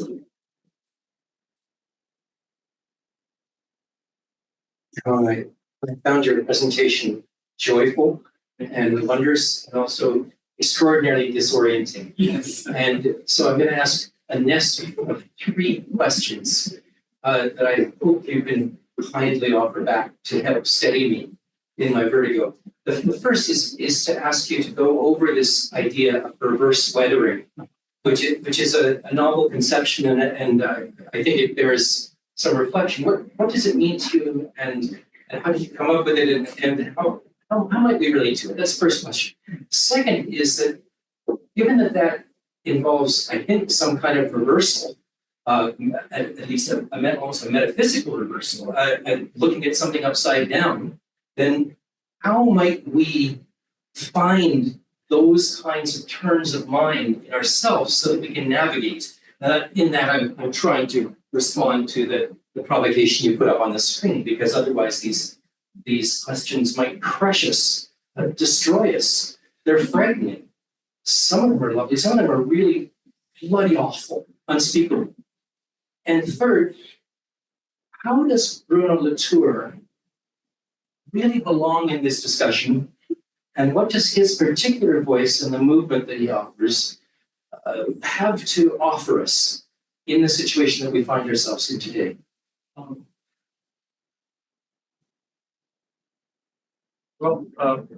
Online you expect that I give a good answer, but I'm already also expecting that you already have an answers.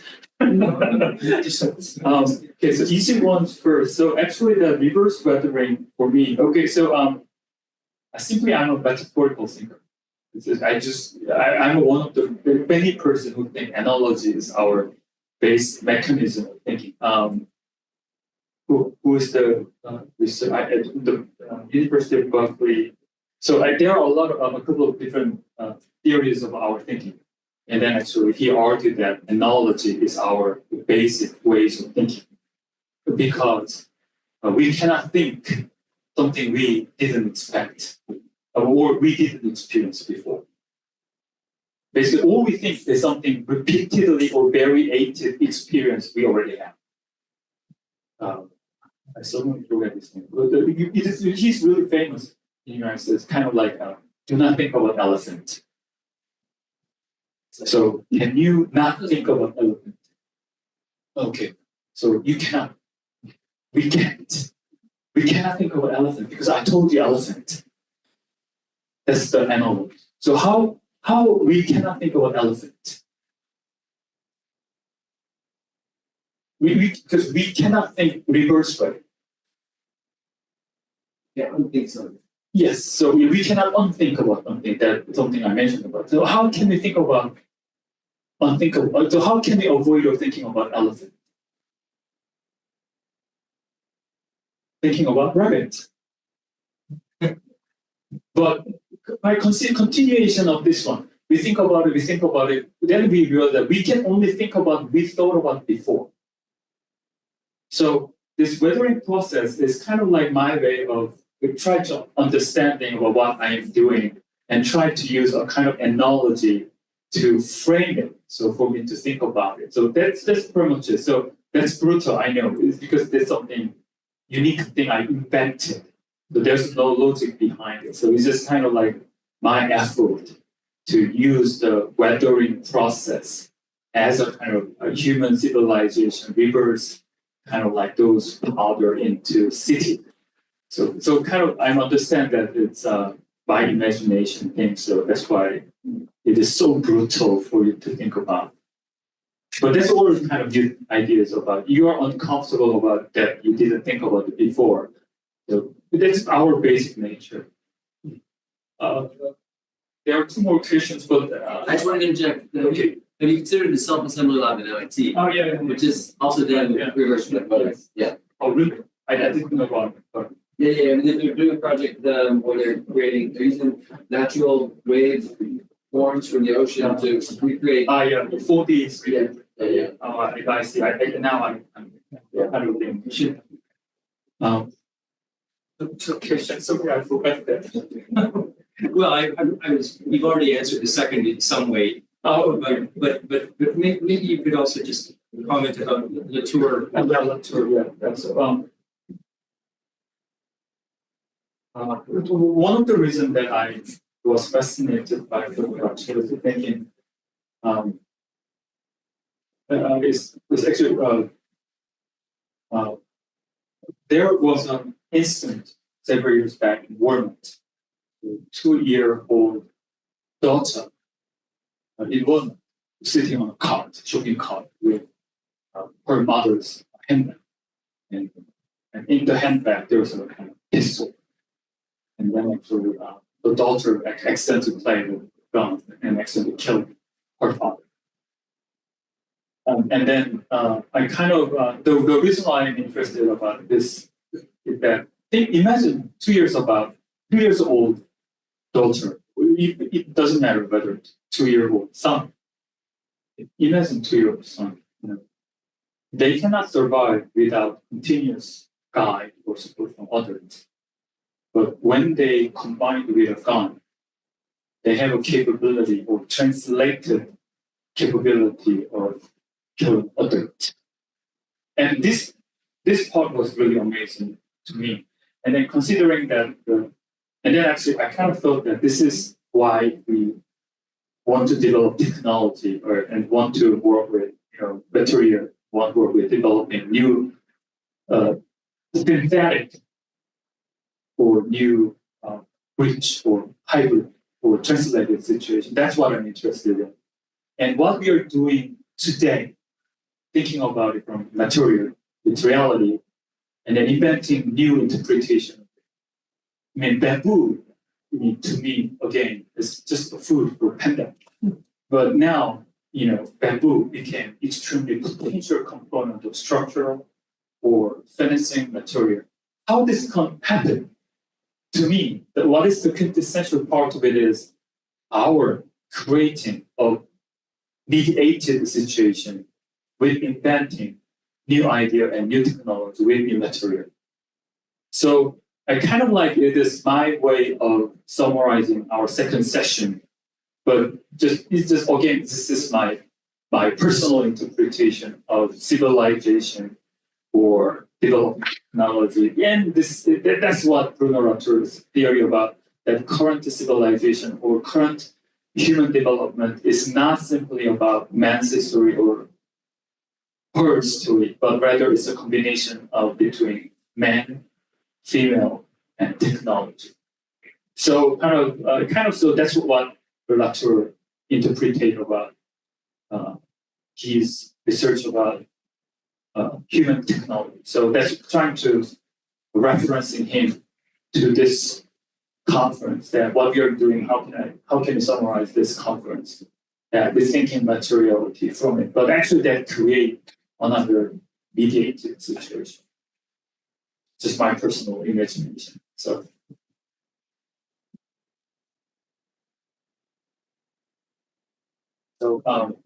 Actually, I'm concerned about that. We finished too early. Now 8 minutes left. I'm successfully done. Actually, I asked to re-invite two presenters here. So kind of having, if you have any questions you never mentioned, that this is your last opportunity to do this amazing presentation. Okay. Awesome.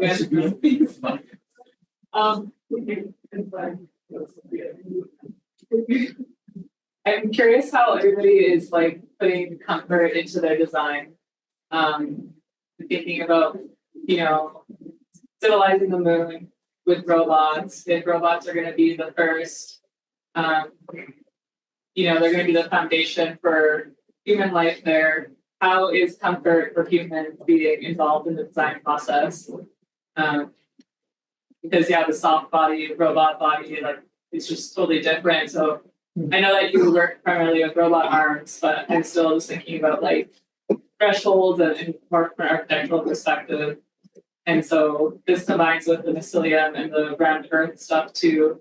I don't know if we'll be excavating with robot arms, moon material, and then creating furniture with mycelium, how that's all going to work out. But I'm just curious how everybody is considering comfort for humans in their design process.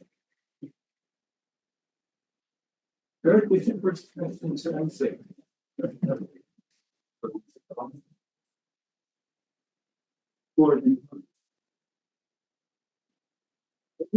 Maybe just to add, I'm wondering about if aesthetic decisions have gone into the idea of the 3D printing on the moon. Can we add pigments to the moon mixture to make it more? Is there any consulting with people about what they want their moon habitat to look like? Not on the Moon project, but for the Mars project, there was a specific requirement from NASA. So the requirement is 4 engineers can stay safely in Mars environment, so do some research. So it's supposed to have enough space for sleeping and bathroom living and food storage and other equipment. So there was really specific requirement and specific physical requirement for Mars habitat. For this one, Moon habitat, actually, I have to redefine. And there's one condition from Korean government that's actually on the Moon. The problem there are 2 important problems. One is meteors, so they regularly hit the surface. So it's supposed to be some protective room supposed to be offered to any astronaut. Second thing is actually very strong rays from the sun. So actually, so these are 2 very difficult requirements from the government. So actually, we are actually moving as some engineers to handle it. So we are actually one of our consortium. We have a civil engineer to handle that kind of requirement. So that kind of thing. And going back to the original question, I'm not a expert in feminism theory, but one thing really great about I'm really a lobbyist learner in feminist theory that why that the European countries are more capable than other countries is because from the I may be totally wrong, so please correct me if I'm wrong. From the Viking period, which is from the 3rd to 7th century, why Vikings are so dominant and North European world. And then actually one of the reasons was because, you probably know very well about Vikings' life. And actually they live in very bad situation that agriculture is not sufficient to have enough food. So their economy is based on invasion. So each village actually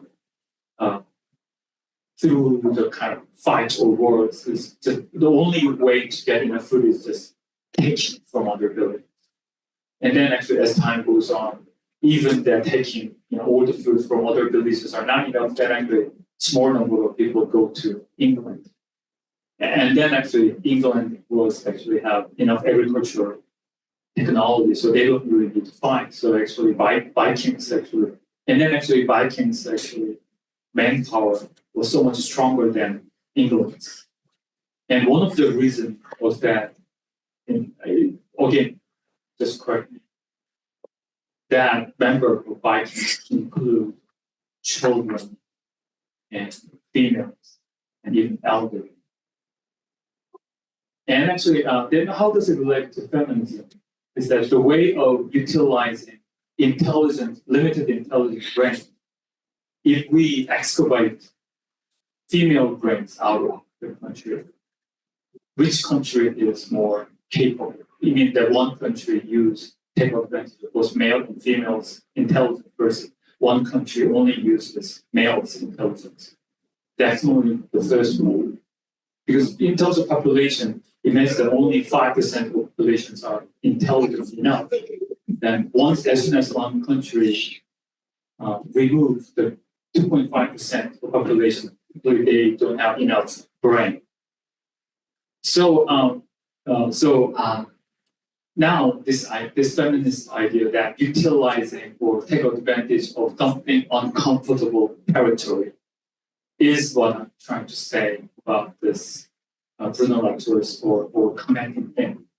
One of the most difficult parts of designers education is that they hate to learn computer programming.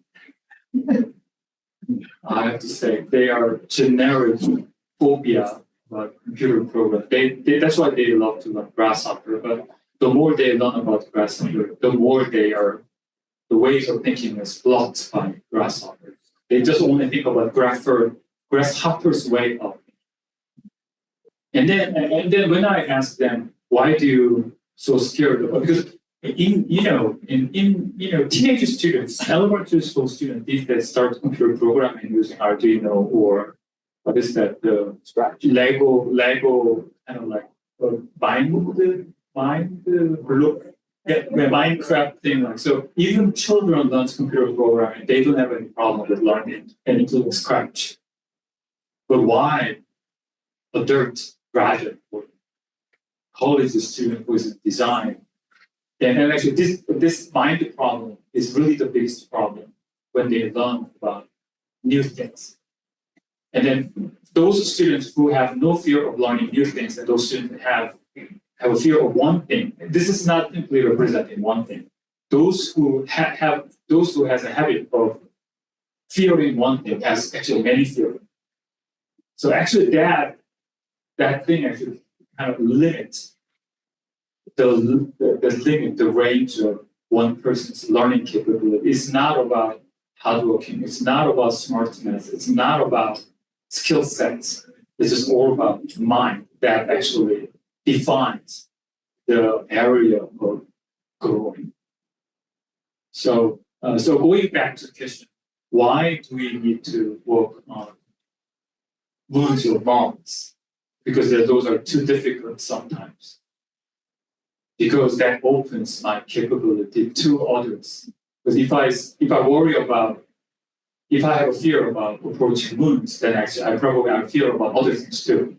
But when I don't have approaching moons, and then when I don't need to worry about my imaginative things to present to you my moons project. Again, these are all imagine-based technology, not really weird. If you ask me, do you have any concrete ideas about it? No, I don't have at all. And actually, I don't have a way to collect those concrete ideas at all. But if I start to worry about it, then actually no project can go further. So for you, yes. So again, Wiley, then instead of asking about why bamboo, we better ask why not bamboo. It would be the wisest answer today. So why not moon? Why not Mars?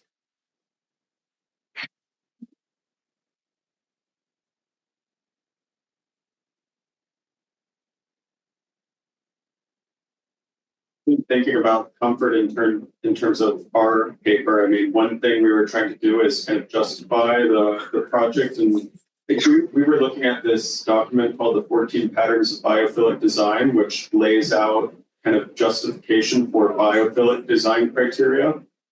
And the idea is that the research suggests that these things are good for human comfort or human well-being, that biophilic principles can increase human well-being.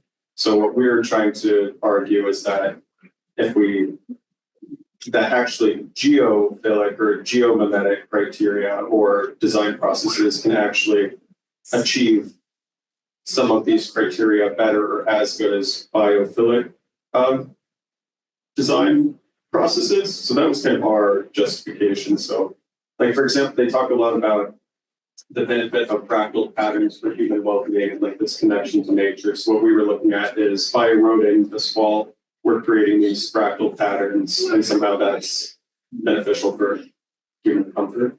I feel like maybe this is most direct in your research. Yeah, I can speak to it a little bit in my research. In terms of it wasn't so present in the presentation of the scope of this exact research, but in terms of scaling this to like a furniture application, the way that I kind of think about comfort is in like slightly opposing like dichotomy. On the one hand, I think that preservation or the focus is very much on like a much broader time scale than is human centered. So like an emphasis on sustainable materials that healthily re-enter the ecosystem. But that said, there's no point in creating a product that is supposed to be used by humans unless it serves a purpose for them. And so in that sense, it's kind of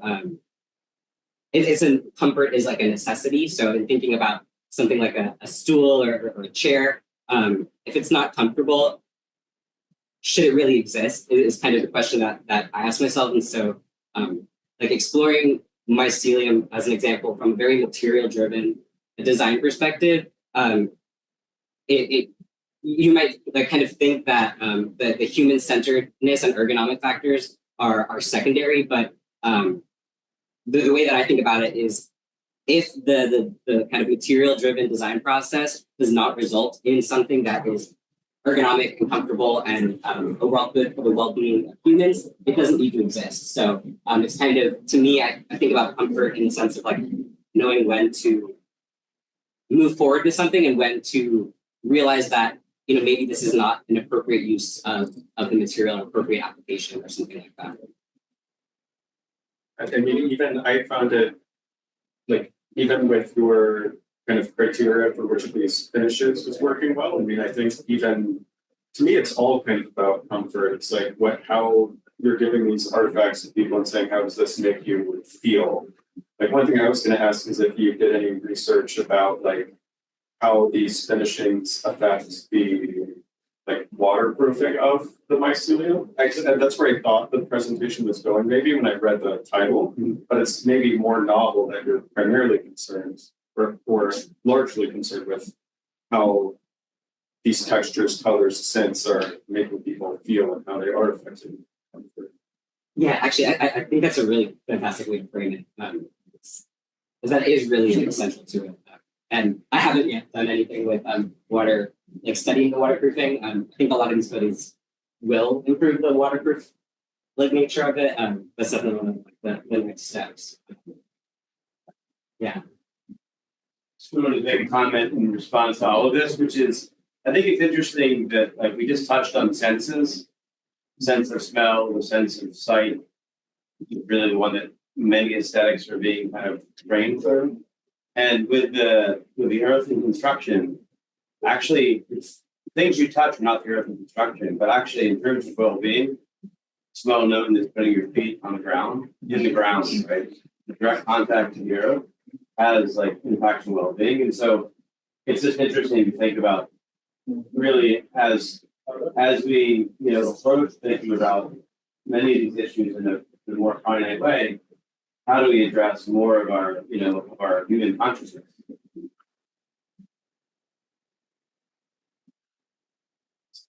Yeah, I could actually make, I can make a quick comment kind of building on that. I think that another way we build comfort is reattaching ourselves to like the grown or geological or natural environment. We're so far removed from that in so many ways nowadays. We don't know how our products or even like food are made and produced and get to where we are. And this has not been like the focus of my research, so I can't say with confidence, but I think that's an incredible disservice to us as humans. And I think that we can build comfort by gaining familiarity with our more natural resources and looking at things like a little bit more holistically. Maybe one final comment and then we'll close.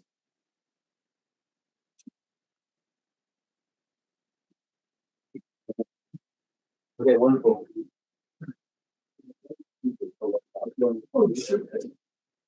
Thank you so much for a very engaging day. It's been wonderful to have all the audience participate so extensively, and I really appreciate the way that it's been a conversation all day long. It really has. You know, I felt some of the conversations that were happening in small group circles should have been a part of the main conference, and so I feel like we've just been having really rich dialogue all day, and that's the intent. So we're ending the session for the day, and I really appreciate everyone's participation. We'll begin again the same time tomorrow morning. Really happy to have a full day planned for tomorrow. We starting actually at 5 o'clock, so it's already open. There's an exhibition for Marlon Blackwell's work. So continuing from the presentation last night, keynote that happened last night, there will be an exhibition of his work that's happening at the visitor center, and we're gonna probably walk over there together. But I will also put it up on Google Maps so that people can look at that and join us as they wish.